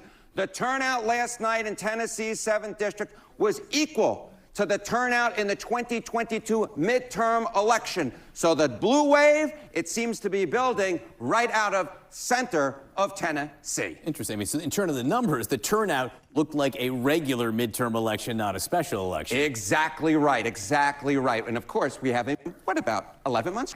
All right. What have we seen in terms of trends in all the special elections the last year? Okay. You know, I wouldn't necessarily give a hooting and hollering about one special election in Tennessee. I love the people in Central Tennessee, but Central Tennessee is nothing special compared to the rest of the country. But what we see happening is, take a look here. Okay, 2025 U.S. House special elections. Dems outrunning Kamala Harris. A lot of blue here, a lot of blue, which is what I think the nation might look like a year from now if these results hold. Arizona 7, you see a 17 outperformance of Kamala Harris. 23 points in Florida 1, 16 points in Florida 6, 13 points in Tennessee, 7, 28 points in Texas, 28, and then 17 points in Virginia, 11. So we've seen it throughout the nation, whether you go from the suburbs of Washington, D.C., all the way to the southwest in Arizona, whether you're looking at Texas, whether you're looking at Tennessee, whether you go down to Florida, we have seen the Democratic outperformance of Kamala Harris happening across the political map.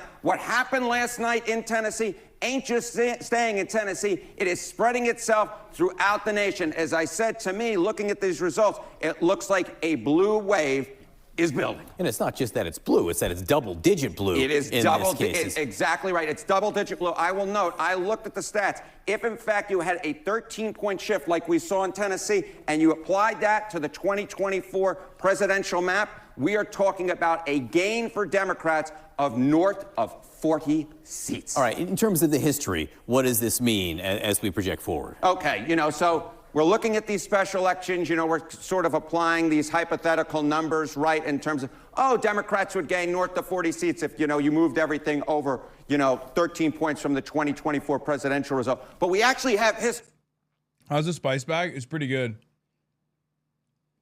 But then again,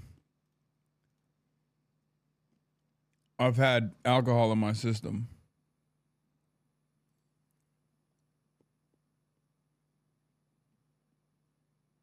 So,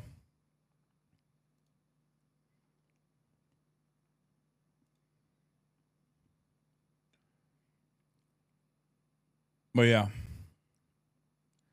I get why people like it. That room's so cozy, bro. I know. It's grandma's room.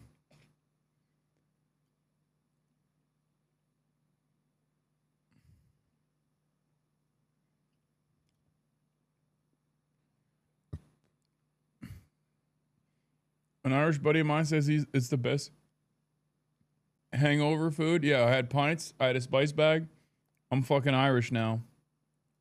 To show that what happens in special elections doesn't just stay in special elections. It spills over to the midterm results. Special elections and midterm results. I just keep going to this. When a party outperformed in special elections since 2005, 5 out of 5 times, they went on to win a majority in the U.S. House of Representatives. What happened last night in Tennessee is a very, very bad omen for Republicans and a very, very good omen for Democrats. Ariette, thank you very much. Thank you, my friend. This morning, the results are in, and the Republican candidate won a special election for an open seat in Tennessee. The Republican won. So why are Democrats smiling? You're looking at the results here. Matt Van Epps beat Afton Ben by about 9 points. But this is a really red district. It's a district that President Trump won by 22 points last year. With us now, CNN chief political analyst David Axelrod. And Ax, when we look at the list of special elections over the last year, this was a 13-point swing in Tennessee. 13 swings of, 17, 19, 16, 12. What's really impressive is I did all that math on the fly. But what do these trends tell you? If you're in the party right now in Congress, what are you thinking? Well, first of all, a little noted fact about this election was the Republicans came in like gangbusters at the end to save Van Epps, and they were successful. What they needed to do was they needed to pump up the turnout, because the lower the turnout, the better her chances. The turnout yesterday in that district was unusually high for a special, so it really mirrored a midterm Yeah, that election. fucking sucks. So let's think of it as a midterm election, and their candidate ran, 13 points behind, where even with a favorable turnout, where you'd expect a Republican or where the last Republican did in the last midterms. This is, look, I think they're relieved, and Democrats are encouraged. They're relieved that they didn't lose a seat, but I would not, if I were advising the Republicans, and I'm sure that election could have been won if it didn't become a nationally significant campaign. By the time I got around to it, the Republicans had already decided that this was a nationally significant campaign.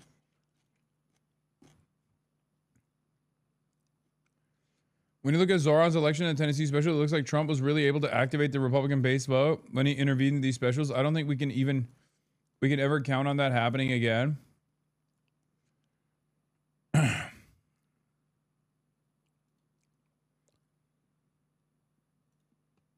Like, as much as I love shitting on Matt Iglesias, I don't think he's wrong about this necessarily. I think he's wrong to shift the blame over to like liberals who were excited about the race.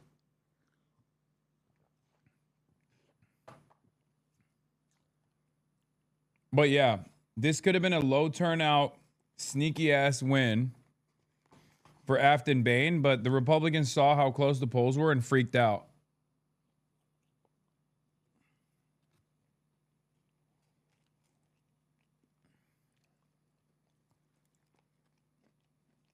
And I think that's the reason why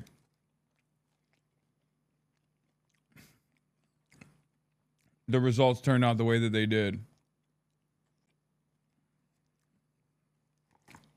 It sucks, but it's the truth. And Matt Iglesias sucks, but he's not entirely wrong.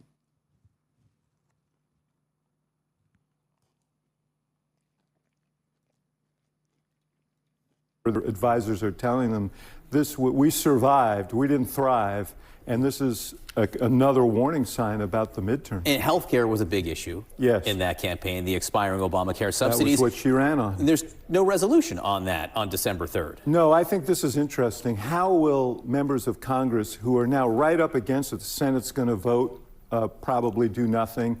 How are they going to deal with this issue of these expiring tax credits for the Affordable Care Act? And I read the result. Look, the Republican in the race his ads at the end mirrored the Democrat. Affordability, health care. What are they going to do? Are they actually going to let these exponential increases in premiums go through? If they do, I think they do it at great peril. Yeah, look, I don't think we even understand what the political consequences would be because we haven't seen anything like that happen so quickly, relatively speaking. And John, we ought to point out that it's not CNN's fault. Come on. Before CNN even interviewed Afton Bain, Donald Trump was doing voice messages to Michael Penis inside of the Tennessee state boundaries. Mike Johnson, the fucking Speaker of the House, was in Tennessee campaigning for every single day for the last week. No, Republicans recognized this is a far better assessment. Okay? Dave Weigel says, Bain wins crowded primary. Republicans exhale because she's very hard sell in the rurals. And Van Epps was their strongest candidate. Then Bain catches fire in Nashville and Dem trending areas while Republican voters sleep. Last second, Republicans scramble resources, Club for Growth money, Johnson visit to wake up Republican voters while using the reels of Bain being left-wing footage.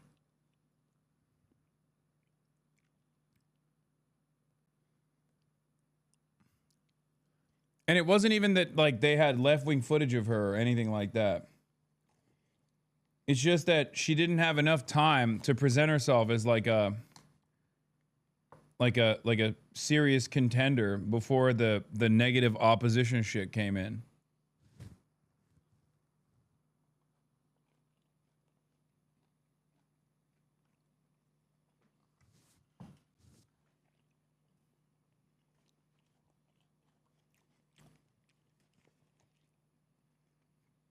District was unwinnable no matter what. That's not true. There's no such thing. There's no such thing as an unwinnable district. I don't believe that.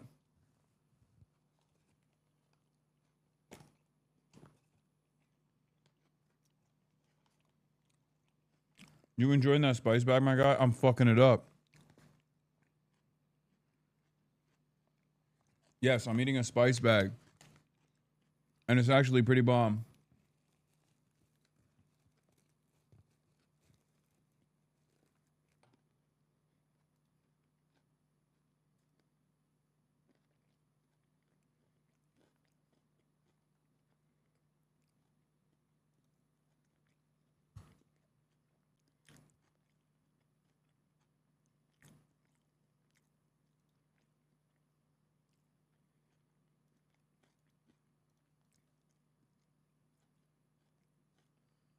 Anyway. It's coming at a time when healthcare premiums overall are rising, and people are not going to distinguish between the Affordable Care Act premiums and the general rise in premiums. They're going to look at it and they're going to say, they didn't do anything, and now I'm paying. You talked about affordability. Yes. President Trump spoke a little bit about affordability in a way that I think probably alarmed some of his political advisors. I would think so. Listen. There's this fake narrative that the Democrats talk about, affordability. They just say the word. It doesn't mean anything to anybody. They just say it. Affordability. I inherited the worst inflation in history. There was no affordability. Nobody could afford anything. The word affordability is a con job by the Democrats. Yeah. Look, I don't know whether he wasn't paying attention during the last election, but this is exactly how Joe Biden got in trouble, by insisting that the economy was strong, that the inflation issue was under control.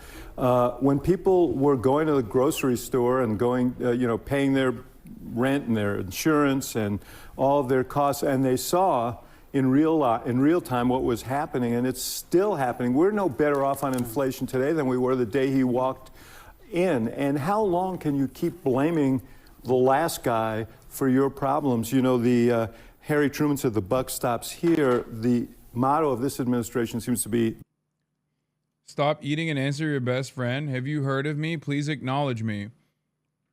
Stop eating and answer your best friend, please. Take a day off.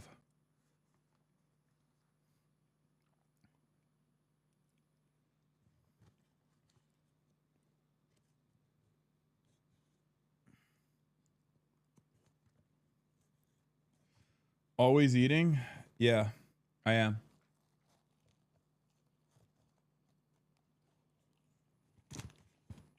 Okay, I've officially run out of chicken.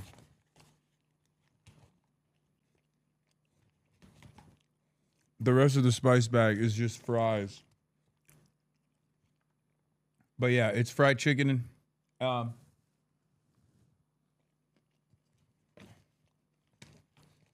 For those of you who are wondering what spice bag is, it's Irish drunk food. It's a bag full of chicken and fries with it's a bag full of fried chicken, like chicken tenders, fries, peppers and onions. And then they put curry sauce on it. And let me tell you,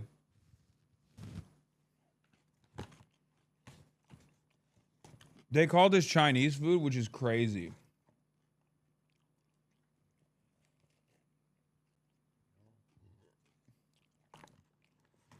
I cannot believe they call this Chinese food.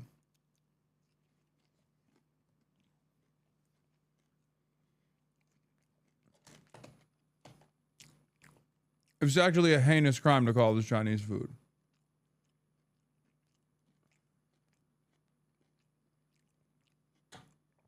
From the fridge to the tree, Kaya will be free. From the fridge to the tree, Kaya will be free. Champagne Socialist, Lamau. Hell yeah, chatter. Fucking owned. Shitting on Tate is old, dude. You just sit here and talk about other people in a negative way. From the fridge to the tree, Kaya will be free. Dude's been doing this since 2023, man.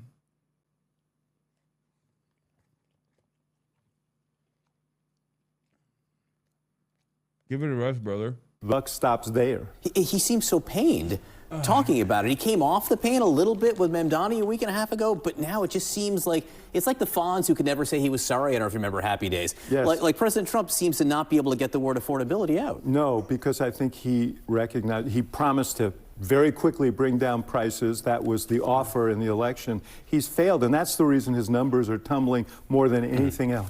David Axelrod, great to see you.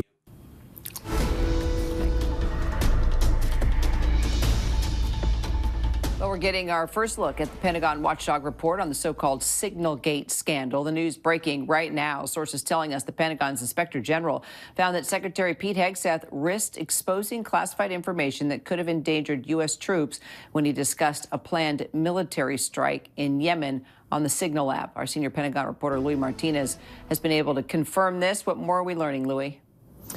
Kira, the official report does not come out until tomorrow, but two sources familiar with the report confirmed to ABC News. It's not, again, it's the OG one, I think. What you just said, that they concluded that Secretary Hegseth risked U.S. military personnel by exposing what was classified information that was classified. Stain-free white shirt, spice bag adventure, 9.8 out of 10. 9.8 out of 10. Yeah. Think about that. A lot of you were complaining, saying I'm drunk. Meanwhile,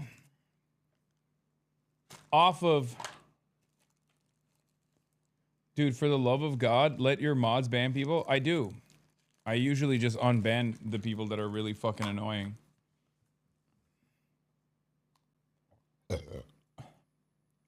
Think about that. Everybody was like, Hasan, you're drunk. Hasan, you're drunk. Meanwhile, I just had a fucking entire spice bag. And I didn't even spill it on my white shirt. How spicy was it from 1 to 10? Oh, it was like a 3.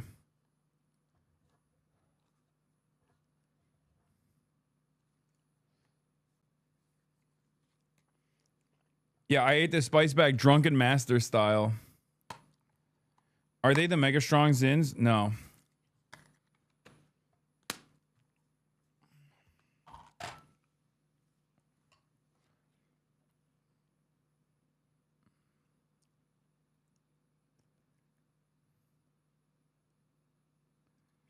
U.S. Central Command about an upcoming military strike against Yemen.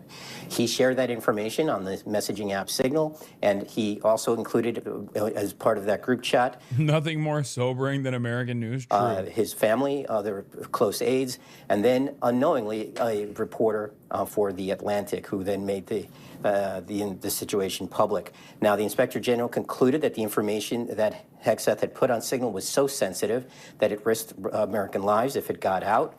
And it also said that it could have, it also said that Hegseth declined to be interviewed in person for the report. One of the things that he did do is that he did provide them with a statement where he said that he has the power to classify and declassify information, and that he was well within his rights to have done so. But at the same time, he also insisted that to the Inspector General that the information that was placed in the chat by him was not sensitive and that would not have put troops at risk, and that is something that the Inspector General rejected outright. All right. We'll wait to see the actual report. Louis Martinez, thank you. We're going to turn now to Washington and a cabinet meeting that lasted for more than 2 hours where news was made on a number of issues, namely that controversial missile strike. Nancy Cordes is at the White House for us. Nancy, good morning to you. Tony, good morning. This cabinet meeting was notable because it was the first chance that reporters had to ask Defense Secretary Pete Hegseth about that controversial follow-up strike on a suspected drug boat, a strike that some lawmakers are calling a war crime. I watched that first strike live. Sitting directly to the president's left, Defense Secretary Pete Hegseth said he was no longer in the room on September 2nd when a Navy admiral ordered a... They're having such a long and convoluted back and forth on this issue when it is obviously a fucking war crime, whether it was Pete Hegseth that said, yes, do it, or it was anyone else. The very fact that they shot the first time was already enough of a war crime. Dual strikes or double tapping just simply makes it irredeemable and impossible to argue against. It's so stupid. Also, you might think I drank and I'm doing political commentary, except Pete Hegseth drinks all the time and then facilitates war crimes.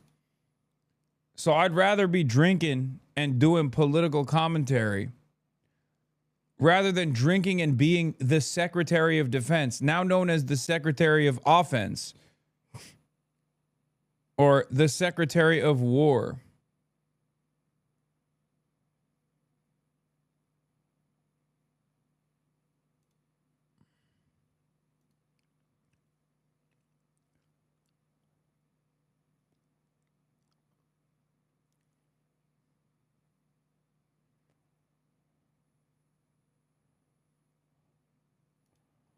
Wait, now I'm seeing the fucking clip. Wait, he just muted it? Wait. Yeah. I don't have my phone with me. Can we just All do right, screen screen photo? here. Yeah. Right. Free Kaya. Free Kaya. Oh my God, he muted it? Jesus. He muted me saying, nice to meet you? Bro, that's so sad. It's just like, just show that he like came up to me and you know, celebrate it in and of itself. Why did you have to mute the part where I literally go, hey, nice to meet you, man? Just All right, screen screen photo? here. Yeah. Right. Free Kaya. Free Kaya. Nice to meet you, man. Nice to meet you. I don't have my phone with me. That is so funny. Yes, and everyone in every place you can think of copy pasted that. That is hilarious.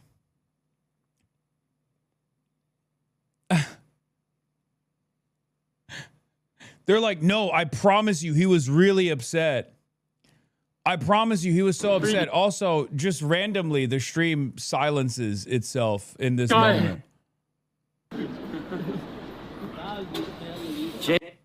Yeah, I said, nice to meet you. And he goes, yeah, you too.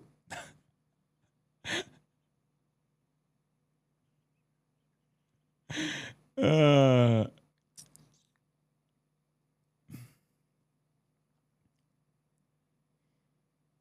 make you look ashamed and embarrassed and Jesus, stuff? I'll tell you what, the power of social media. Nuts. I'm a bit blown away that people are coming out to say hello to you. Well, it's great, like, it's deadly, you know, it's brilliant. Part of the world is happening. Yeah. Why did he keep the rest of it? This is how it was posted on Reddit, to be fair. I thought stream audio lagged. Man, your ops are the dumbest people. No, they're not. My ops are not the dumbest people. They're just very cynical.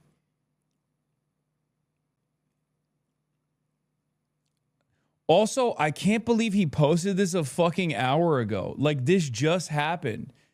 That means he is psychotically obsessed. Meanwhile, when Ethan goes outside, he starts yelling from the river to the sea, a phrase he considers anti-Semitic when someone asks him to. Yeah. Yeah, this is the guy who's like terrified of going outside because he thinks someone's going to assassinate him, by the way. This is the funniest part about all this back and forth is that like my biggest fucking haters, when I actually meet them in person, even my biggest fucking haters turn into fans. It's just like, it's all love. It's all love in the real world. It's never anything like, he posted it minutes after the interaction. That's so sad. Well, I promise one day people will actually enjoy Ethan Klein. That will happen. You showed up in one of your haters' top 5 watch channels? That's awesome. This thing finally fucking broke. Jesus Christ. Took a while.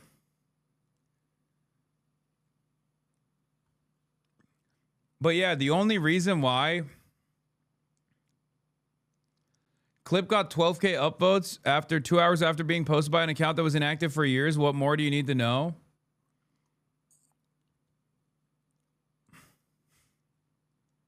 What are you going to do?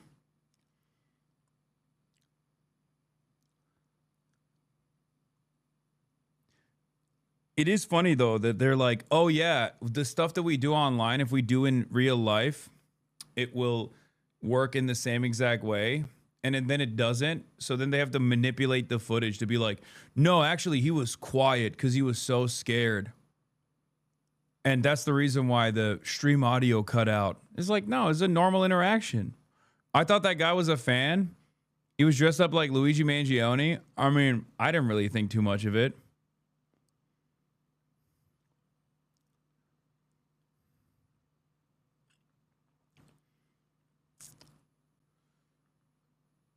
Yeah, my haters become my waiters in the table of success. As my GOAT Eric Adams once said.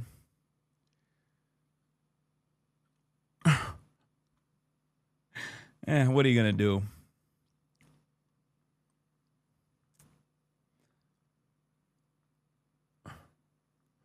What are you going to do?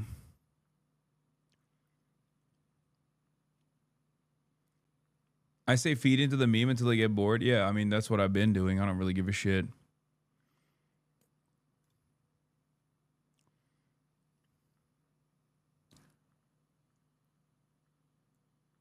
These watch creators need to pay you for keeping their career on live support. Yeah, I wonder how Ethan Klein would feel if he ever actually went out in public and people showed up to him. People rolled up to him and started screaming about how he was pro-Israel, or how he killed his own dog by feeding it too much cheese. And then it was on camera, and then I posted it on my Instagram story celebrating it. He'd probably have an aneurysm, right? I mean, I would never do that, for the record. And I certainly don't recommend doing that because I'm not a fucking piece of shit.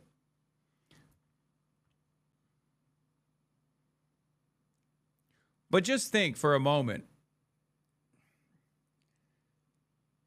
how the guy who was terrified of going out in public would behave if someone came up to him and the interaction was like not that great. You know what I mean? He would probably do fucking he'd probably do 8 weeks of content. I was murdered. There's a hit out on me. They tried to assassinate me.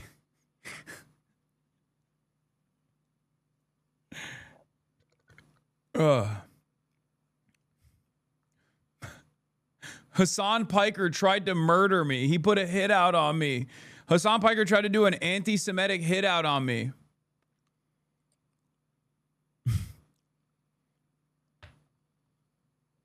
He will say you encourage it by posting about it. Oh, no, for sure.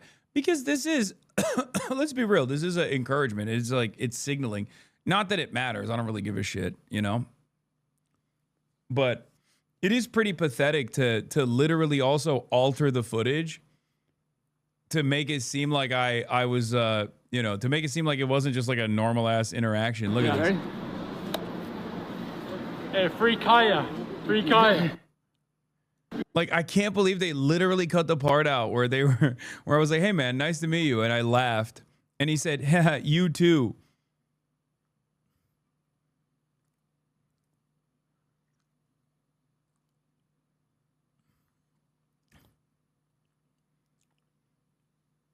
God, these guys are so fucking lame. Not even the guy who came up to me, for the record.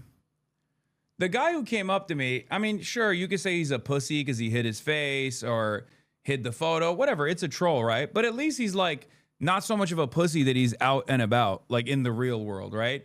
But many of these online content creators are genuine, ginormous pussies. Like, they are afraid of their fans. They're afraid of their haters. They're afraid of going out in the fucking real world. At least that guy is out in the real world, you know? But the fact that these giant pussies who can't even go outside, who are scared of their own fucking shadow and behave as though they would be killed if they actually interacted with someone and that interaction was like maybe a little uncomfortable. It's just really funny that like those guys will then go to this length to fucking edit a video to mute the part where like I'm having a normal and cordial conversation with this person and he's actually responding positively. It's just hyper obsessive freak shit. And I think it's sad that Like, people don't even realize that this is freak shit. You know what I mean? There's a lot of people who just kind of lean into this in the content creator side. And I don't think they would appreciate it if the roles were reversed. They just wouldn't.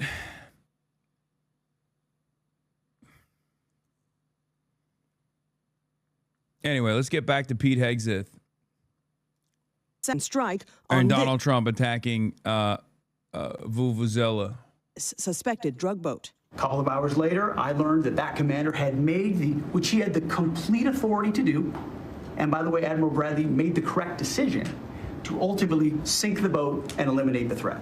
The first strike reportedly killed 9 people, and the second killed the final 2 who were clinging to debris.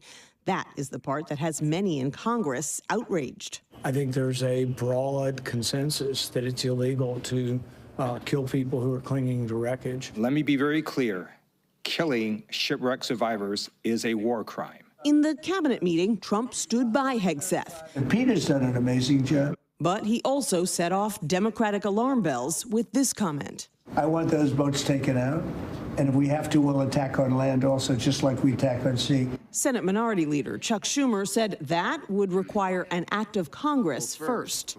If Trump were to order an attack on land, that would be an act of war, and Congress would invoke the War Powers Act. The more than 2-hour cabinet meeting touched on a variety of topics, from inflation. The word affordability is a con job. To immigration. We're going to go the wrong way if we keep taking in garbage into our country. The president stoking a new controversy with these comments about people who came to the U.S. from the African nation of Somalia. I don't want them in our country. Their country's no good for a reason. Their country stinks, and we don't want them in our country. He's been talking about Somalis ever since a story broke last week about a fraud ring in Minnesota, which has the nation's highest concentration of Somali Americans. A U.S. official tells CBS News that ICE is now planning to surge resources to the Minneapolis-St. Paul area to crack down on individuals there with deportation orders. Gail? All right, Nancy, thank you. The mayor of Minneapolis, Jacob Frey, is saying that he's actually proud to have the largest Somali community in the country, and his police chief... Well, then he's a fool. Well, his police chief is also I wouldn't be proud to have the largest Somalian. Look at their nation. Look how bad their nation is. It's not even a nation. It's just people walking around killing each other. Look, these Somalians have taken billions of dollars out of our country. They've taken billions and billions of dollars. They have a representative, Ilhan Omar, who they say married her brother. It's a fraud. She tries to deny it now, but you can't really deny it because, you know, it just happened. She shouldn't be allowed to be a congresswoman, and I'm sure people are looking at that. And she should be thrown the hell out of our country. And most of those people, they have destroyed Minnesota, okay? Minnesota, you have an incompetent governor. You have a crooked governor. He's crooked as hell, but he's incompetent.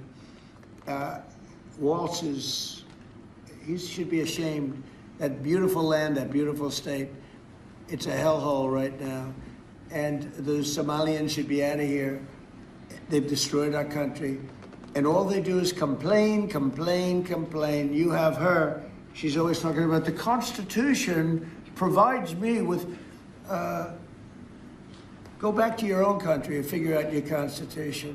All she does is complain about this country. Without this country, she would not be in very good shape. She probably wouldn't be alive right now.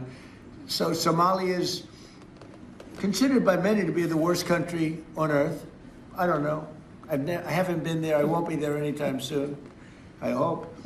But what the Somali... Bro, this fucking anti-Somalia shit is so vile, is so racist. They need to really dial this shit back. I think it's I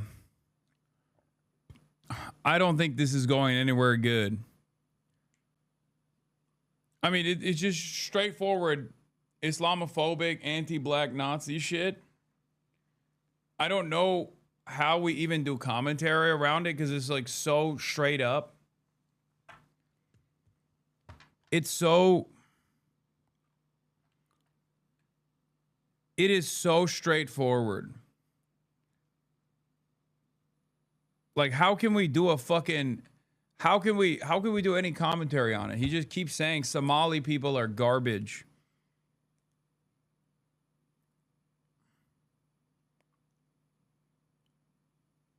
it's getting extra gross and extra scary in the United States of America. I don't like that the president is entertaining this kind of language, this kind of rhetoric, and consistently targeting a population of Black, African, Muslim people living on U.S. soil like this. There's not really too much analysis you can do in circumstances like this because it's just like straight up racist. It's just, he just keeps saying a bunch of Black Muslim people are gross, disgusting, barbaric, monster garbage people.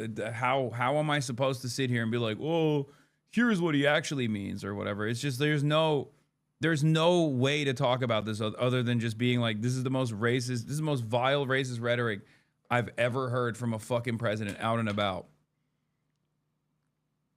Or at least in my lifetime, you know?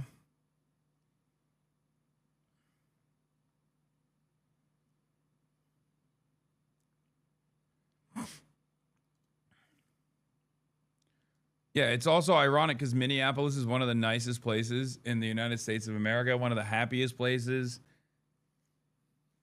Minneapolis is on the up and up.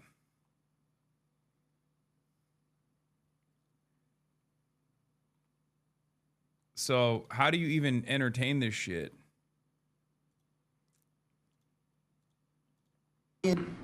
People have done to Minnesota is not even believable.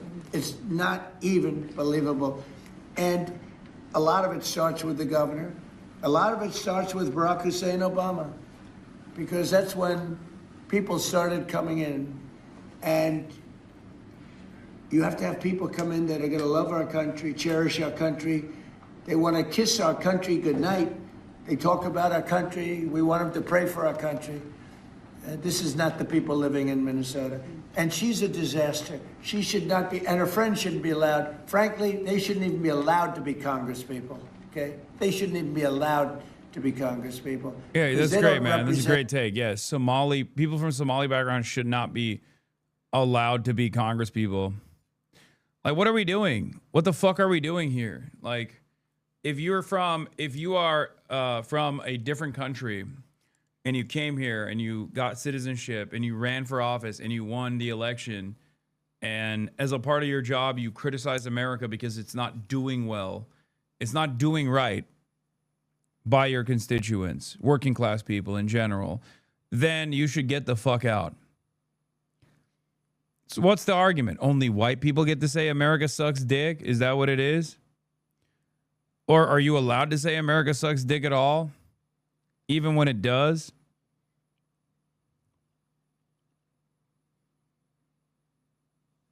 This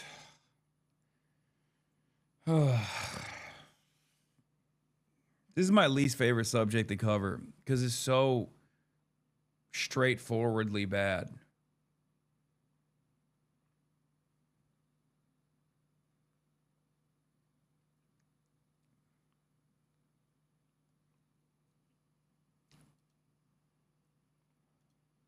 The interests of our country. Anybody else? Mr. President, you on Somali immigrants. The automakers said ICE preparing to ramp up enforcement operations in Minnesota as President Trump lashes out at immigrants from Somalia, saying we don't want them in our country, and continues to attack Democratic Congresswoman Ilhan Omar. we're going to go the wrong way if we keep taking in garbage into our country.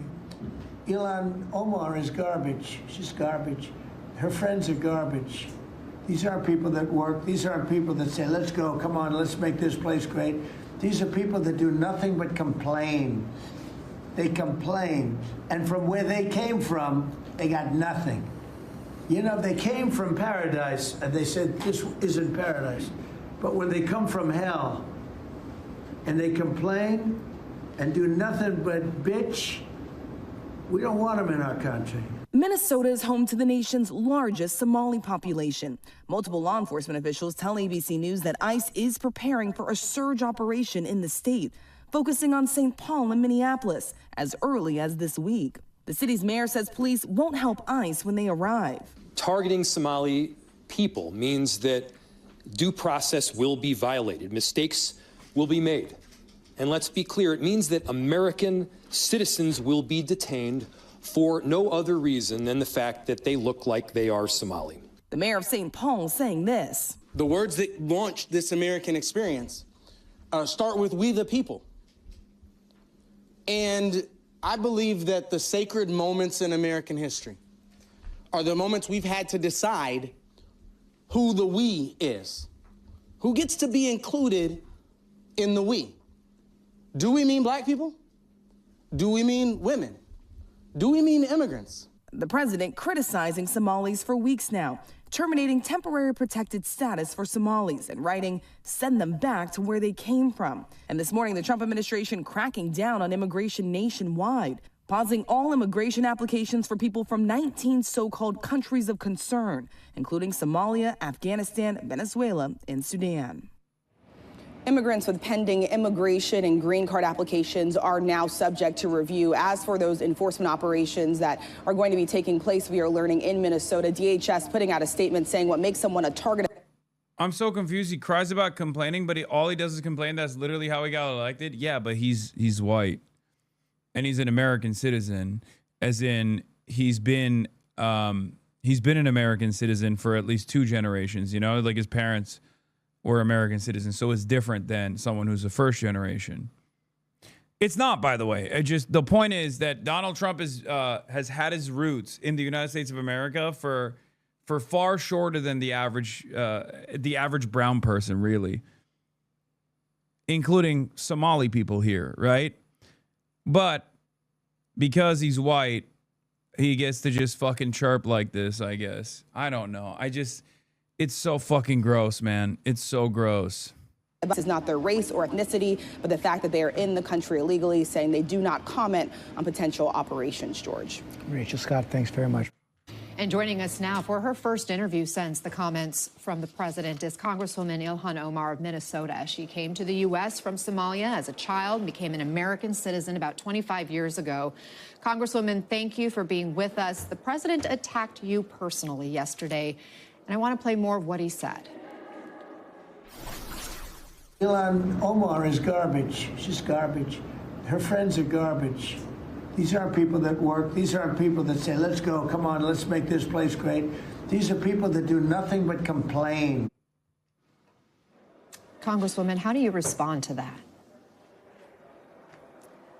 Well, thank you, Anna, for having me. I would say the president's obsession with me and the Somali community is really unhealthy. It's creepy. And I hope that he gets the help that he needs. It sounds like he is trying to deflect from the failures that he's had as president. His immigration rates are not going in the way that he's expected. We know that the tariffs are not working to make life affordable for Americans. We know that he is afraid of what is in the Epstein files, as he's fought to be the head of the pedophile protection party. And we know that right now he is being investigated for war crimes that he might have committed when he ordered what seems to be illegal attacks against boats in the Caribbean. Your district has the largest population of Somali immigrants in the U.S., around 80,000 in the state of Minnesota. This isn't the first time the president has made derogatory comments about your community. Last week, he threatened to end temporary protected status for Somali immigrants in the state. He alleged, without evidence, Somali gangs are terrorizing the state. In his first term, he called the Somali resettlement in the state a disaster. Why do you think he's so focused on this community, and what impact does that kind of racist and dehumanizing language have? He's always been a racist, a bigot, a xenophobic, and Islamophobic. We know that he called African nations a shithole in his first administration. We know that when he came down that escalator, he said he was going to stop Muslim immigration into this country. And so it is not surprising that he is going after black immigrants in this country. And it's certainly not surprising that he's choosing a black immigrant community that is also Muslim. But what I would like to say is that most of us are citizens. On our passport, it says we are nationals of this country. We love that Minnesota has welcomed us. Many of us have not been settled in Minnesota. We chose it as a home because the Minnesota people and the state is beautiful and very welcoming, and we are going to be here regardless of what the president has to say. I agree. I love the Twin Cities. I love visiting your home state as well, Minnesota.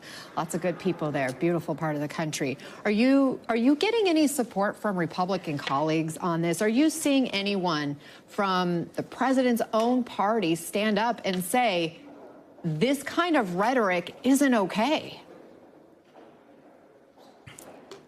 No, and it is not. Oh, God, that's so sad. That's so fucking crazy.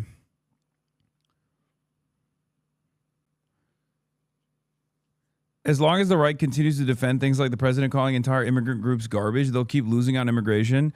Most Americans don't like that kind of talk or the views associated with it, irrespective of their views on immigration. Yeah. Wanye says, one of the weirder things for me about the recent immigration debate is that it revealed that liberals are absolutely dedicated and committed to third world migration to the West. It's not just something that they're okay with, should the majority of their neighbors agree, but something that they imagine is actually really important. They think we are defined by it. This is really weird. You could just not do third world immigration and the whole argument could be over. And then you could focus your efforts on whatever progressive commitments you have within the country. No, dude, it's because you're fucking obsessed with it. That's it. You're obsessed with it, dumbass. No one else thinks about it like this. Or most normal people don't think about it like this. It's you and racist people like yourself who look to immigration from developing countries and goes, this is so damaging. This is so devastating. Like, think about it this way. I was just in a cab. And the dude's from Afghanistan. He's just a regular ass dude. Ain't nothing different, you know? Do you think that it would be different if that person was from Norway? No, it's just another guy. But if your mentality automatically is, oh no, it would be different if that Irish cab driver was actually from Norway, then you have to re-examine why you feel that way. Okay? That's it.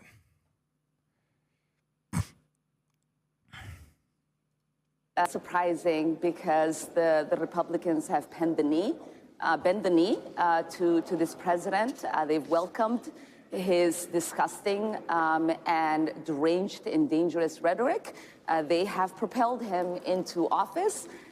They have allowed for him, as a 34-time convicted felon, to become the president of this nation. And so I am not surprised, and I'm not expecting any of them to develop a backbone now and to stand up for their colleague or our Minnesota, Republican representatives to stand up for their constituents. And earlier you said I represent the most Somalis in Minnesota. Usually it seems like the American right drives a lot of the Anglophone Euro-conservative discourse, but with immigration, it really seems like they take most of their cues from European nativists. American Republicans don't really believe in these sorts of all or nothing takes. Yes, that's the other thing, like Islamo-Bolshevism, or the idea that like we're importing the third world here and we must defend the country from like Islamic migration. That's not a real thing that Americans worry about, because many Americans don't even see that many Muslims in general. They don't even realize that there are Muslims around them, even if there are Muslims around them too. And most people just don't care. That is a European phenomena, the Islamo-Gauchism, the Islamo-leftism, Islamo-socialism. That is a European phenomena. And Americans are simply LARPing when they bring this to the forefront as a major point of contention.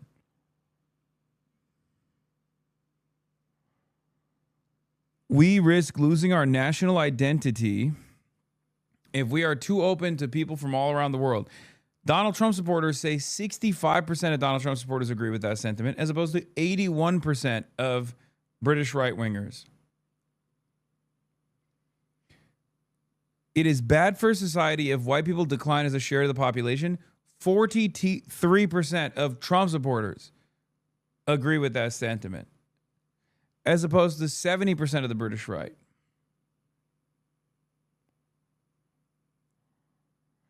I am uncomfortable with people speaking a foreign language in public places. 47% of Trump supporters say that they're uncomfortable with that. 66% of the British right. Society is weakened by being made up of many different races, ethnicities, and religion. This is the death blow, by the way. Society is weak because of diversity. Gets 19% support. 19% support from Trump supporters. Are you fucking kidding me?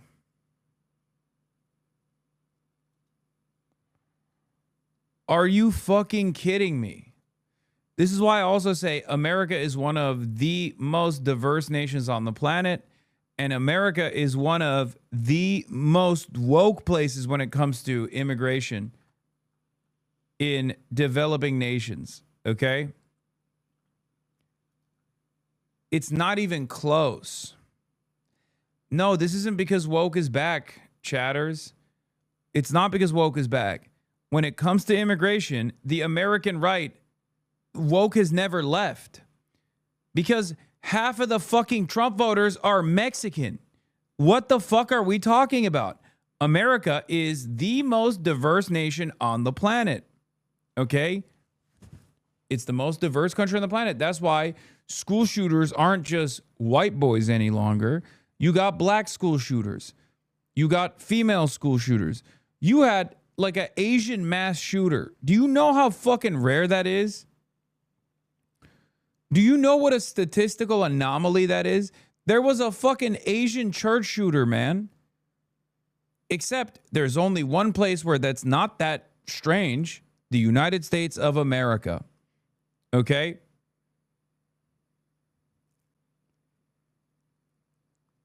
That's it.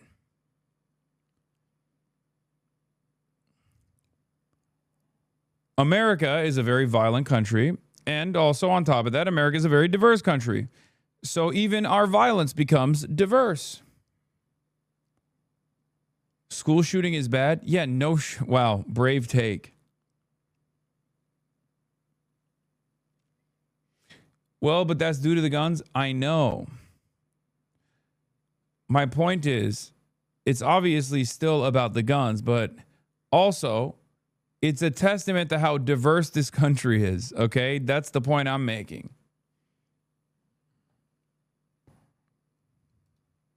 And that actually is not a fact. Most Somalis live in the different congressional districts that are mostly represented by Republicans, including the Republican whip of the House.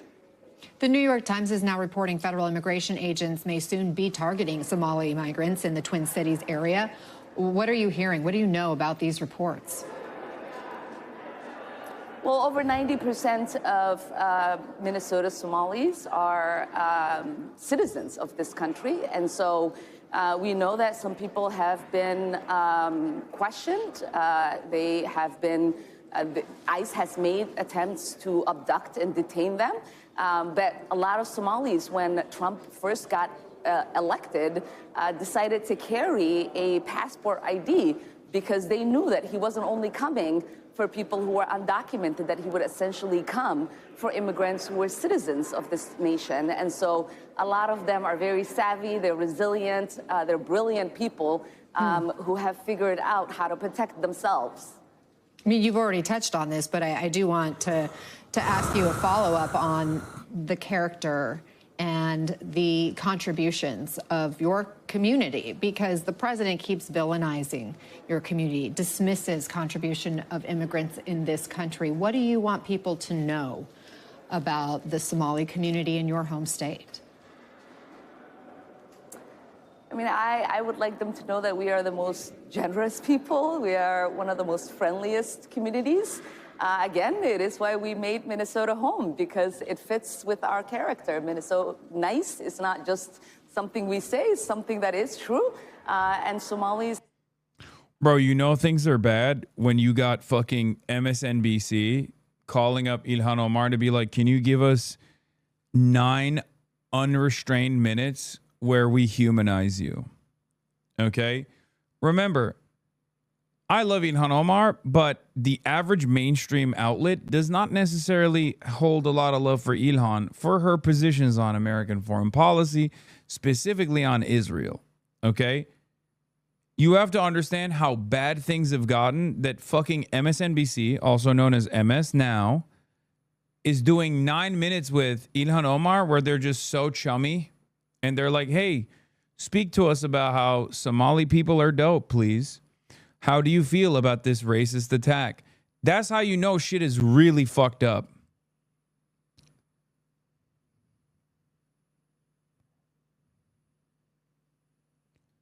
As nice as Minnesota is, we are, like I said, very resilient. We're very hardworking, and we are very patriotic.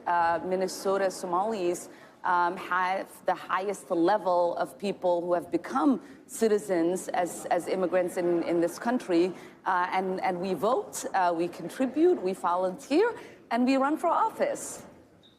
What's your message to the president right now in this moment? I would say your message of bigotry is not working. Your intimidations are not going to work on the Somali community who have survived so much. And I would say that his deflection and scapegoating is also not going to work. Where Americans still remember the fact that his economic policies are still hurting them, that he has not kept his promise of keeping costs down, bringing down inflation, creating opportunities for job growth. And so that's what I have to say to the president. Real quick before we go here, what is your reaction to the breaking news this hour that President Trump is pardoning your colleague, Congressman Henry Cuellar, who was indicted on bribery charges? I think it is unfortunate in the ways in which the president is using his pardon. As you know, we like to think of presidential pardons as being investigated, being recommended. And we are seeing now that he's just doing favors to people that he likes in the way in which he pardoned the former president of Honduras, who was a narco trafficker, who spent many years disappearing, terrorizing his own citizens, and who our own law enforcement and taxpayers spend so many dollars in investigating to get him to be incarcerated, and his 45-year sentence is now commuted, and it's unfortunate in the way in which the president loves people who break the law. But Congressman Cuellar hasn't been convicted. He is a member of the Democratic Party. He's not part of the president's party. Are you surprised that the president would grant him a pardon? I am not, because to this president, he pardons anyone that is friendly to him. You think Cuellar is friendly to him? Know, we know that he doesn't go through a process, and I think it is unfortunate that we are not going to see the legal system play out in any kind of way for any of these people that he is pardoning. Congresswoman Ilhan Omar, appreciate your time. Thank you so much for being with us.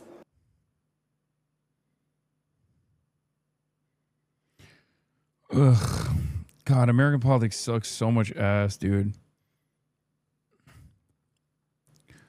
Many people are calling him the worst politician in history. House Democratic leader Hakeem Jeffries tells CNN that the charges against Congressman Henry Cuellar and his wife were very thin. Oh my God, what the fuck? That's crazy loud. Oh yeah, Trump pardoned fucking Henry Cuellar, who is obviously one of the worst, one of the most conservative Democrats out there.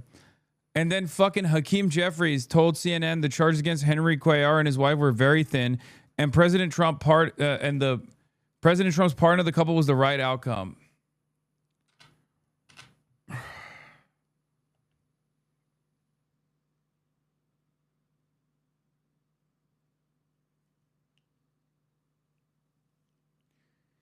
Like, what are we doing, man? The Democrats themselves also suck so bad. Like, we don't have to. This is not how politics is supposed to be.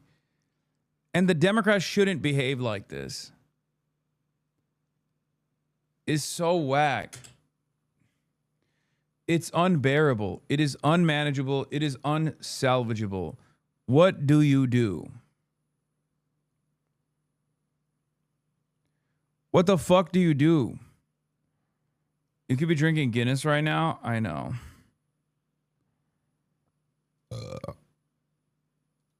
Relevant, scroll up.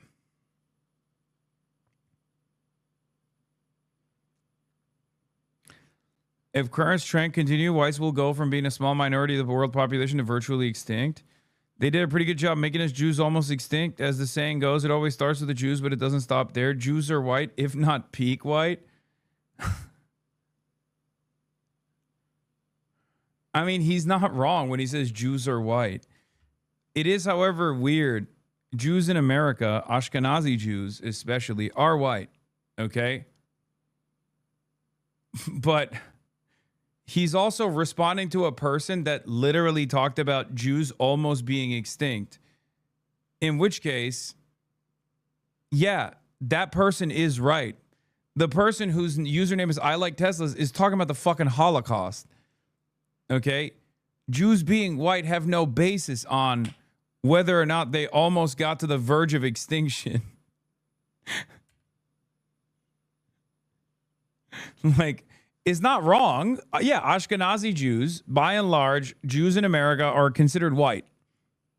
Like, they're in the white, they're under the categorization of white. Now, that might change. This doesn't mean they will always be considered white, and it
I wouldn't want that. Yeah. The clip posted by the official White House X account, Twitter account, shows a video montage of ICE officers chasing and handcuffing people to a remix of Carpenter's song Juno. The post includes text reading "bye-bye" with a heart eyes emoji. This is so sick. Yeah, the cruelty is really I am sorry. staggering. This is so sick. The singer responded with a video, a post of her own, writing, "This video is evil and disgusting. Do not ever involve me or my music to benefit your inhumane agenda." White House spokesperson Abigail Jackson responded with a statement referencing Carter's lyrics, writing, "Here's a short and sweet message for Sabrina Carpenter. We won't apologize for deporting dangerous, criminal, illegal, I'm tired of the murderers, rapists, and pedophiles from our country." No. We're not going to read the lies. You know, they are getting students, and Jacob Saber. Am I not supposed to say this yet? What? Just hang on, okay? They are. ICE is getting innocent people that are going to see their family. They are busting down like kindergartens and pulling out kindergarten teachers.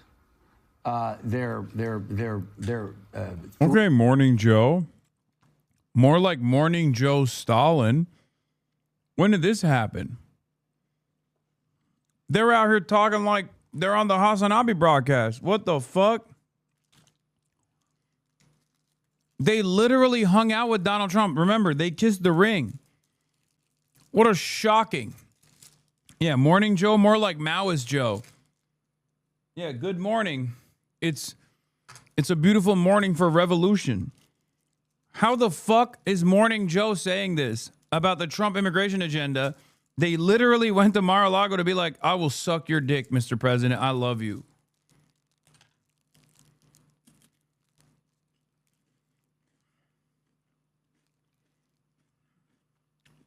What the hell? Throwing mothers to the ground. It's savage. The savagery, the cruelty, and it's something they celebrate. They love this. They think inside the White House. I mean, Donald Trump has said before he doesn't want to see mothers ripped from the arms of children. But that's exactly what they're doing. Bro, what is happening? Liberals are talking about immigrant parents getting ripped away from their children's arms. Oh my God. Are we there? I mean, you guys didn't seem to care about this shit a while back. No disrespect. I love that you're there now. I'm glad that you're there now, but I wish you could keep up this energy. You know what I mean? Yeah, I saw this. ICE detains second grade student visiting family for Thanksgiving. A 7-year-old student and his mother were detained by immigration authorities while traveling over Thanksgiving break, according to Superintendent of Vermont's Winooski School District.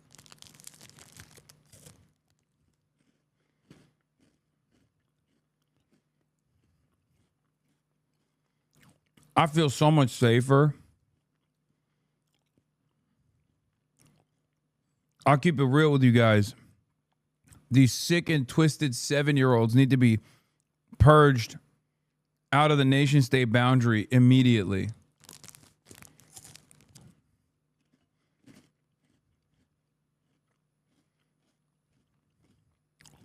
Seven years old.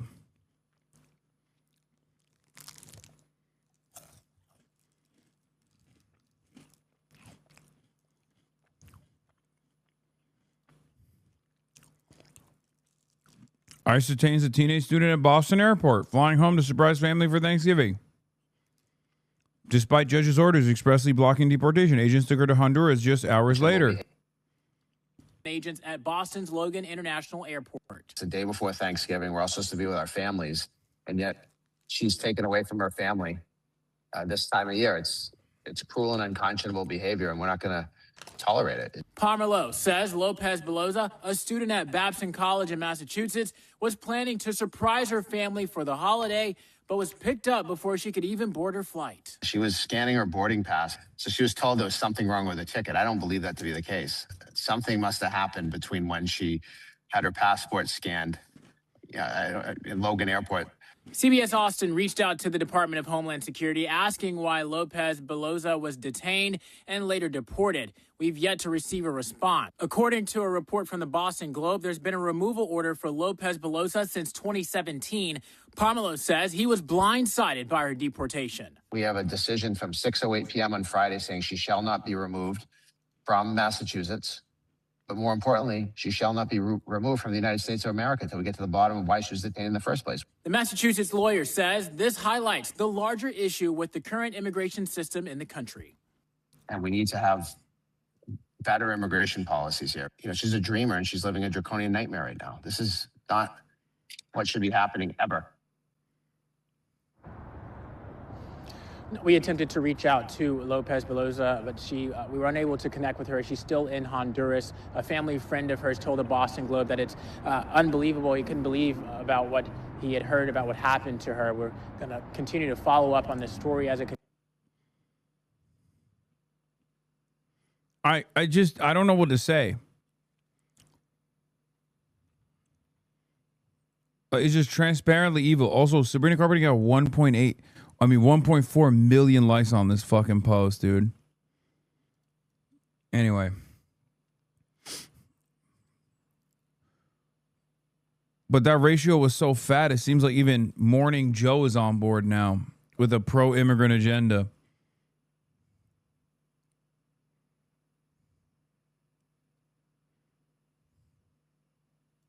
Tenfold compared to the first term. It's why he's upside down on immigration, an issue that should be his strongest, because the southern border is shut down. Yeah, and as much as Trump has said he doesn't want that, but at the same time, he sat down with 60 Minutes a month ago and was told, he was asked about immigration and his sinking poll numbers, like, well, we have to go harder. We have to go harder with the deportation, doubling down on this. But you're right, it's trolling. It is government by trolling. The idea of putting out these slick videos that they know are going to get a reaction. The other hot drama I miss, what is this? Of the moment. And you know, not just Sabrina Carpenter, but a lot of Americans have said, we don't want this. This isn't what we want. We're disgusted by this. So for more writing on the idea of immigration, joining us now, opinion columnist, New York Times, David French. His latest piece is titled, "I've been doing this work for 25 years, and I've never seen such fear." David, talk to us about who you're quoting there. What do they mean? Yeah, I was quoting a guy named Matt DiMatteo, who runs a group called the New Life Centers of Chicagoland that reaches out to immigrant communities and has been reaching out to immigrant communities since the big influx started during the Biden administration. And what he was talking about was the response to this Operation Midway Blitz that you saw headlines across the United States of this incredibly brutal crack. The worst part is they read articles like this and they think it's awesome because they don't see immigrants as human.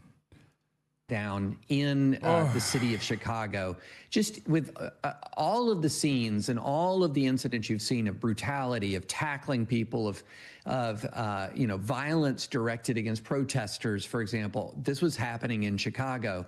And this ministry that I was talking about as part of our 2025 giving guide at the New York Times was one that reached out to migrants as they were hunkering down, as they were protecting and sheltering in their homes, and was reaching out to people to keep them under a roof, to keep them supplied with food and with clothing. And I was trying to make the point that when there is American brutality, there is also still American compassion. And it's really time to double down on the people who are showing compassion. David, one church institution that's showing compassion is the Catholic Church. The Pope has been extraordinarily heroic and well, in doing his job. I mean, he's quoting Jesus. He's quoting the most obvious parts of the red letters, which of course leads to the question: how do so many people who grew up in our churches, who grew up as Baptists like me, across the Deep South, how are so many people turning a blind eye, not only to the savagery here, but also to a president they voted for? I don't know, maybe because this is the purest expression of American Christianity for them. which is just being cruel to the vulnerable, being uniquely cruel. I'm not a fucking r/atheist style guy at all. You guys know this. I respect people who want to practice their religion in their own way, whichever way that may be. But god damn it, dude. Like, American self-described Christians are some of the biggest fucking assholes of all time, man. They would rape an entire orphanage full of children and then turn around and be like, well, you know what? God forgives me. Okay? I actually found God. And you know who actually would potentially, hypothetically, rape an orphanage full of children? Transgenders. It's like, what do you mean transgenders? You just did that. Like, what are you talking about? You can't just like point to a random hypothetical about a marginalized population potentially doing the crime that you just did. What are we doing? It's so fucking crazy. I feel like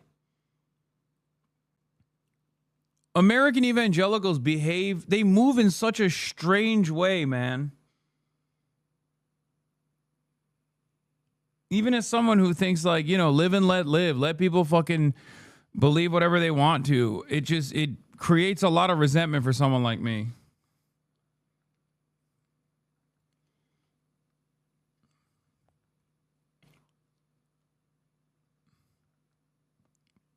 I promise you, go on Twitter, scroll your For You page for like 8 scrolls. You're inevitably going to arrive at someone saying the most heinous shit you've ever heard about immigrants or about gay people, trans people, whatever, poor people, and how they deserve to die. Click on their profile. There is a 85% chance that person has a cross on their profile being like, American of real good Christian faith, cryptocurrency entrepreneur. Every time, brother, every time I see someone talking about like SNAP benefits and how like black women deserve to die because they should work harder and they shouldn't be on SNAP, I click on their profile. It's a dude who in the description of their profile straight up says like, I love God, Jesus is my savior. No, the fuck he's not. He is not your savior, bitch. You are not a Christian. You are doing devil worship. You worship the devil. You worship capital. Get the fuck out of here. Anytime. Yo, self-described Christians are so fucking annoying. Christians who are just Christian and chill about it are fine. But there is a very high likelihood if a motherfucker is like writing about how aggressive they are with their Christianity, with their faith, they are probably a massive piece of shit. I have yet to see a motherfucker who doesn't wear that shit on their sleeve. I've yet to see a motherfucker who wears that shit on their sleeve be a nice person, bro. I'm sorry. Corinthians, Christ is King. These are the types of Twitter bios you must avoid, okay?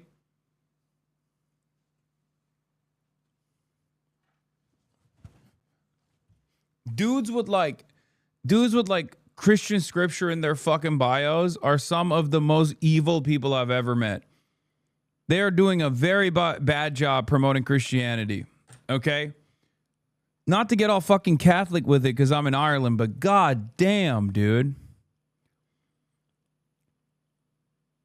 The point is you should be a better person, right? If you're a person of faith, you should be an even better person, right? You have these rigid rules of morality and what to do and what not to do. God damn. So fucking lame. I hate it. Twice, calling God's children. Let's make no mistake of this. Jesus was very clear. We're all God's children. And in fact, when he talks about the last being first and the first being last, well, you could probably put billionaire leaders on one side of that and Somali immigrants on the other. When he calls Somalis, quote, human garbage, that is something Again, for people that didn't grow up in the Baptist church, or didn't grow up reading the red letters, didn't grow up in the Gospels, didn't grow up like you and me, reading about this in, Sunday school and training union. I mean, the thing is, when you get into the Gospels, they're not. When did this whole anti-Somali tirade even begin? I don't know. It's just like, it's always been a thing, but it's never been at the forefront like this. I guess it's a way for Donald Trump to shit on Muslims without like actually shitting on all Muslims, I guess, because he can't shit on all Muslims because then the Gulf leadership is going to hear that and be like, all right, bro, maybe dial it back. We're giving you like $7 quintillion fucking dollars for your stupid ass fail son and his real estate projects. Like, fucking dial it back, please. So this way he can be Islamophobic and anti-black at the same time. And then when asked, he could just be like, no, I'm just talking about Somalians.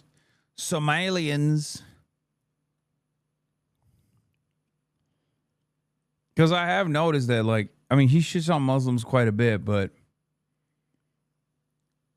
even with Zoran, he didn't really, like, do Islamophobia as much. So many rules, people like to talk about rules. The commandment is just time and time again, blessed are the merciful, for they shall be shown mercy. This guy's still talking about a Christianity that unfortunately does not exist in the United States of America in modern day. You do to the least of these among me, you do to me myself.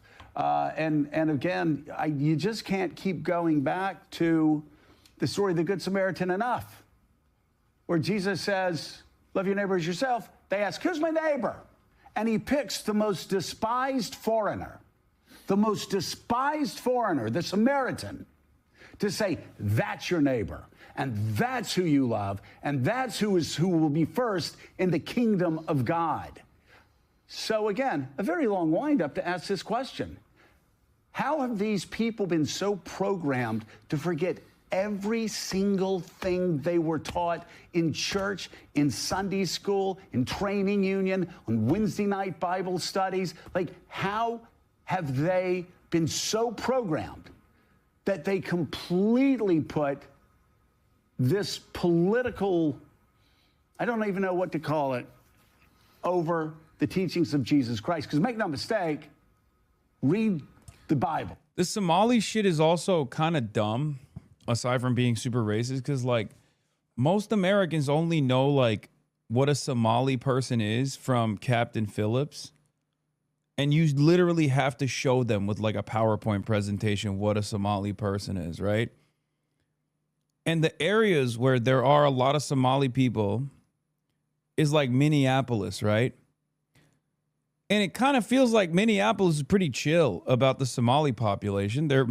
They seem to be fucking happy about it. It's not like they're voting for Republicans out of racist backlash against Somali population rising in Minneapolis. So there's just not really, like, most Americans don't even fucking know what Somalia is. You know? Like, you need to be locked in. When Trump shits on Mexicans, at least every American knows what a Mexican is, okay? I'm willing to bet most Americans have no fucking clue when Trump says, oh, the Somalians, they're invading the country. And it's like, most Americans are like, what the fuck is a Somalian? Which is not even what you're supposed to. It's Somali, not Somalian. But regardless, you know what I mean?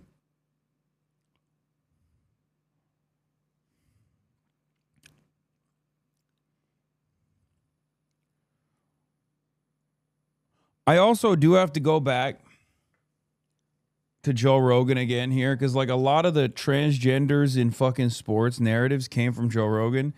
And I do legitimately think this Somalis in fucking Minneapolis, Minnesota conversation came into play after Joe Rogan, that fucking moron, on his podcast was like, yo, Tim Walz is actually changing the flag of Minnesota to the Somali flag.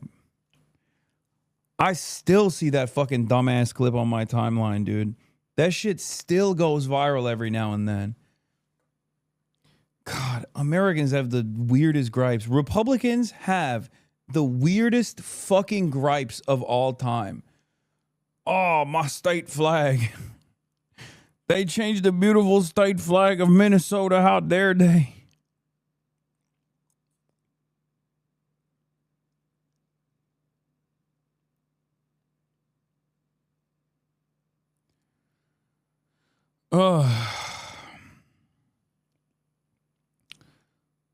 We are utterly dominated by the dumbest people, like hearing nonsensical bullshit from other dumb people and then confidently repeating it to audiences that are so vast and so large, also filled to the brim with even dumber people who then turn around and believe the shit that they're hearing.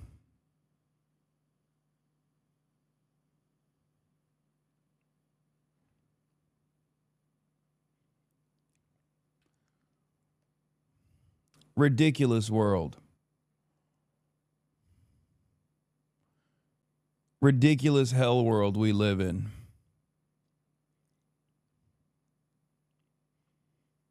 Fucked up. Read Jesus' words. Don't go to Leviticus. Oh my God, this motherfucker's still talking about Jesus. I'm sorry, I can't listen to this anymore. We have some breaking news coming in. The Department of Homeland Security has announced moments ago it is launching a brand new immigration crackdown in New Orleans now, according to a federal law enforcement official. Where's Kaya?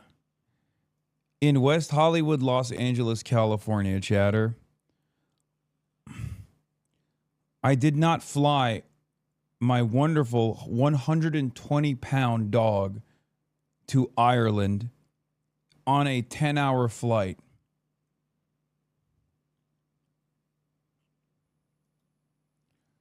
Asian journalist responds to a Hasan hater and cooks her. Oh, I saw this. Stream talking about how cool it is that a communist country has a Gucci store and failing to mention that China is an authoritarian state. The Chinese government does not. Yeah. You can't fucking say that we should learn from Chinese development and also have high-speed rail here. You can't say that. Not tolerate any public criticism of the party. Hey, did you know that the vice president of the US told companies to fire people who were criticizing a podcaster? Also, Hasan was more focused on praising China's infrastructure, their amazing high-speed rail network, for instance, which we will probably never see in my lifetime because of our government. The Chinese government, on the other hand, actually cares about its people.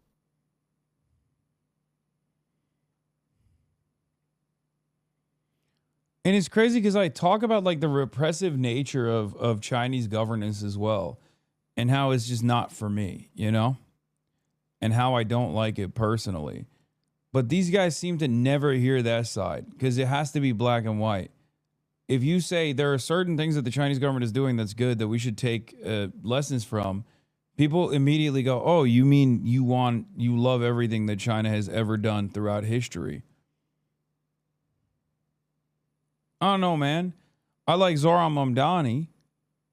That doesn't mean I believe that America is doing a great job with like invading Venezuela. You know what I mean? So if you have the capacity to understand nuance in that situation, why the fuck can't you understand nuance in the other? Right? Nobody in here goes, hey, I like Zohran Mamdani. Nobody in here goes, oh, you must love the move bombing, 1985 move bombing, Henry Kissinger, David Miscavige, Scientology, CIA connections, 100 plus coups in foreign nations. You must love all of that. It's like, no, I just didn't say any of that, man. Just hear my words.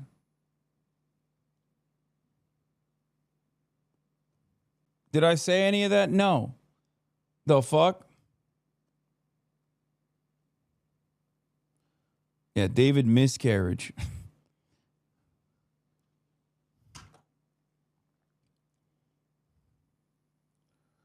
You want the imperial court back? Tell the truth? Yeah, that's what I want. Damn, you look schmammered? No, I'm not. I'm just tired. I'm so fucking tired. Immigration authorities are aiming to arrest up to 5,000 people, which would be hundreds more than what we've seen in Chicago. Yeah, this is the centrist contingency. Hasan Piker, platform terrorist, promotes political violence and does shameless propaganda for murderous authoritarian regimes. I don't know. I didn't do shit for Israel, so I don't know what the fuck you're talking about. So why is he in such good standing with American politicians and progressive media? I don't know. Maybe because I'm not a fucking loser like you, Jeremiah Johnson. Noah Smith. Hasan Piker is, unfortunately, a big part of the future of the Democratic Party. Islamo-leftism will be our answer to MAGA. Bitch, what do you mean our? No one in America, not even right-wingers in America, say Islamo-leftism. You skipped a step. You're LARPing like you're a German-style reactionary. Richard Hanania, who is literally a white supremacist, by the way, who has written extensively on the white race and also extensively on why it's appropriate to be a pedophile, says, disturbing. I did not know that the left-wing politicians have actually appeared on Piker's show. I thought there was a cordon sanitaire around him. Updating accordingly. What are you updating? Your Substack? What are you going to go? Talk to fucking Derek Thompson? Next time you and him are having a conversation, you're going to tell Brianna Wu to fucking excommunicate me from the Democratic Party? Good luck, dumbass. The fuck are you talking about? You literally have extensively written about the superiority of the fucking white race. The fuck do you mean? Honestly, I would go so far as to say it is way more shocking that Richard Hanania is getting any play in liberal circles than someone like myself.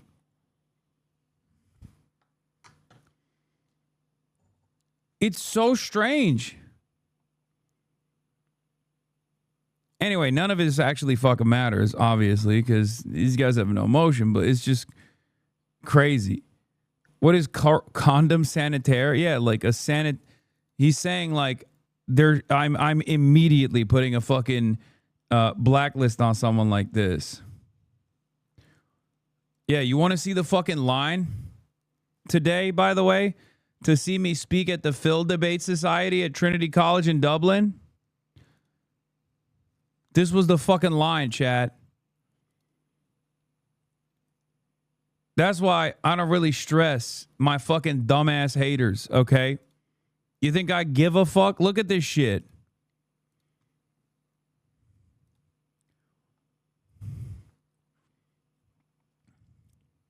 Yeah. Yeah, I know this shit's not going to make it on LSF and get fucking updates. Oh my God, my Reddit upvotes. But, you know, that's what the real world looks like, okay? So remember that. Next time, some fucking basement-dwelling, neck-bearded loser who hasn't seen the fucking daylight in months tries to tell you, well, Hasan is a really bad guy. You shouldn't listen to him. Everybody actually hates him in my circles. Everybody actually despises him in the fucking internet circles I congregate, where we cyberstalk trans people and try to get them to kill themselves. Yeah, dude, who do you think? Who do you think in the real world is seen as more normal? You and your autistic circle of cyber stalkers who are, by the way, self-described. They call it A-logging. Or, I don't know, someone who's defending progressive values. Who do you think is going to be seen as a more normal individual, okay? It's the same shit with Israel. You can find a place on the internet where, you know, all of the anti-Israel sentiment is actually anti-Semitic and very dangerous and very scary, and no one actually should give this guy any daylight, whatever. But like in the real world, most people are on fuck Israel time. So good luck. Have fun with that. A-logging, autism logging. It's what cyber stalkers call what they do, like autistically logging everything that people do, their targets do. Yeah. You're a fucking freak. You're a bitch. You're a weirdo if you do shit like that. And there's a reason why the only place you can get any sort of support in your mind is botted ass fucking Reddit circles and Nazi ass Twitter. Okay? You got too much time on your hands. You got no bitches. You got no job prospects. Your life is fucking dog shit. Stop doing this stuff. I promise you, it's hurting you more than it hurts me. Okay? Because you might think, oh, this has an impact. This has an impact. Ultimately, it doesn't. It has a far worse impact on your life and on your own personal mental health than it does on mine. Okay? In an effort to try and turn someone like myself into a lolcow, you end up not realizing that you're losing your own sense of humanity, your own sense of purpose in the world. I will never be able to obviously get across to many of these people, unfortunately, but I really do care about you, whether you believe me or not. I do. I want you to do right. I want you to be happy. I want you to have a better future. It doesn't matter if you fucking stalk my ass. It doesn't matter if you despise me, if you think I'm like the biggest villain of all time. I promise you, you will do better if you just focus on yourself for a little bit. Just tap out of the internet, okay? Just for a little bit. That's it.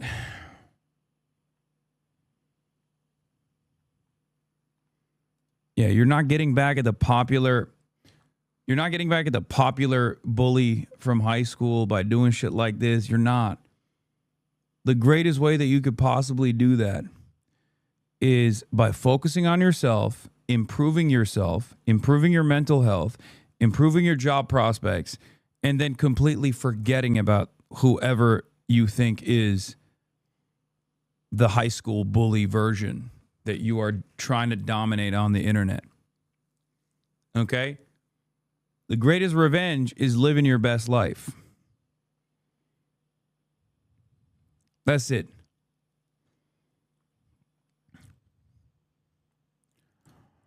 All right, let's continue with this. Trump calls Somalis garbage as ICE plans new targeted operation. Across a zone extending 80-plus miles northwest to the state capital. CNN's Ryan Young is in New Orleans this morning as this is about to unfold. Ryan, what are you learning and what are you hearing there? Good morning, Katie. As you can imagine, people are terrified. They are scared about what this will mean for their life. Look, we're in one of the... Rainbow 09, thank you for the 20 tier 1 gifted subs.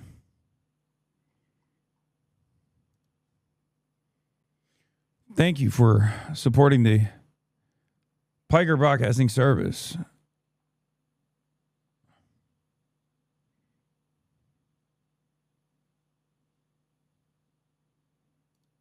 Like, oh my God, this might be clip of the year. Clip of the year. I think this could be it. No, I think this is the clip of the year, chat. It's so based. God damn it, dude. You're such a fucking loser. Oh my God. Oh my God. This might be clip of the year, chat. Yeah. Yeah. It's based. Yeah. Take a shower. Take a fucking shower. Go outside. See the fucking daylight for once in your goddamn life. Oh my Lord. Pick up a weight. Lift some weights. Stop drinking Dr. Pepper. And I say this as someone who loves drinking Dr. Pepper. Go outside. Enjoy life. Why do these people do this? Yeah, he says that while this happened to Emaru. That's the other side of it. Yeah. He'll do fucking 8 hours talking about how it's fucked up that this, weird stalker-ass people show up and harass Emaru. But then he fucking masturbates with his stupid-ass, incel-ass audience when it happens to someone he doesn't like. It's called hypocrisy, okay? I know a lot of people love talking about hypocrisy. That's hypocrisy. This is precisely what I was talking about when I said these guys literally egg on their fan bases so that they can get one socially maladjusted loser from their fucking fan bases to finally take the step and go outside in person. And then they egg that shit on. Back in the day, swatting, for example, or this kind of behavior was frowned upon in the entire community. People would never actually highlight it or promote it. That time is gone now, okay? Is no holds fucking barred. It's so crazy. Yeah. Yeah, based. Next time you should have a gun. Yeah. Also, that unwashed pussy has been running away from having a fucking conversation with me for the past 2 years almost at this point. So think about that. Think about how fucking cowardly you have to be that you have to sit around in your little hug box and talk about how shit I am and how dangerous I am and how the government should actually take action against me. And then celebrate when finally someone comes up to me in public, even though you're scared shitless to fucking go outside on your own,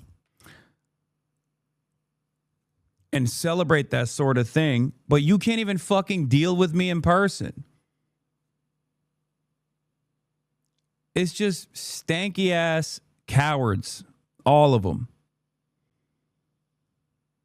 Fucking losers, man. Ugh.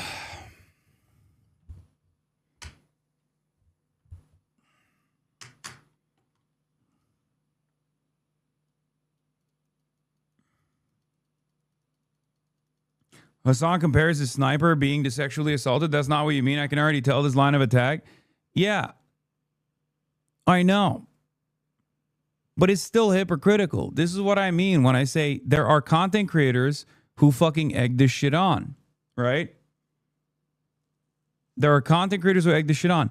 That was not like a horrible situation at all. Partially because I'm a big boy. I can handle myself. And I think I handled it fairly well. So much so that they had to literally mute a part of the fucking reaction where I was like, hey, man, have a good day. And we just moved on, right? But what do you think is going to happen next time when you are celebrating that sort of stuff? What if next time the guy actually doesn't just have like a Kaya photo, but instead actually has a gun, has a knife, does something more fucked up? What if some people have already done something like this? What if some people have already stalked someone like myself and maybe I haven't talked about it publicly? What if people have already stalked my physical location and tried to assault me and people around me? Do you feel like it's a good thing that you keep celebrating this? I guess you'll make more content if the next time someone does something such as that, and they actually have a gun or a knife or something like that, and I experience bodily harm, you'll turn around and go, oh, how could this have happened? You don't know. You don't know. Just because I don't talk about every single thing that I do off camera doesn't mean that you should let go of your principles and entertain this kind of thing.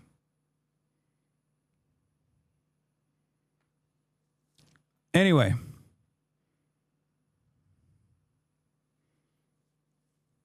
Really fucking stupid.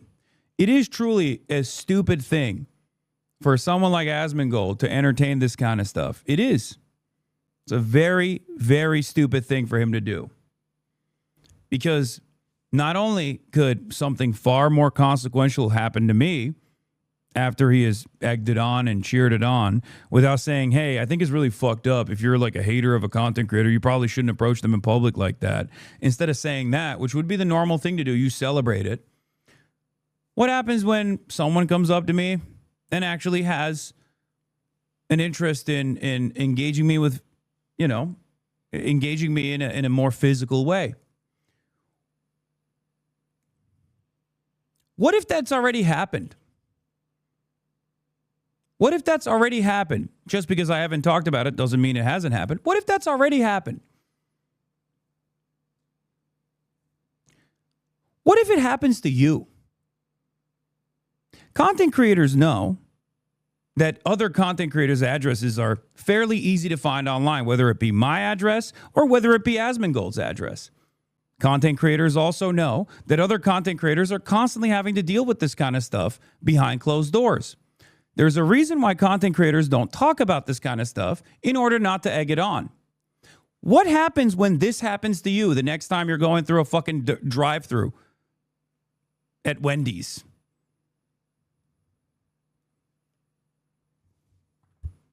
Let me tell you, I won't respond in the same way that you're responding here. Okay?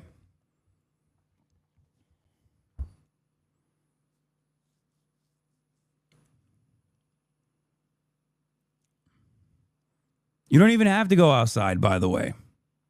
You know he ain't leaving his house. It doesn't matter. It's just crazy. Like, all sense of normalcy is completely dropped. He's one of the largest content creators on this platform.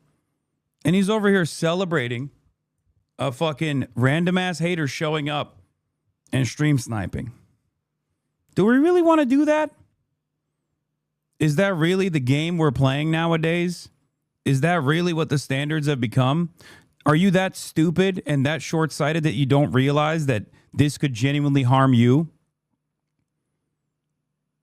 I'm a public personality, and so are you, Asmongold. Your house mold is not going to stop someone from trying to do the same thing that they do to me that you egg on with your fucking community. I know for a fact that people already do that to you as well. So you know better than most other people not to entertain this shit. And yet you do. Because in that moment, you feel big. You feel, yeah, I gotta say this. I gotta say this to my audience. I gotta say that it's actually based and it's awesome.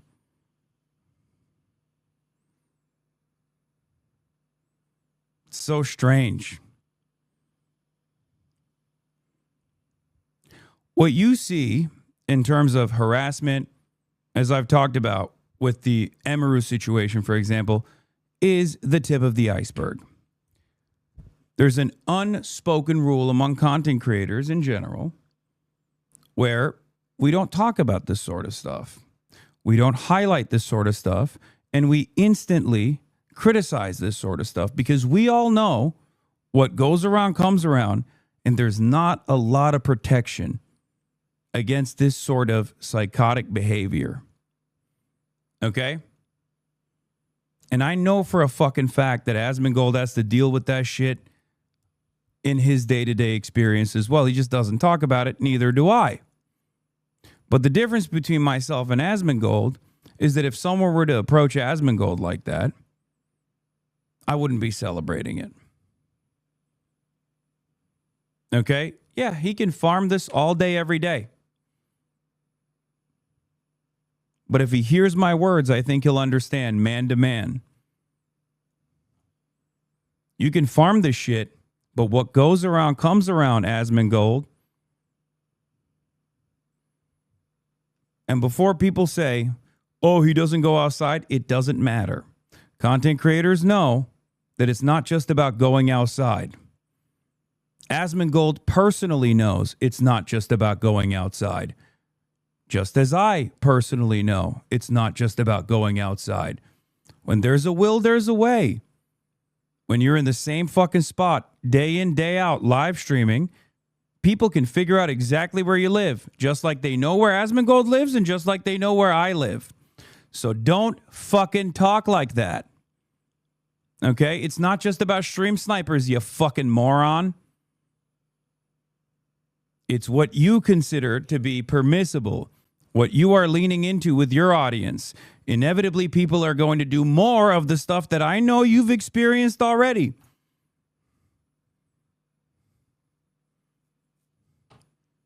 Stop tapping the fucking glass before it taps back at you in a way where you can't deal with it any longer. This is the reality. This is what I fucking despise about Ethan Klein and Destiny and Asmongold and Dan Saltman, whose addresses are all readily available in the same exact websites and platforms that they rely on, that their fan bases go to find my address, to harass me. Okay? These guys are equal opportunity autists. They're equal opportunity cyber stalkers. You're playing a very fucking dangerous game when you lean into this shit.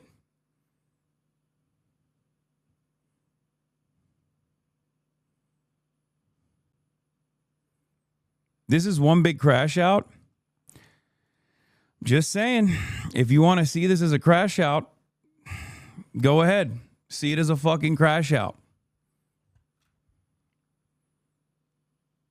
I don't think it's a crash out.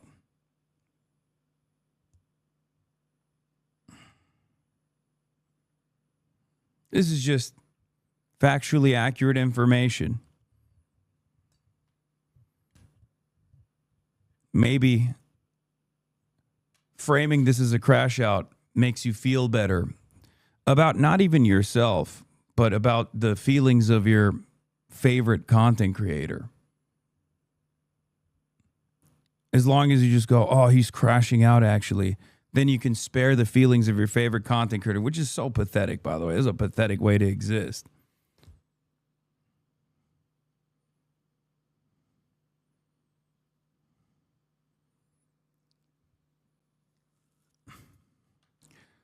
What I've said so far is no different than my commentary after Emaru was sexually assaulted at TwitchCon, at the meet and greet. I said the exact same things then as I'm saying now. Leaning into and promoting and celebrating random people showing up as stream snipers on streams of other content creators you don't like, that's creating a dangerous environment for you too. You think you're farming this shit right now, but I know for a fucking fact you're dealing with it on the back end. You're dealing with it in your day-to-day life. I know for a fucking fact that you're dealing with it because every content creator deals with this shit. Why the fuck do you think you'll be spared? It's incredibly, incredibly short-sighted that you think you can make one fucking YouTube video off of this. And then it won't come back around to you. Especially when it already has come back around to you. This is not a crash out. It's more so a warning. He's going to blame you, FYI, for what? For saying that you shouldn't fucking turn around and lean into people, random people showing up on people's streams? Really? It's going to take time away from his 18th video about how I'm a fucking dangerous, radical terrorist, anti-Semite.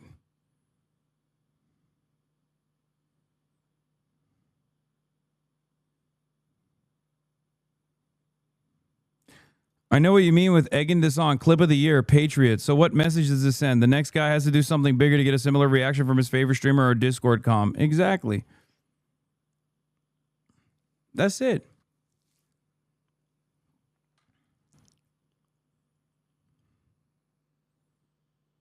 That's what it is. And I know he knows that. Okay? Gonna spit it in my honest opinion. I know. But I hope he'll understand what I'm saying here.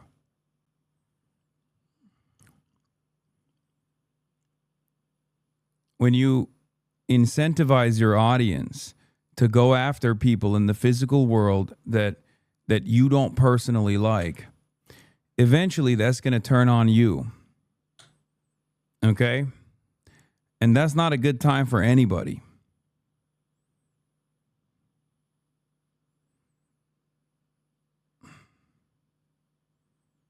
Okay?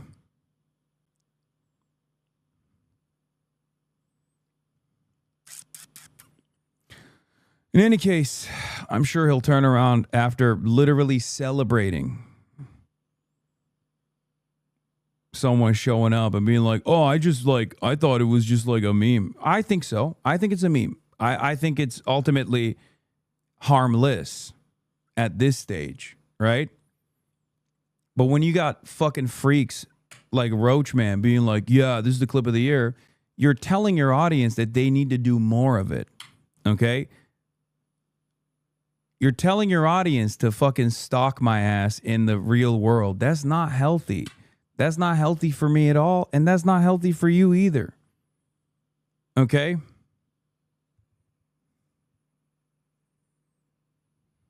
It's ridiculous. You're telling your audience that, you know, this is what they got to do to get fucking... You're telling your parasocial fans that they got to do stuff like this to get your attention, that you'll highlight them, that you'll give them praise. What are you doing?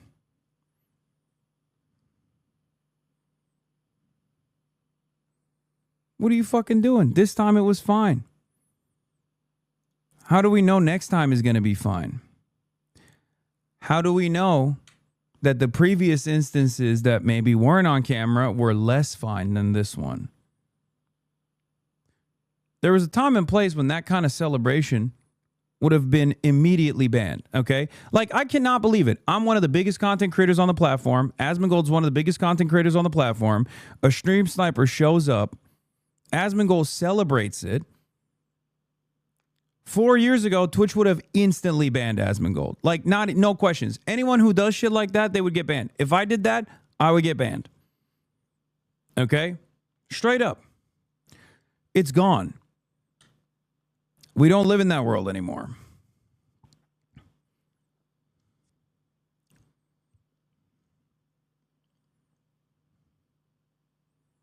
It's crazy.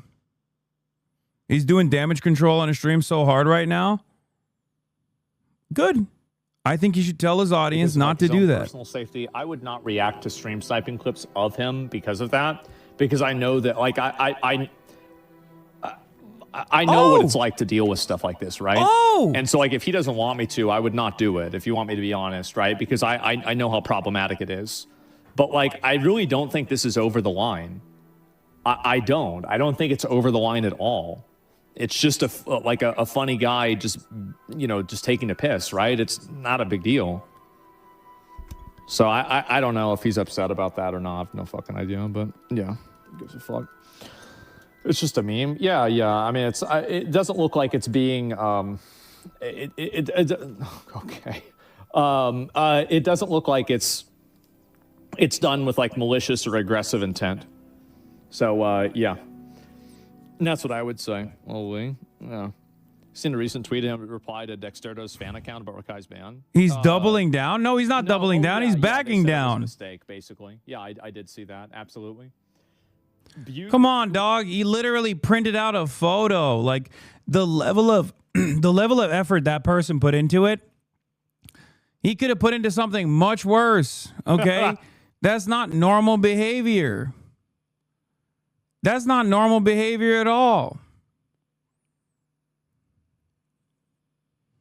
Oh, it's just a meme. Let's move on to another drama thing. You said that to fucking 36,000 people, by the way. Clip of the year. That shit's going to go on your YouTube page, get 1 million views. That shit's going to go on fucking Twitter already. He always does this cop-out. If Hasan wants me to stop talking about something, you should message me and I will stop. Maybe use your common sense. It's fucking ridiculous, man. Think critically.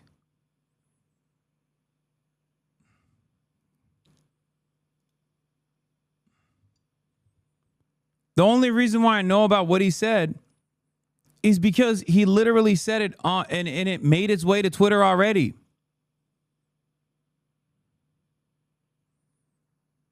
What will it fucking take? What will it fucking take? Also, it's not a surprise to me that every right-wing account posted it. Every single one. The clip of the year has been up on his YouTube for 2 hours already. Are you fucking serious?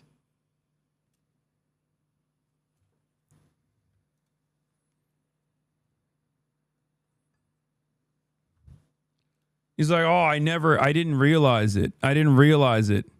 There is no way, dude. There's no way that shit's already on his fucking YouTube. No.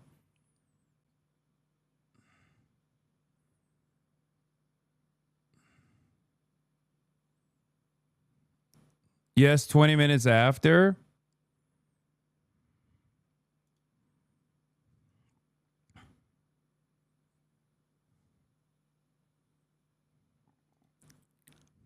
This, I think, might be the clip.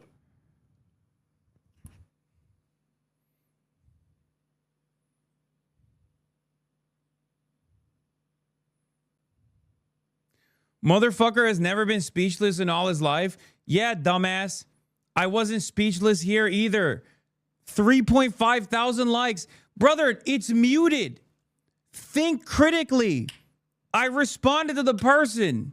I said, nice to meet you. He responded back. They edited the clip. These people are so stupid. 120,000 views in 2 hours, Asman. And it's the edited clip too. It's not even me just going like, it's not even me going like, hey, nice to meet you, man.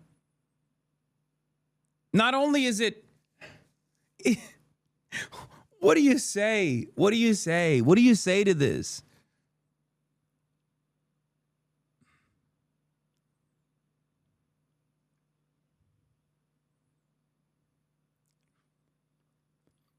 It wasn't enough that some dude pulled up, but they had to literally edit it as though he like got one on me and I was like devastated by it or some shit. Like they fucking muted it. Hey, free Kaya.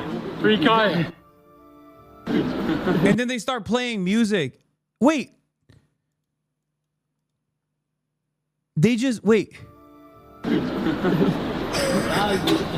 Jesus, I'll tell you what, the power of...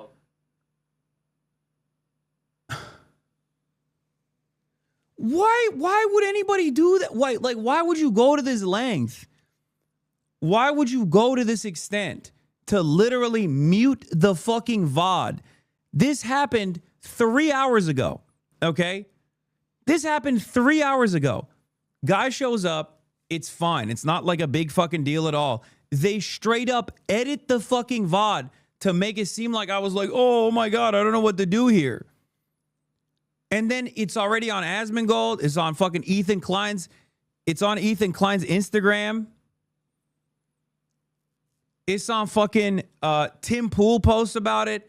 Keith Richards or whatever, like the not Keith Richards, I don't know, the fucking entire right-wing orbit posts about it instantly.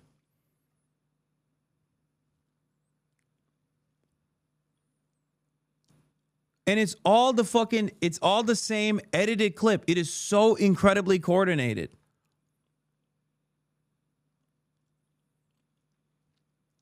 How do people not realize that this is like just straightforward slop? And also, when you lean into this, and the same goes for Tim Pool, who fucking complains about getting swatted all the time. Every single fucking right-wing account was like, oh, this was so awesome. Hey, dumbass, you go outside too. What do you think they're going to do or say to you when you go outside? You got a lot more haters than I do, motherfucker. I don't give a shit about going outside. I'll go outside every goddamn day. You are terrified of going outside. You got more haters than I do. Why the fuck do you think you can just lean into this shit on the internet?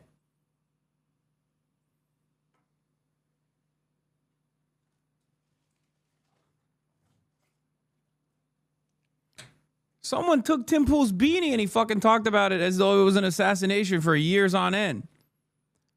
Guy fucking stalks me with malicious intent. It's not that big of a deal at the end of the day because, you know, I'm going to diffuse that situation because most people are not going to behave too crazy in the normal world, right?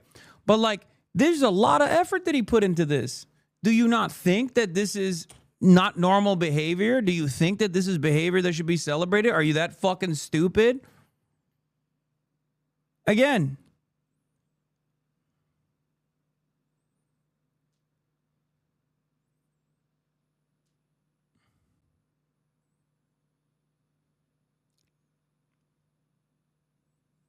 I mean, you're just, when it happens to a content creator you like, you go, oh my God, how could this have happened? It's so devastating. We really need to stop allowing shit like this to happen. When it happens to a content creator you don't like, you go, oh hell yeah, he deserved it. It was fucking awesome. I love these memes. Not realizing that when you actually normalize that sort of behavior for content creators you don't like, it's gonna happen to a content creator you do like as well. Okay? That's it.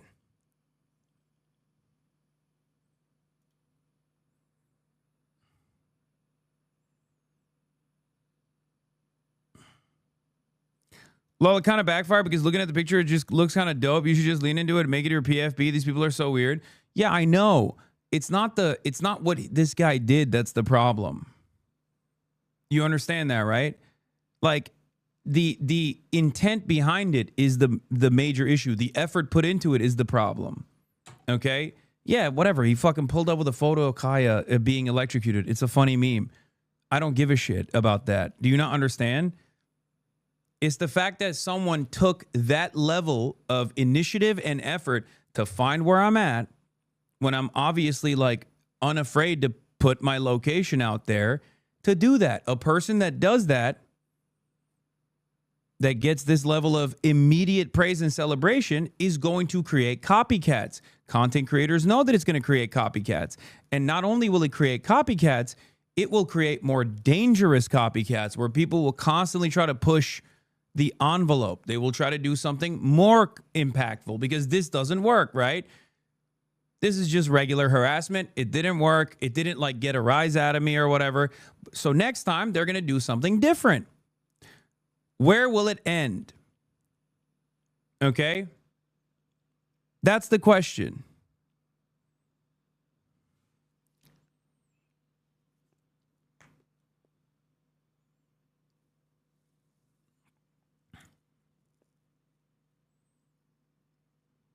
That's the issue.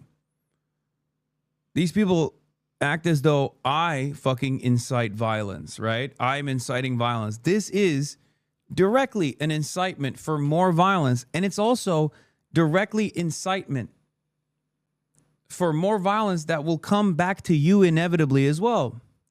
It's a really, really, really shitty thing to do if you're a content creator, and it's also very short-sighted for you to do as a content creator. That's it. Yeah, Destiny encourages audience to fucking stalk me in the past. It's happened before. That didn't stop me. I still go outside. Remember the I'm shaking guy at the DNC? The guy that came up to me at the DNC and was like, Destiny made you. It was like a fucking brief moment. It was a brief interaction. It didn't matter. Destiny literally retweeted the guy, celebrated his behavior in his community. And then that same Destiny also said someone should fucking kill me in the streets. Who's actually inciting violence now? I'm not saying that about Destiny or anyone for that matter. That one was cringe. What, you think this is not cringe? This is also cringe, but it doesn't matter. My point, of course, this is cringe too. I mean, he fucking wore a mask, like he was uncomfortable about what he was doing. It didn't actually get the intended outcome that he was looking for. Like, this is also great. It's very cringe to seek out someone that you despise with like that level of forethought. Okay. It's a very cringe thing to do. I'm never going to do that. You know, I don't think a healthy person does that. I mean, he literally went to like whatever the Irish equivalent of FedEx Kinko's is to go and get this printout. You know, that's a lot of fucking forethought put into this thing. It's a very cringe thing to do. It's a very creepy thing to do in general.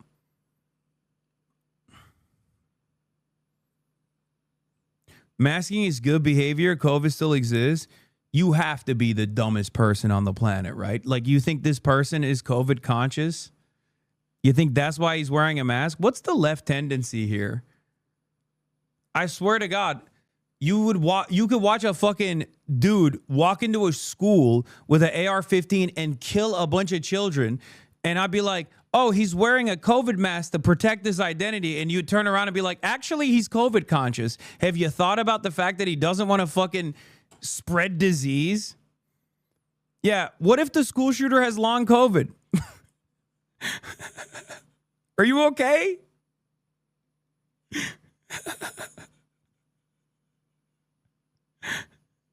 Are you fucking brain dead?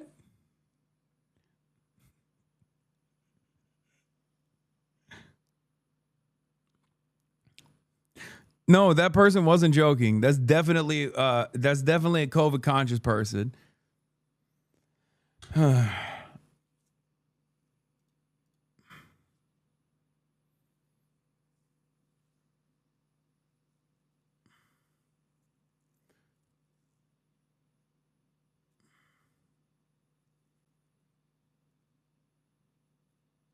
Yeah, maybe he's immunocompromised. Check your fucking privilege. Yeah, he probably is. My bad.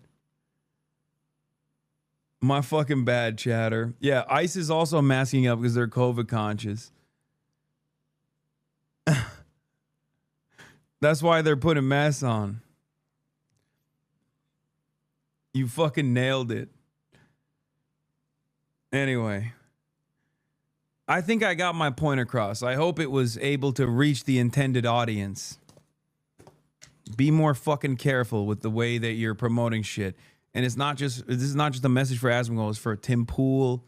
It's for all these fucking right-wing losers that are jerking off to this kind of shit, not realizing that I'm not afraid to go outside. If I die, I fucking die. You are afraid to go outside, you fucking pussy. You're afraid to go outside because you're worried about something like that happening to you, but then you fucking sit on the internet and celebrate that shit, and then you complain about getting swatted all the fucking time. Suck my dick, okay? You are leaning into it. You are normalizing it. That's it.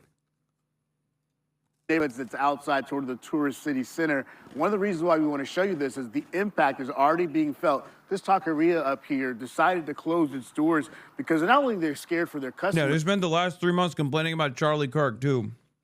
They're scared that for their workers as well. And you see signs like this one. Everyone is welcome here except ICE. And then you see this right here. Do not have consent to enter this business unless they have a valid judicial warrant. So you see these signs from the community already out here. We'll show you this protest that we shot the other night. People making their voices heard throughout this city. They are concerned about the actions that could take place in the next 24 hours or so. On top of that, what they also have been telling people is almost treat this like COVID. Instead of going out for your day-to-day necessities, stay inside, shelter in place. The hope here is that they feel like they might be able to sort of outlast the actions here by Border Patrol. No one knows exactly where they're going to be over the first 24 hours, and that's something that has a lot of people concerned. We even talked to the mayor-elect, someone who hasn't taken office yet, about the actions that could be taking place in this great American city. What they're seeing on TV and reports that they're seeing is not that Border Patrol is going after the most violent criminals. You know, that's not what they're seeing. What they're seeing is what appears to be racial profiling of brown people, and then going after these individuals and treating them like they are these significantly violent offenders. Something to mention here, the mayor-elect hasn't taken office yet. That doesn't happen until January. She's the first Hispanic mayor in the city's history. But something that other folks are talking about, especially in the crime space, is the fact that people here in this state can carry guns. You don't have to have a license to carry concealed weapons here in this state. And they're concerned if somebody jumps out with a mask, could they be responded to with someone shooting because they were in fear of their life? So there's a conversation about keeping everyone safe, not only the Border Patrol agents, but obviously the people in these neighborhoods. You look at the crime numbers year to date, the numbers are actually down in terms of total crime and murders in the city of New Orleans. They feel like they have some positive motion when it comes to cracking down on crime. They are scared that this action will actually have some communities actually not calling 911. It's something that we'll see playing out over the next few days. We'll be here on the ground to check it all out. Kate? Yeah, positive momentum on bringing down those crime statistics is also a theme amongst the cities that we've seen. Yeah, just like in Chicago. Immigration officers in Chicago to detain and deport violent offenders that DHS said were released from jails because of sanctuary policies. The agency said it arrested more than 4,000 people, but only about 120 of those have a criminal record.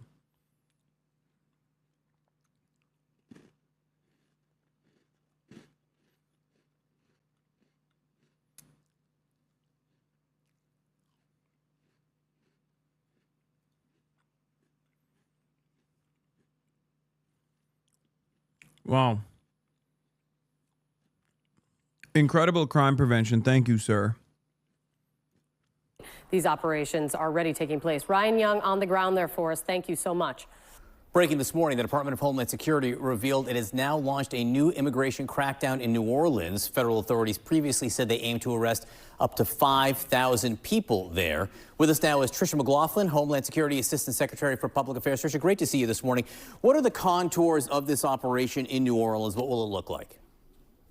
John, thank you so much for having me. So Catalina Crunch, which we are launching today down in New Orleans, we're first and foremost really focusing on those worst of the worst criminals, those criminals who have previously been locked up by local authorities. But then because New Orleans functions as a sanctuary city, those individuals were not released to ICE. They were instead released back onto New Orleans streets. So we're talking about child pedophiles who are on our list of targets, burglars, gang members, rapists, those individuals. Child pedophiles as opposed to other kinds of pedophiles.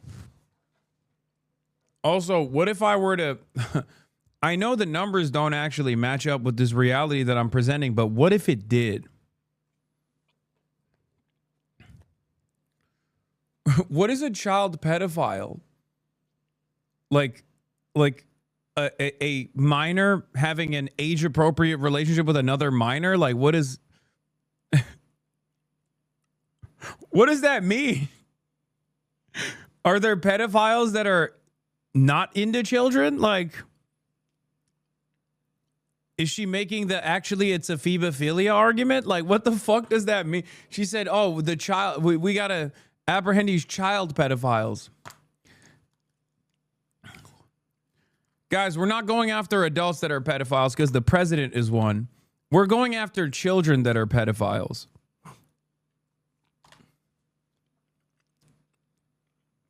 Yeah. We have to arrest children for having age-appropriate relationships because someone needs to be arrested. We have to tackle the dating market for our big, beautiful president. Our big, beautiful pedophile president is having a hard time in the dating marketplace of children. So we have to arrest the children that are having age-appropriate relationships so that there isn't any children to go on these dates. So that my big, beautiful pedophile president can go on better dates and have better success with the children he's trying to fuck. Is that what we're doing at the Department of Homeland Security? Tricia McLaughlin?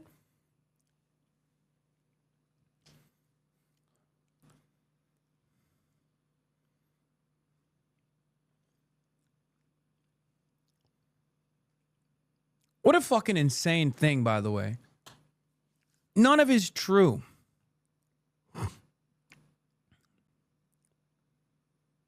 Yeah, the child pedophiles are hogging up the adult pedophilia market. They're really fucking up the bag for adult pedophiles out here.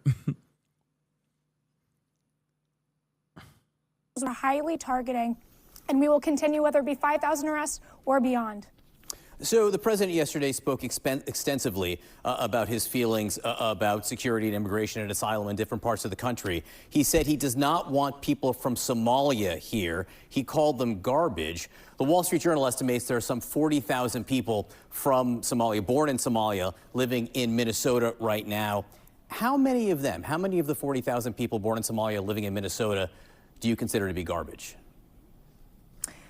John, we're really looking at the data, the analysis here. Yeah, John, approximately about 78 to 83% of Somalis in Minneapolis are garbage, according to our current estimates. And the remainder, that is around 17%, are actually very fine people. That's right. And we're trying to get those numbers down to the best of our ability. Our analysis has shown that, you know, we got to We got to deal with the 83% garbage people that are parasitic forces that are actually both simultaneously controlling the international banking system. That's right, the Somalis are doing that, while also they're lazy and taking advantage of the welfare programs that exist. And see, they control Hollywood as well, these Somalis. And what we have to do for these Somalis is we have to deal with them, these parasitic Somalis. Because at the end of the day, John, we must secure a meaningful existence for the future of our white children. I know I added a 15th word onto that instead of using the traditional 14 word because sometimes I like to add an extra word, you know, to really confuse the onlookers. Okay? I mean, that's what this argument is. Like, what do you mean? There's just some of them are garbage people. Like, that's what we're doing now? At least Trump won. They would say stuff like, oh, he didn't mean it. Now they're like, yeah, he meant it. They are garbage. The fuck are we doing? Yeah, she said facts over feelings, actually. Somalis are human garbage. Wow, thank you for the facts. Kind of feels like that's your feeling, you fucking asshole.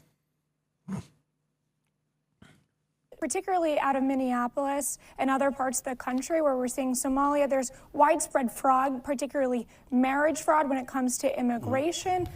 We're looking at criminality here. Homeland Security has very reliable data here and analysis that we can go after these individuals and make sure that they're not a public charge on our communities, and they're also not a public threat to the American people. My question is, all of them? The president says he doesn't want them here. He called them garbage. Do you consider that to be all of the 40,000 people born in Somalia now living in Minnesota? John, this is not about politics. This is about public safety. We saw what just happened last week with the terrorist attack against us here in our nation's capital, where one of our great heroes, Sarah Beckstrom, was killed. That's what the precipice of this was. That's why we have to get back to base camp and make sure we are prioritizing the American people's safety. It cannot be overstated the position the Biden administration put us in when it came to vetting, letting some of these individuals under these parole programs where there was little to no vetting, no biometric data, no criminal background history, no cyber, no financial crime history. They were really relying on people to vouch for these individuals and say they should be in the country. When it comes to asylum claims as well. The marriage fraud thing is horseshit. It's a conspiracy theory about Ilhan Omar and her family. The right keeps trying to push. I know. It's, I guess they moved on from just saying Ilhan Omar is doing it to like every Somali person is doing it now. Yeah. So Trump hates all Somalis because like 40 dudes engaged in a fraud scheme, but he commutes the sentence of a zillionaire who defrauded thousands of people. Kind of like him murdering random sailors while pardoning drug traffickers. Yeah.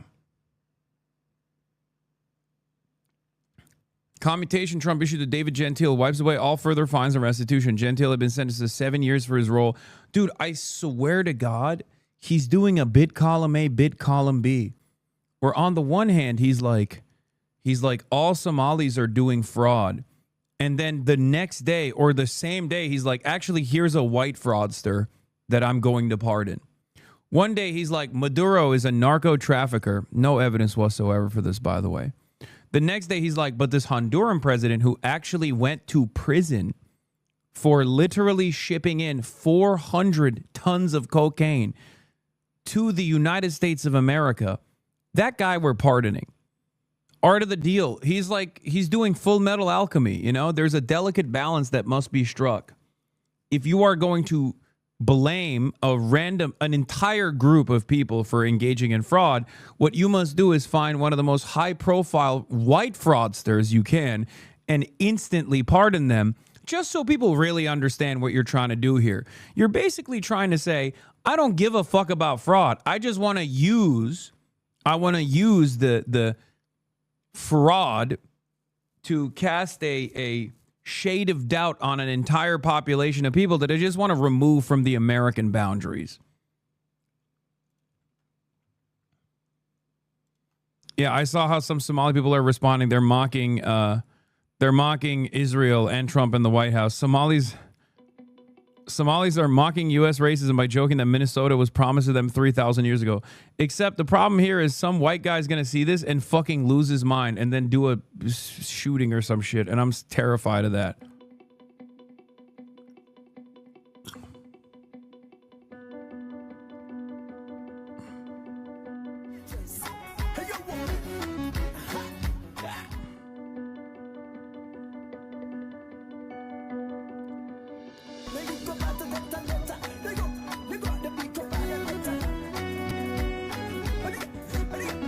Booking my flight from Kenya to the motherland soon. Mall of America. Hashtag Minnesomalia.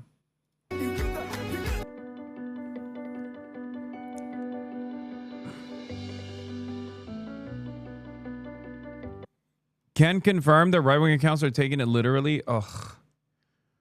Yeah, another classic. My enemies are incapable of making jokes. They are utterly incapable of humor. They are demonstrating utmost sincerity when they make these things that you call jokes.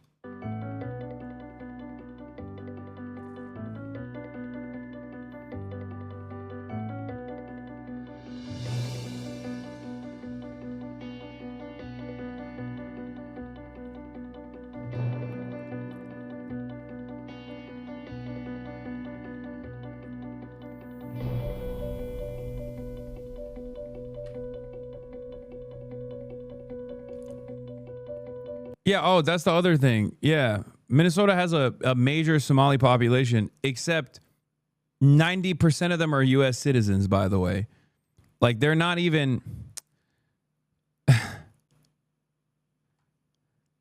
they're just... He's just shitting on U.S. citizens who are black and Muslim. Like, that's what this is. He just thinks that it's more appropriate to do so from the context of like, oh, they're immigrants, so they're not actually real Americans.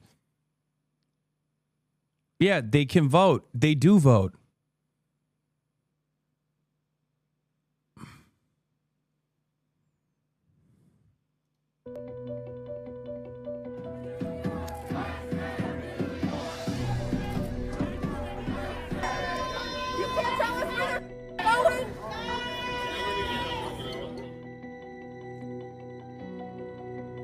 Yeah, that's the other side of the story is like, it's kind of difficult to be an undocumented migrant coming into the United States of America all the way from Somalia. So when I say 90% are American citizens, that means the remaining 10%, like the overwhelming majority of that remaining 10%, if not all of them, are also on either temporary protected status or have the proper paperwork and clearance to be on U.S. soil. Just so you understand, it's not like it's just not. It's not the same as that trek all the way from Guatemala or Mexico or whatever. He's just shitting on people who are legally here by claiming that they're illegal. I wonder why he thinks they are illegal. I wonder why so many white Americans also happen to believe that they are illegal. They're American citizens. I wonder why. I wonder why they think it's illegal. Anyway, look at this fucking idiot. American Papa Bear. This has to be one of the most ridiculous takes I've ever heard. This is literally just flat out lies. He said that Minnesota was promised to Somalians 3,000 years ago and that the book of Genesis says that you must honor Somalians. This must be one of those 70 IQ people that we've heard about. Yeah, he's 70 IQ, not you, you fucking moron. Because you can't tell when someone is very clearly making a joke. Yo, Minnesota was promised to us Somalis 3,000 years ago. And if you disagree, you're an anti-Kushite bigot and you need help immediately. Also, if you read Genesis 12:3, it says that those who bless Somalis will be blessed, and those who try to harm them will bring harm upon themselves. I didn't say that. Genesis 12:3. Just saying.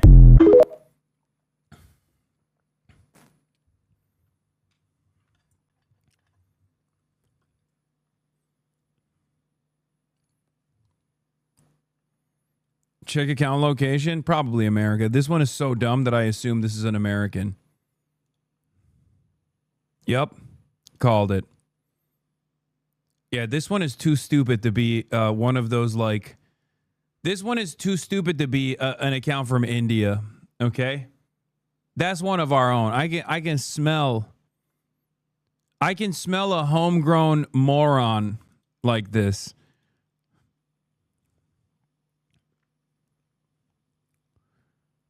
Because the Indian accounts know exactly what this is referencing, because they're also referencing it on their alt account that is acting as though they're from Israel, okay? That's how I know. That's how I know this is a homegrown American moron, okay? And not some dude sitting in a fucking bot farm, because the dude sitting in a bot farm knows exactly what this talking point is, because they're using it all the fucking time to defend Israel on their pro-Israel accounts.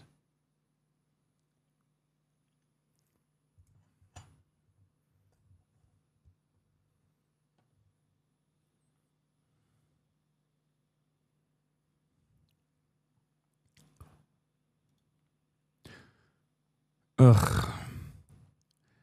Anyway, that's all I got for today. We did 7 hours. I'm so fucking tired. But tomorrow I'm going to be live early from Belfast. Okay, tomorrow I'm going to be live early from Belfast. We're going to have a long day tomorrow. Okay, get ready, get excited.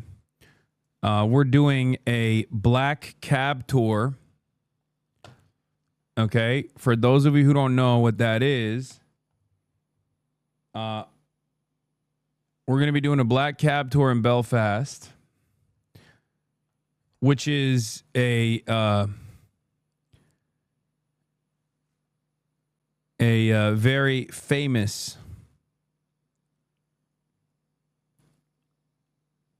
it's like a famous concept from the Troubles for the IRA, and we have a very special tour guide, a very, very special tour guide. Okay. We're going to have a bunch of very special tour guides, but I do need to go to bed because we have to wake up early. But we'll go to the Peace Wall. Okay. But Billy Hanna, Mohara's dad, is going to be driving us around, giving us a midday black cab tour of the paramilitary history of Belfast. Okay? And then later in the day, I will have a desktop stream time as well. After that, where I'll go through some news and stuff like that. And then at night, we'll be going out. At night, we're going to be going out with the boys, with the Kneecap Boys in Belfast, and drink a bunch of proper pints with the lads. Okay? I will be live tomorrow at 2 p.m. local time, which I believe is like 6 a.m. Pacific and 9 a.m. Eastern time.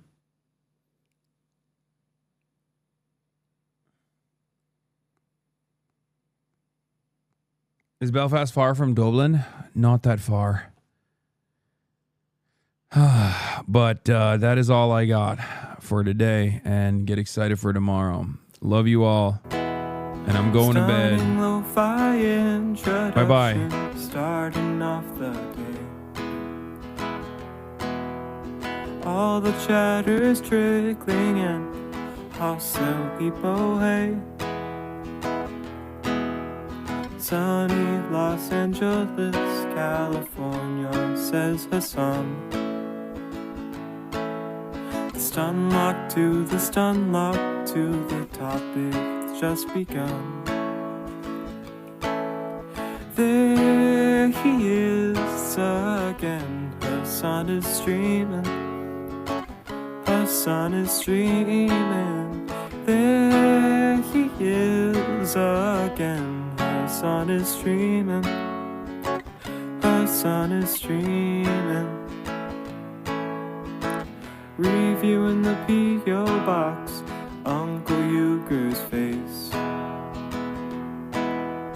Sudden discord agitprop, gray names take on race. Tiny Bernie Sanders, LGBTQ Air Force. The whole left at your fingertips, and Anye out your door. The H3 Crowder debate, the Young Turks online show. 3 full fucking years of this, and plenty more to go. 90-day fiancé talks of champagne bourgeoisie. A Trump rally live reaction, a mass riot in DC.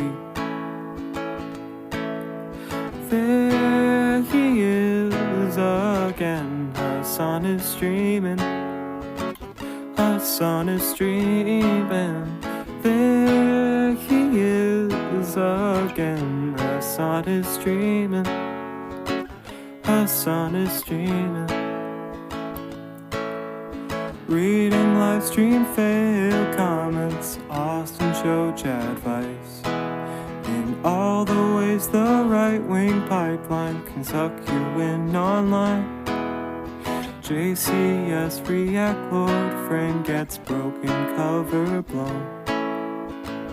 A full-blown mass pandemic, months of streaming in your home.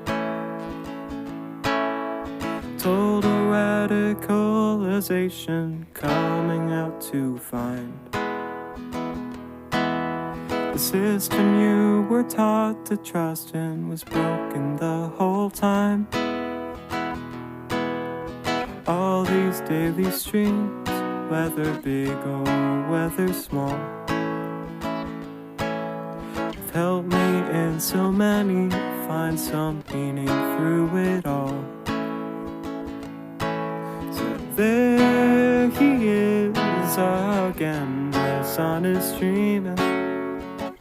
Hasan is streaming. There he is again, Hasan is streaming. Hasan is streaming. Hey, what can you say? The 3-minute ad is through, but he'll play no pics so soon. You wait.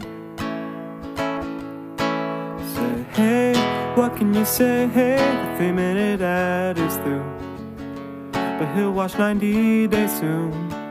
Just you wait. Ba-da-da, ba-da-da, ba-da-da-da-da-da. Hey, what can you say? The 3-minute ad is through, but he'll debate viewers soon.